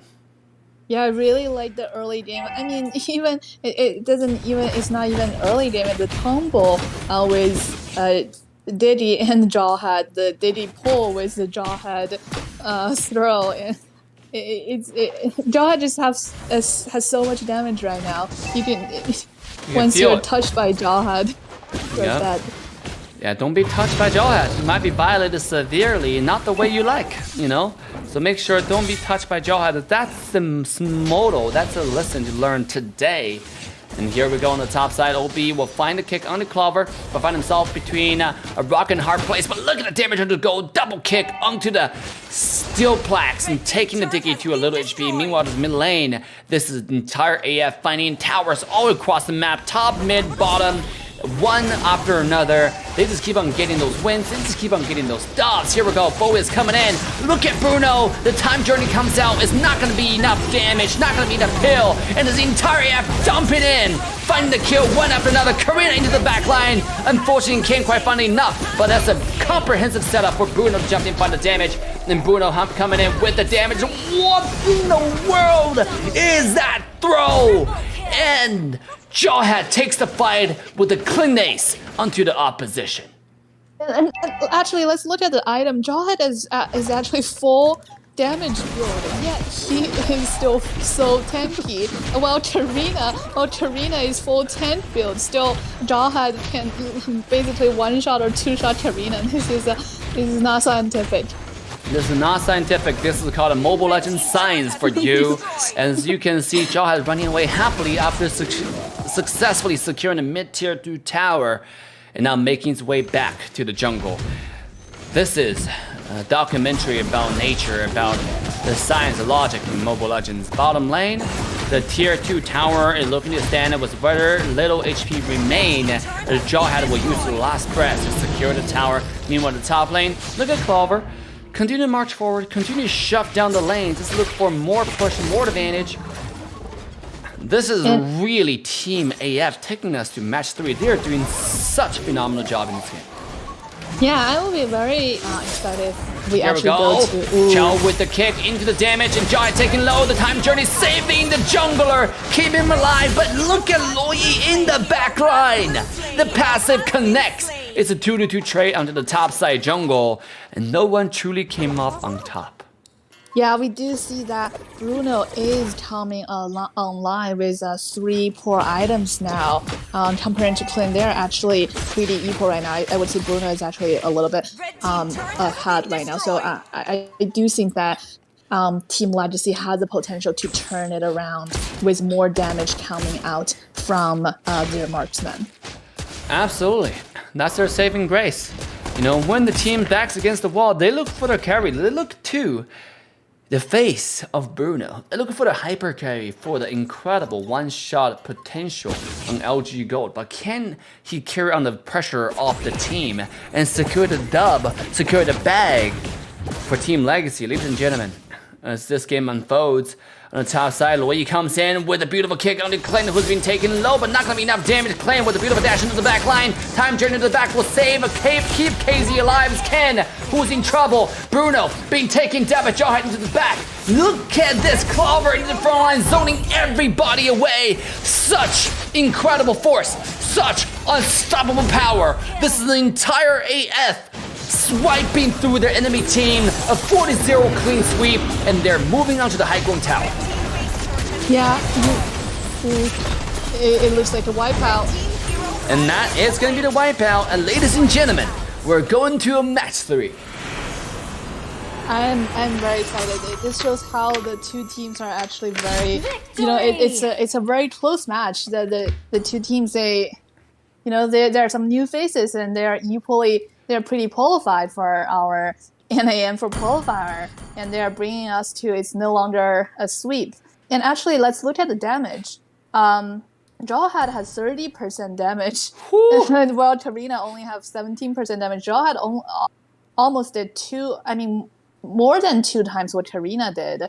I think we will definitely be seeing more Jawhead in the meta in the games. It's very interesting, Jawhead unstoppable force proven to be really unstoppable. Just to prove to you that you cannot underestimate someone like Jawhead. All right, you gotta read the patch notes.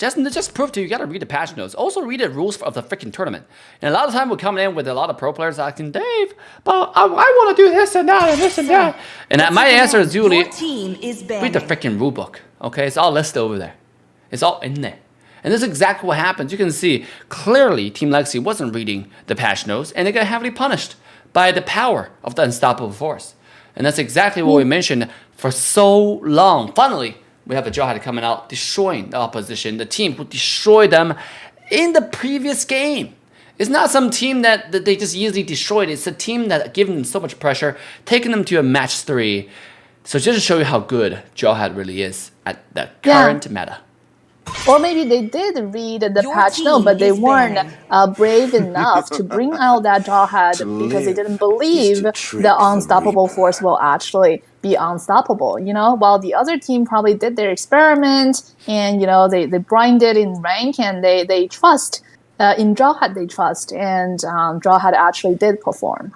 But ladies and gentlemen, life is not about what challenges, what happens to you. It's all about how you react to what happens to you, with the patch note come out, they might read it, but they didn't react to it. And look what happens. They're still heavily punished.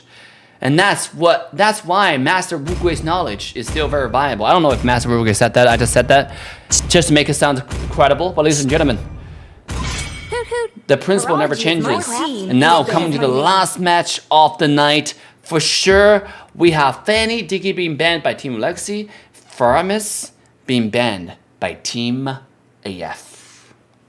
Yeah, we do see Diddy being banned. I would say that we have to give Diddy a lot of credit in the last game. We saw a lot of really good pulls, and we saw pulls from the Diddy bombs and really good time journeys coming out at the right moments provided a lot of value in the team fights. So I'm not surprised at all.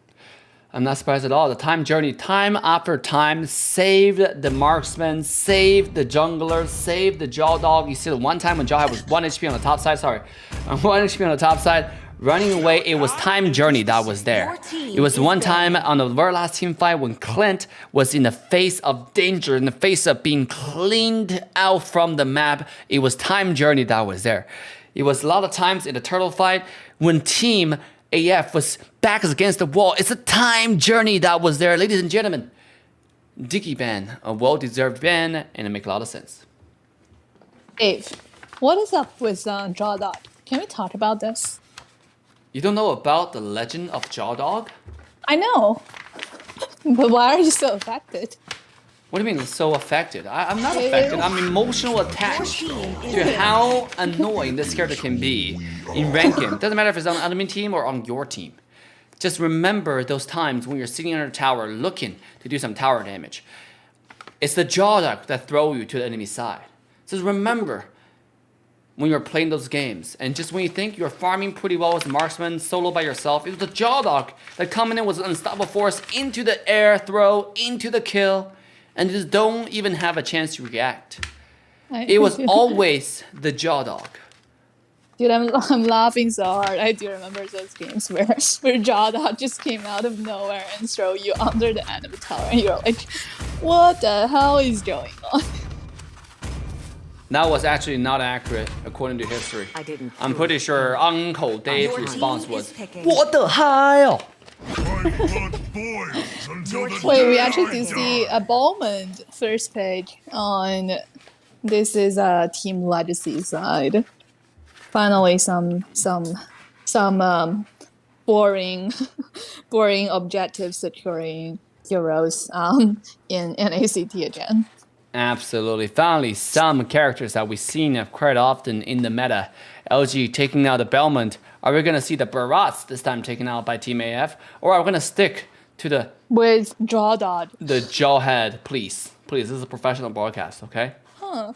Who's talking right now?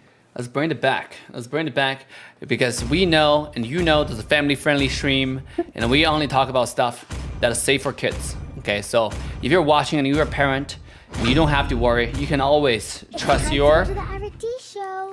You should keep on going. I don't want to get canceled. Please. We actually don't see any Jawhead. We actually see the Lilia and Estes. Why is not Estes, Dave? Wow, the Estes being taken out at such an opportune time. I don't know. It's the last game of the night. I bet still Plex is like, okay guys, I've been carrying way too hard on Diki last game. This game, I'm gonna sit in the back and just smash my buttons, alright? Don't ask me to engage, don't ask me to do anything. I'm just gonna relax, take a breather, take a puff. You guys have fun. You know, I mean, Lilia plus Estes is a pretty good combo in theory because, you know, with Black Shoes, Lilia sort of have a second life, and then with this heal, it's sort of like multiple lives for Lilia. So I can see how it is a very good wombo combo in theory, but in execution, just as we have seen in the past, Estes is really not that good at initiation, at crowd control. So I don't know if it will actually work out in this game. But as we see, we do see a Barat's pick on Team AF side. I think Barat does provide more value in terms of crowd control and initiation. So it might pay out dividend for that. Absolutely. I mean, the composition is pretty tanky. It's pretty hard to kill. But at the same time, the draft is missing a lot of crowd control. Now, if you think about a marksman who's not going to have any crowd control, in the last final draft they're going to have is probably the ESP laner. Are we potentially going to see a Ruby coming out? Because if you really need crowd control, I think the best candidate in the ESP lane that provides such crowd control is someone like a Ruby, someone like Yuzhong potentially, someone like Pulapu will do a lot of crowd control, or you can even pick out someone like Terizla, who is kind of falling out of favor now, or maybe potentially a Or even Julian. Kaka. Or even Julian. Yeah.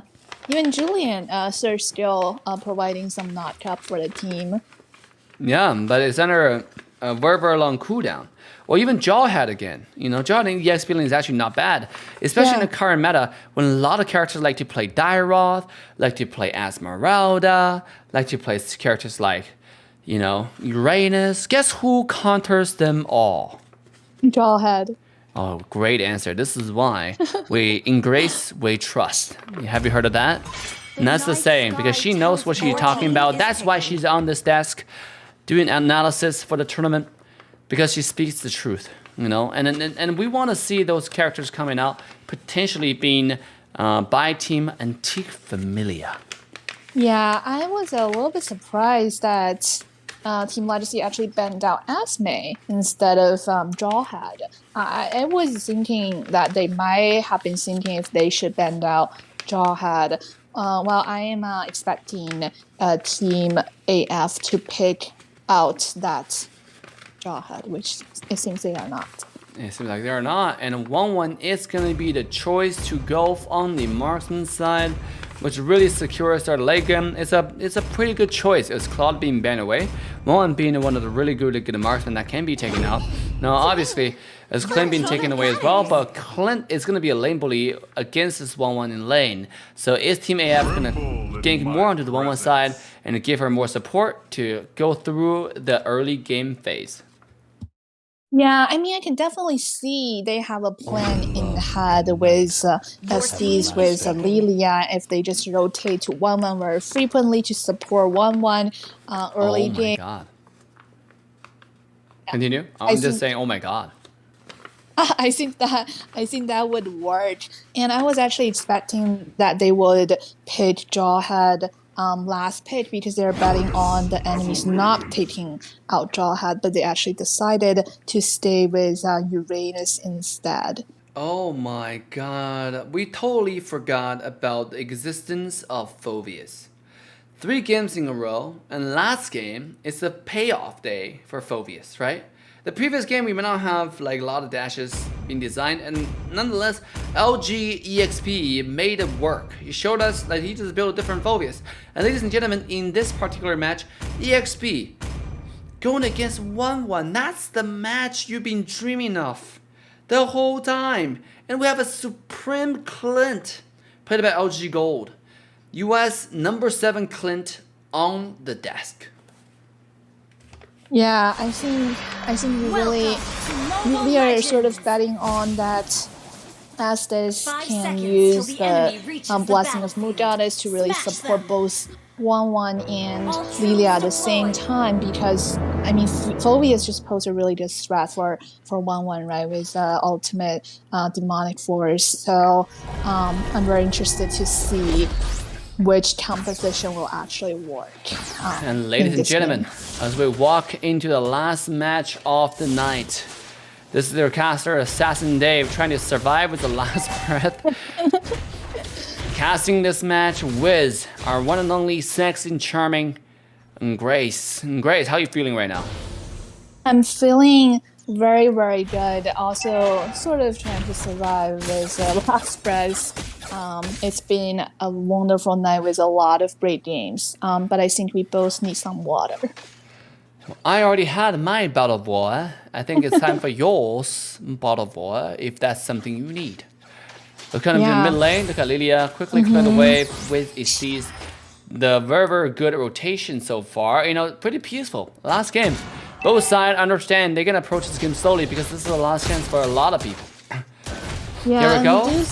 Steve's being hooked under the tower, popping the Purify to stay alive. Here comes Baras under the top side. He does have the ultimate. Lilia tank the tower shots. Clint taking low, and first blood goes to Team Antique Familia as now the dinosaur comes out looking for the damage, but he might be zoned out and taken down. Little bit too careless on the HP bar as the dinosaur will fall. And it's a 1v1 trade across the map. I would say Barrett's definitely overestimated his tankiness. He was literally one tap from anything, yet he decided to go to a different direction than disengaging. That definitely did not work out for teammate. Yep, here we go. LG can on the turtle, but Clover is be like, yo, this is my turtle. And ESP is like, no, but that's my turtle. And sure enough, a little bit of back and forth. After a little bit of back and forth, it's LG can who will be solo and Dinosaur, despite the first stats, coming and secure the turtle and eating the Phobius alive.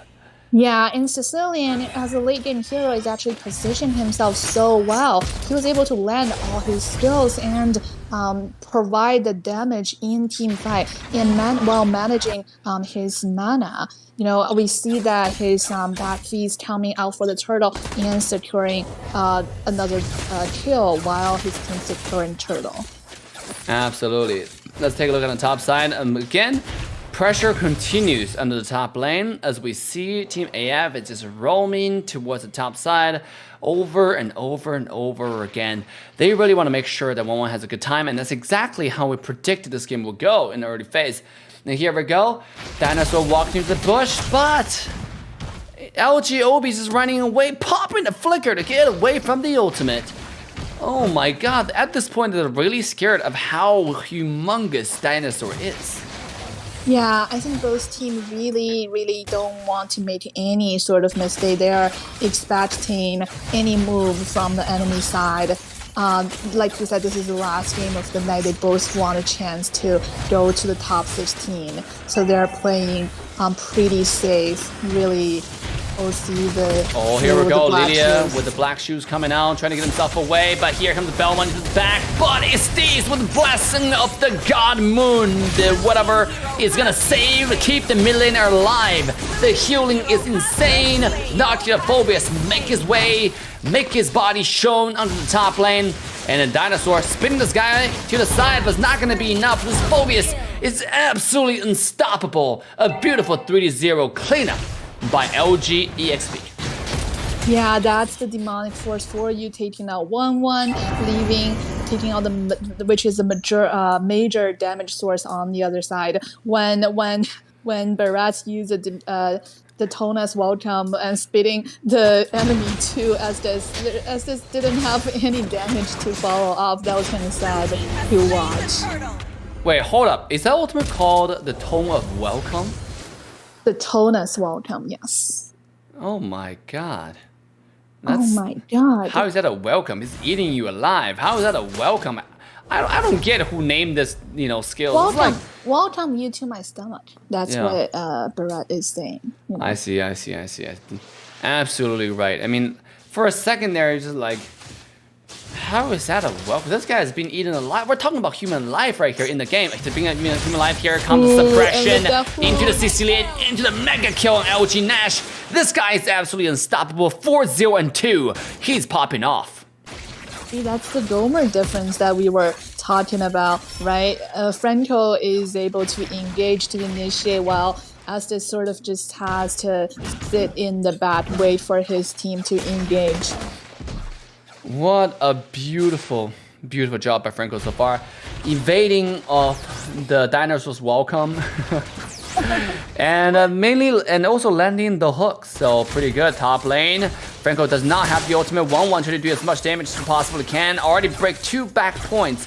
And now only need 2 more auto attack to proc the ultimate. But here comes Sicilian popping ult, running forward.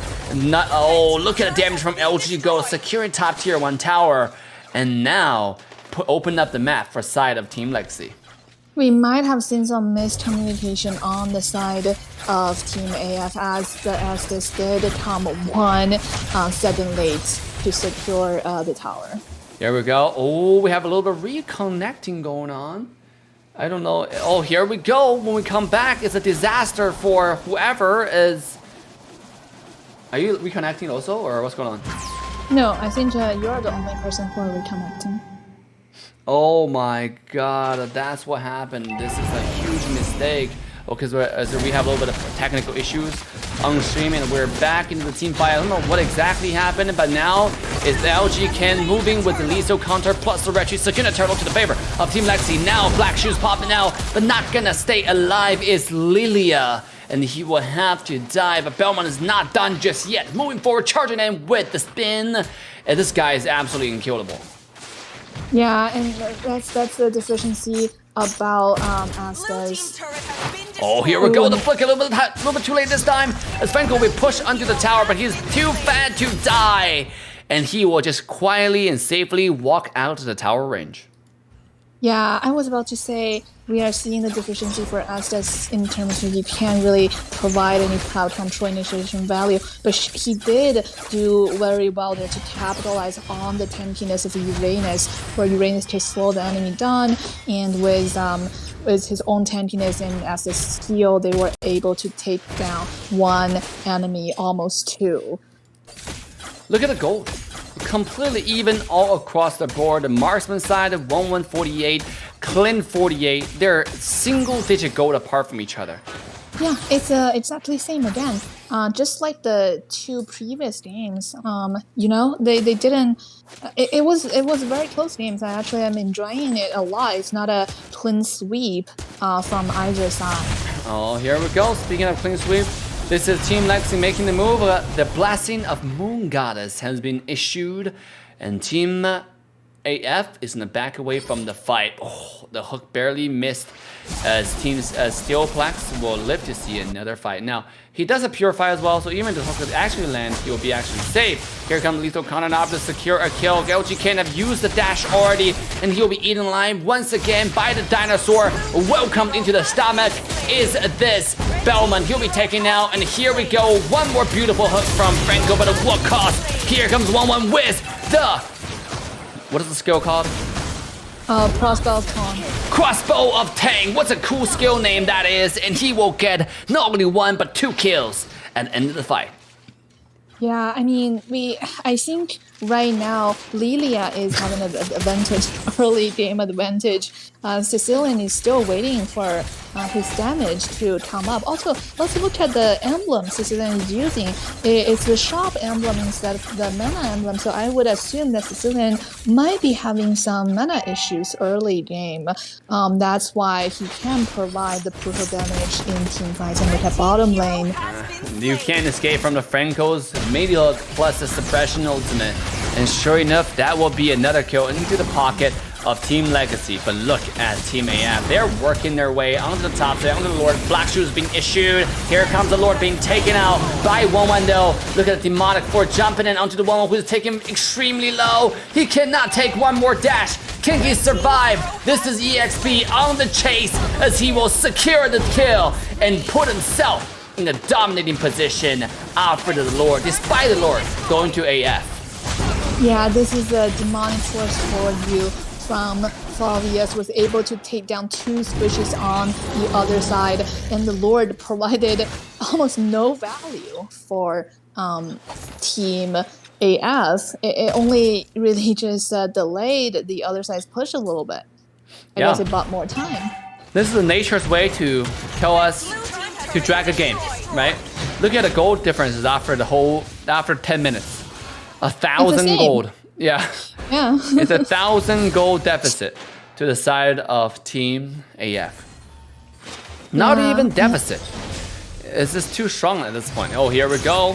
The guild is not gonna connect me with bottom lane. Clint is bringing havoc, but shattering bottom tier 1 tower and putting himself at a 2,000 gold advantage. Yeah, I do think that Team Legacy is looking better right now because they do have more control of the map, and also Sicilian has a lot of potential late game. Although I would say 1-1 also have potential, but you know, Sicilian, you just can't underestimate the stats and the damage from him. And we can see that Team Legacy has something in mind. They are going to target the Uranus bottom lane. One more time, here comes the suppression ultimate. There's nothing you can do if you don't react ahead of time. And sure enough, there's another kill to the pocket of LG Gaming. Legacy Gaming. What an incredible... Oh, Steel Plax will be hooked in, taking a lot of damage, and he will be taken out despite the blessing of the Moon Goddess. Look at the damage from CC Liam. This guy is no longer just a fight facilitator. This guy is no longer just stay in the team fight to farm. He is an absolute monster. He is a fight destroyer. Yeah, with Clint, with Sicilian, you just bait out blessing from the Moon Goddess with Blood Shield from Lilia. You know, they just have to use their ultimate in response to the damage. Here we go. Another hook from LGOB. This is the character that we wanted to see him play. All along, it seems like he has been landing every single hook, speaking every single hook. Once again, this is a Clover being hooked away, but leverage a dash to get himself to safety. But so far, OB is absolutely popping off as this hook is presented by Team 4 and Famous. Oh, 1-1 in the front. Oh, getting pulled back in with a skill 2, able to get himself away. Yeah, this shows us why Franco is meta, but Estes is not meta right now. Just the pure engage, the pure pressure that Franco can put on the other side, while also Estes can heal. Oh, here we go, the hook plus flicker. The Blasting Moon Goddess can't even be used. Eventually, it will be used out, but he's still gonna die instantaneously as the entire Legacy is coming in, marching forward. This marks this mage's legendary, and Team Legacy is running over this team fight like absolute monsters, despite the best effort of Team AF. Legacy is looking to take down the high ground tower onto the top lane. Yeah, the problem with the Estes popping his ult is he was using the ult to save himself, so that doesn't have any value for his teammates. You know, and that's why we don't really see a lot of Estes right now. He's just very squishy. The other team Franco can just target Estes, then Estes popping his ult in response is sort of like baiting Alpha, and his ult is the same kind of play, and that hero just become useless on the team. And this is the thing, right? Like when you have the Estes, you really can't check a vision. The vision control should be provided by the dinosaur, and the Estes should be behind to provide the heal. So, no harm should come his way. Here we go, another hook.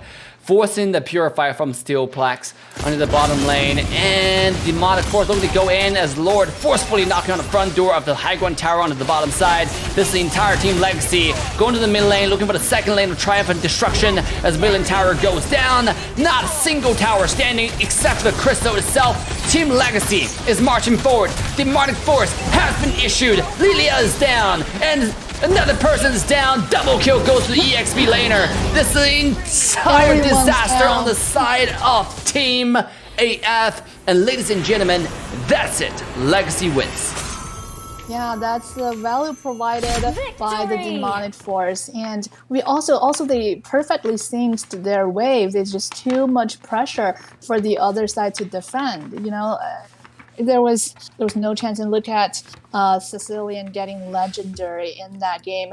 He did so well early game with positioning, and he was able to carry as soon as mid game hit. I'm just wondering how many stats he has. Absolutely. And look at 32% damage from that Sicilian. Absolutely. What a match tonight, ladies and gentlemen. Now, we are facing a little bit of technical issues, so sorry about that. But nonetheless, it was still a beautiful performance by both sides. And I gotta say, give credit to Team Legacy for Franco. Even though Sicilian did it really well, but he's a damage dealer. He just maintained a really good position and consistent damage. He did his job pretty well, but the play comes from Franco. Landing hook after hook, play after play, suppression after suppression, isolation after isolation. So it's just a very, very well done, well-rounded performance from the entire side of Team Legacy. They prevailed and won the match, and unfortunately for Team AF, they will be eliminated. And congrats Team Legacy for making it to top 16. Yeah, they showed us some really, really close game. It's just we have to give credit to the draft. I do think that they won the draft phase. I mean, I do understand the plan on Team AF side. They have the Lilia, they have the Estes, they want to have the sustain, but it just lacked that initiation. It lacked that proud control that Dave always say in our rank games. Absolutely. So here we go. Legacy moving on to the top 16. We have Apex Predator versus No More Raw. So ladies and gentlemen, all the teams who made it today, Big shout out to every single one. But tomorrow is the game. It's a day of jam-packed events. Okay, we have so much exciting matches waiting for you. Let's quickly take a look at all the schedules. We get Exile Outlaws taking on TG Wipes, with Apex Predator taking on No Morals, Team First Blood taking on Rebels in Paradise, and the Valley going against the Huevo. Which match are you looking forward to the most? I would say probably like anyone else, Team Valley and Team Huel. Well, I guess my reason is, I mean, Team Valley is a really big name, right? I mean, I also know some players on Team Valley, but I also know some players on Team Huel. So it's just sort of, you know, like I know the players. I mean, really interested to see how they are going to perform in a very, very epic clash. Absolutely. Is Team Valley gonna prevail, keep their win streak, absolute domination performance until up to this point, and make it to top 16? Or is the Huevo gonna be the dark horse, the black horse that nobody expected to see and defeat the undefeatable? Ladies and gentlemen, that's tomorrow, and then that's going to be it for us tonight. Grace, any last words you want to give to all the viewers tonight before we say bye-bye? Yeah, drop a like, subscribe, follow our journey, and also let Dave and I know how we can improve our test. We are always open for improvement, and we love you guys. What? Why are you laughing? A beautiful statement that was. I was just laughing because I was personally touched. I felt an emotional connection to those words. That is correct. If you enjoyed the stream tonight, make sure to like, subscribe, and turn the bell on to all notification bells so you don't miss the buzz tomorrow, because tomorrow again, we'll have the coolest, greatest, the baddest ready for you guys. And it will be exciting. It will be amazing. It will be awesome. It will be fantastic. I run out of words. It will be fabulous. It will be fanatic. English is hard, Dave. English is pretty hard. I probably have to take a lesson from our unorthodox English teacher, Grace. So with that being said, have a wonderful rest of your evening. We'll see you Stop guys roasting me. tomorrow. Bye for now.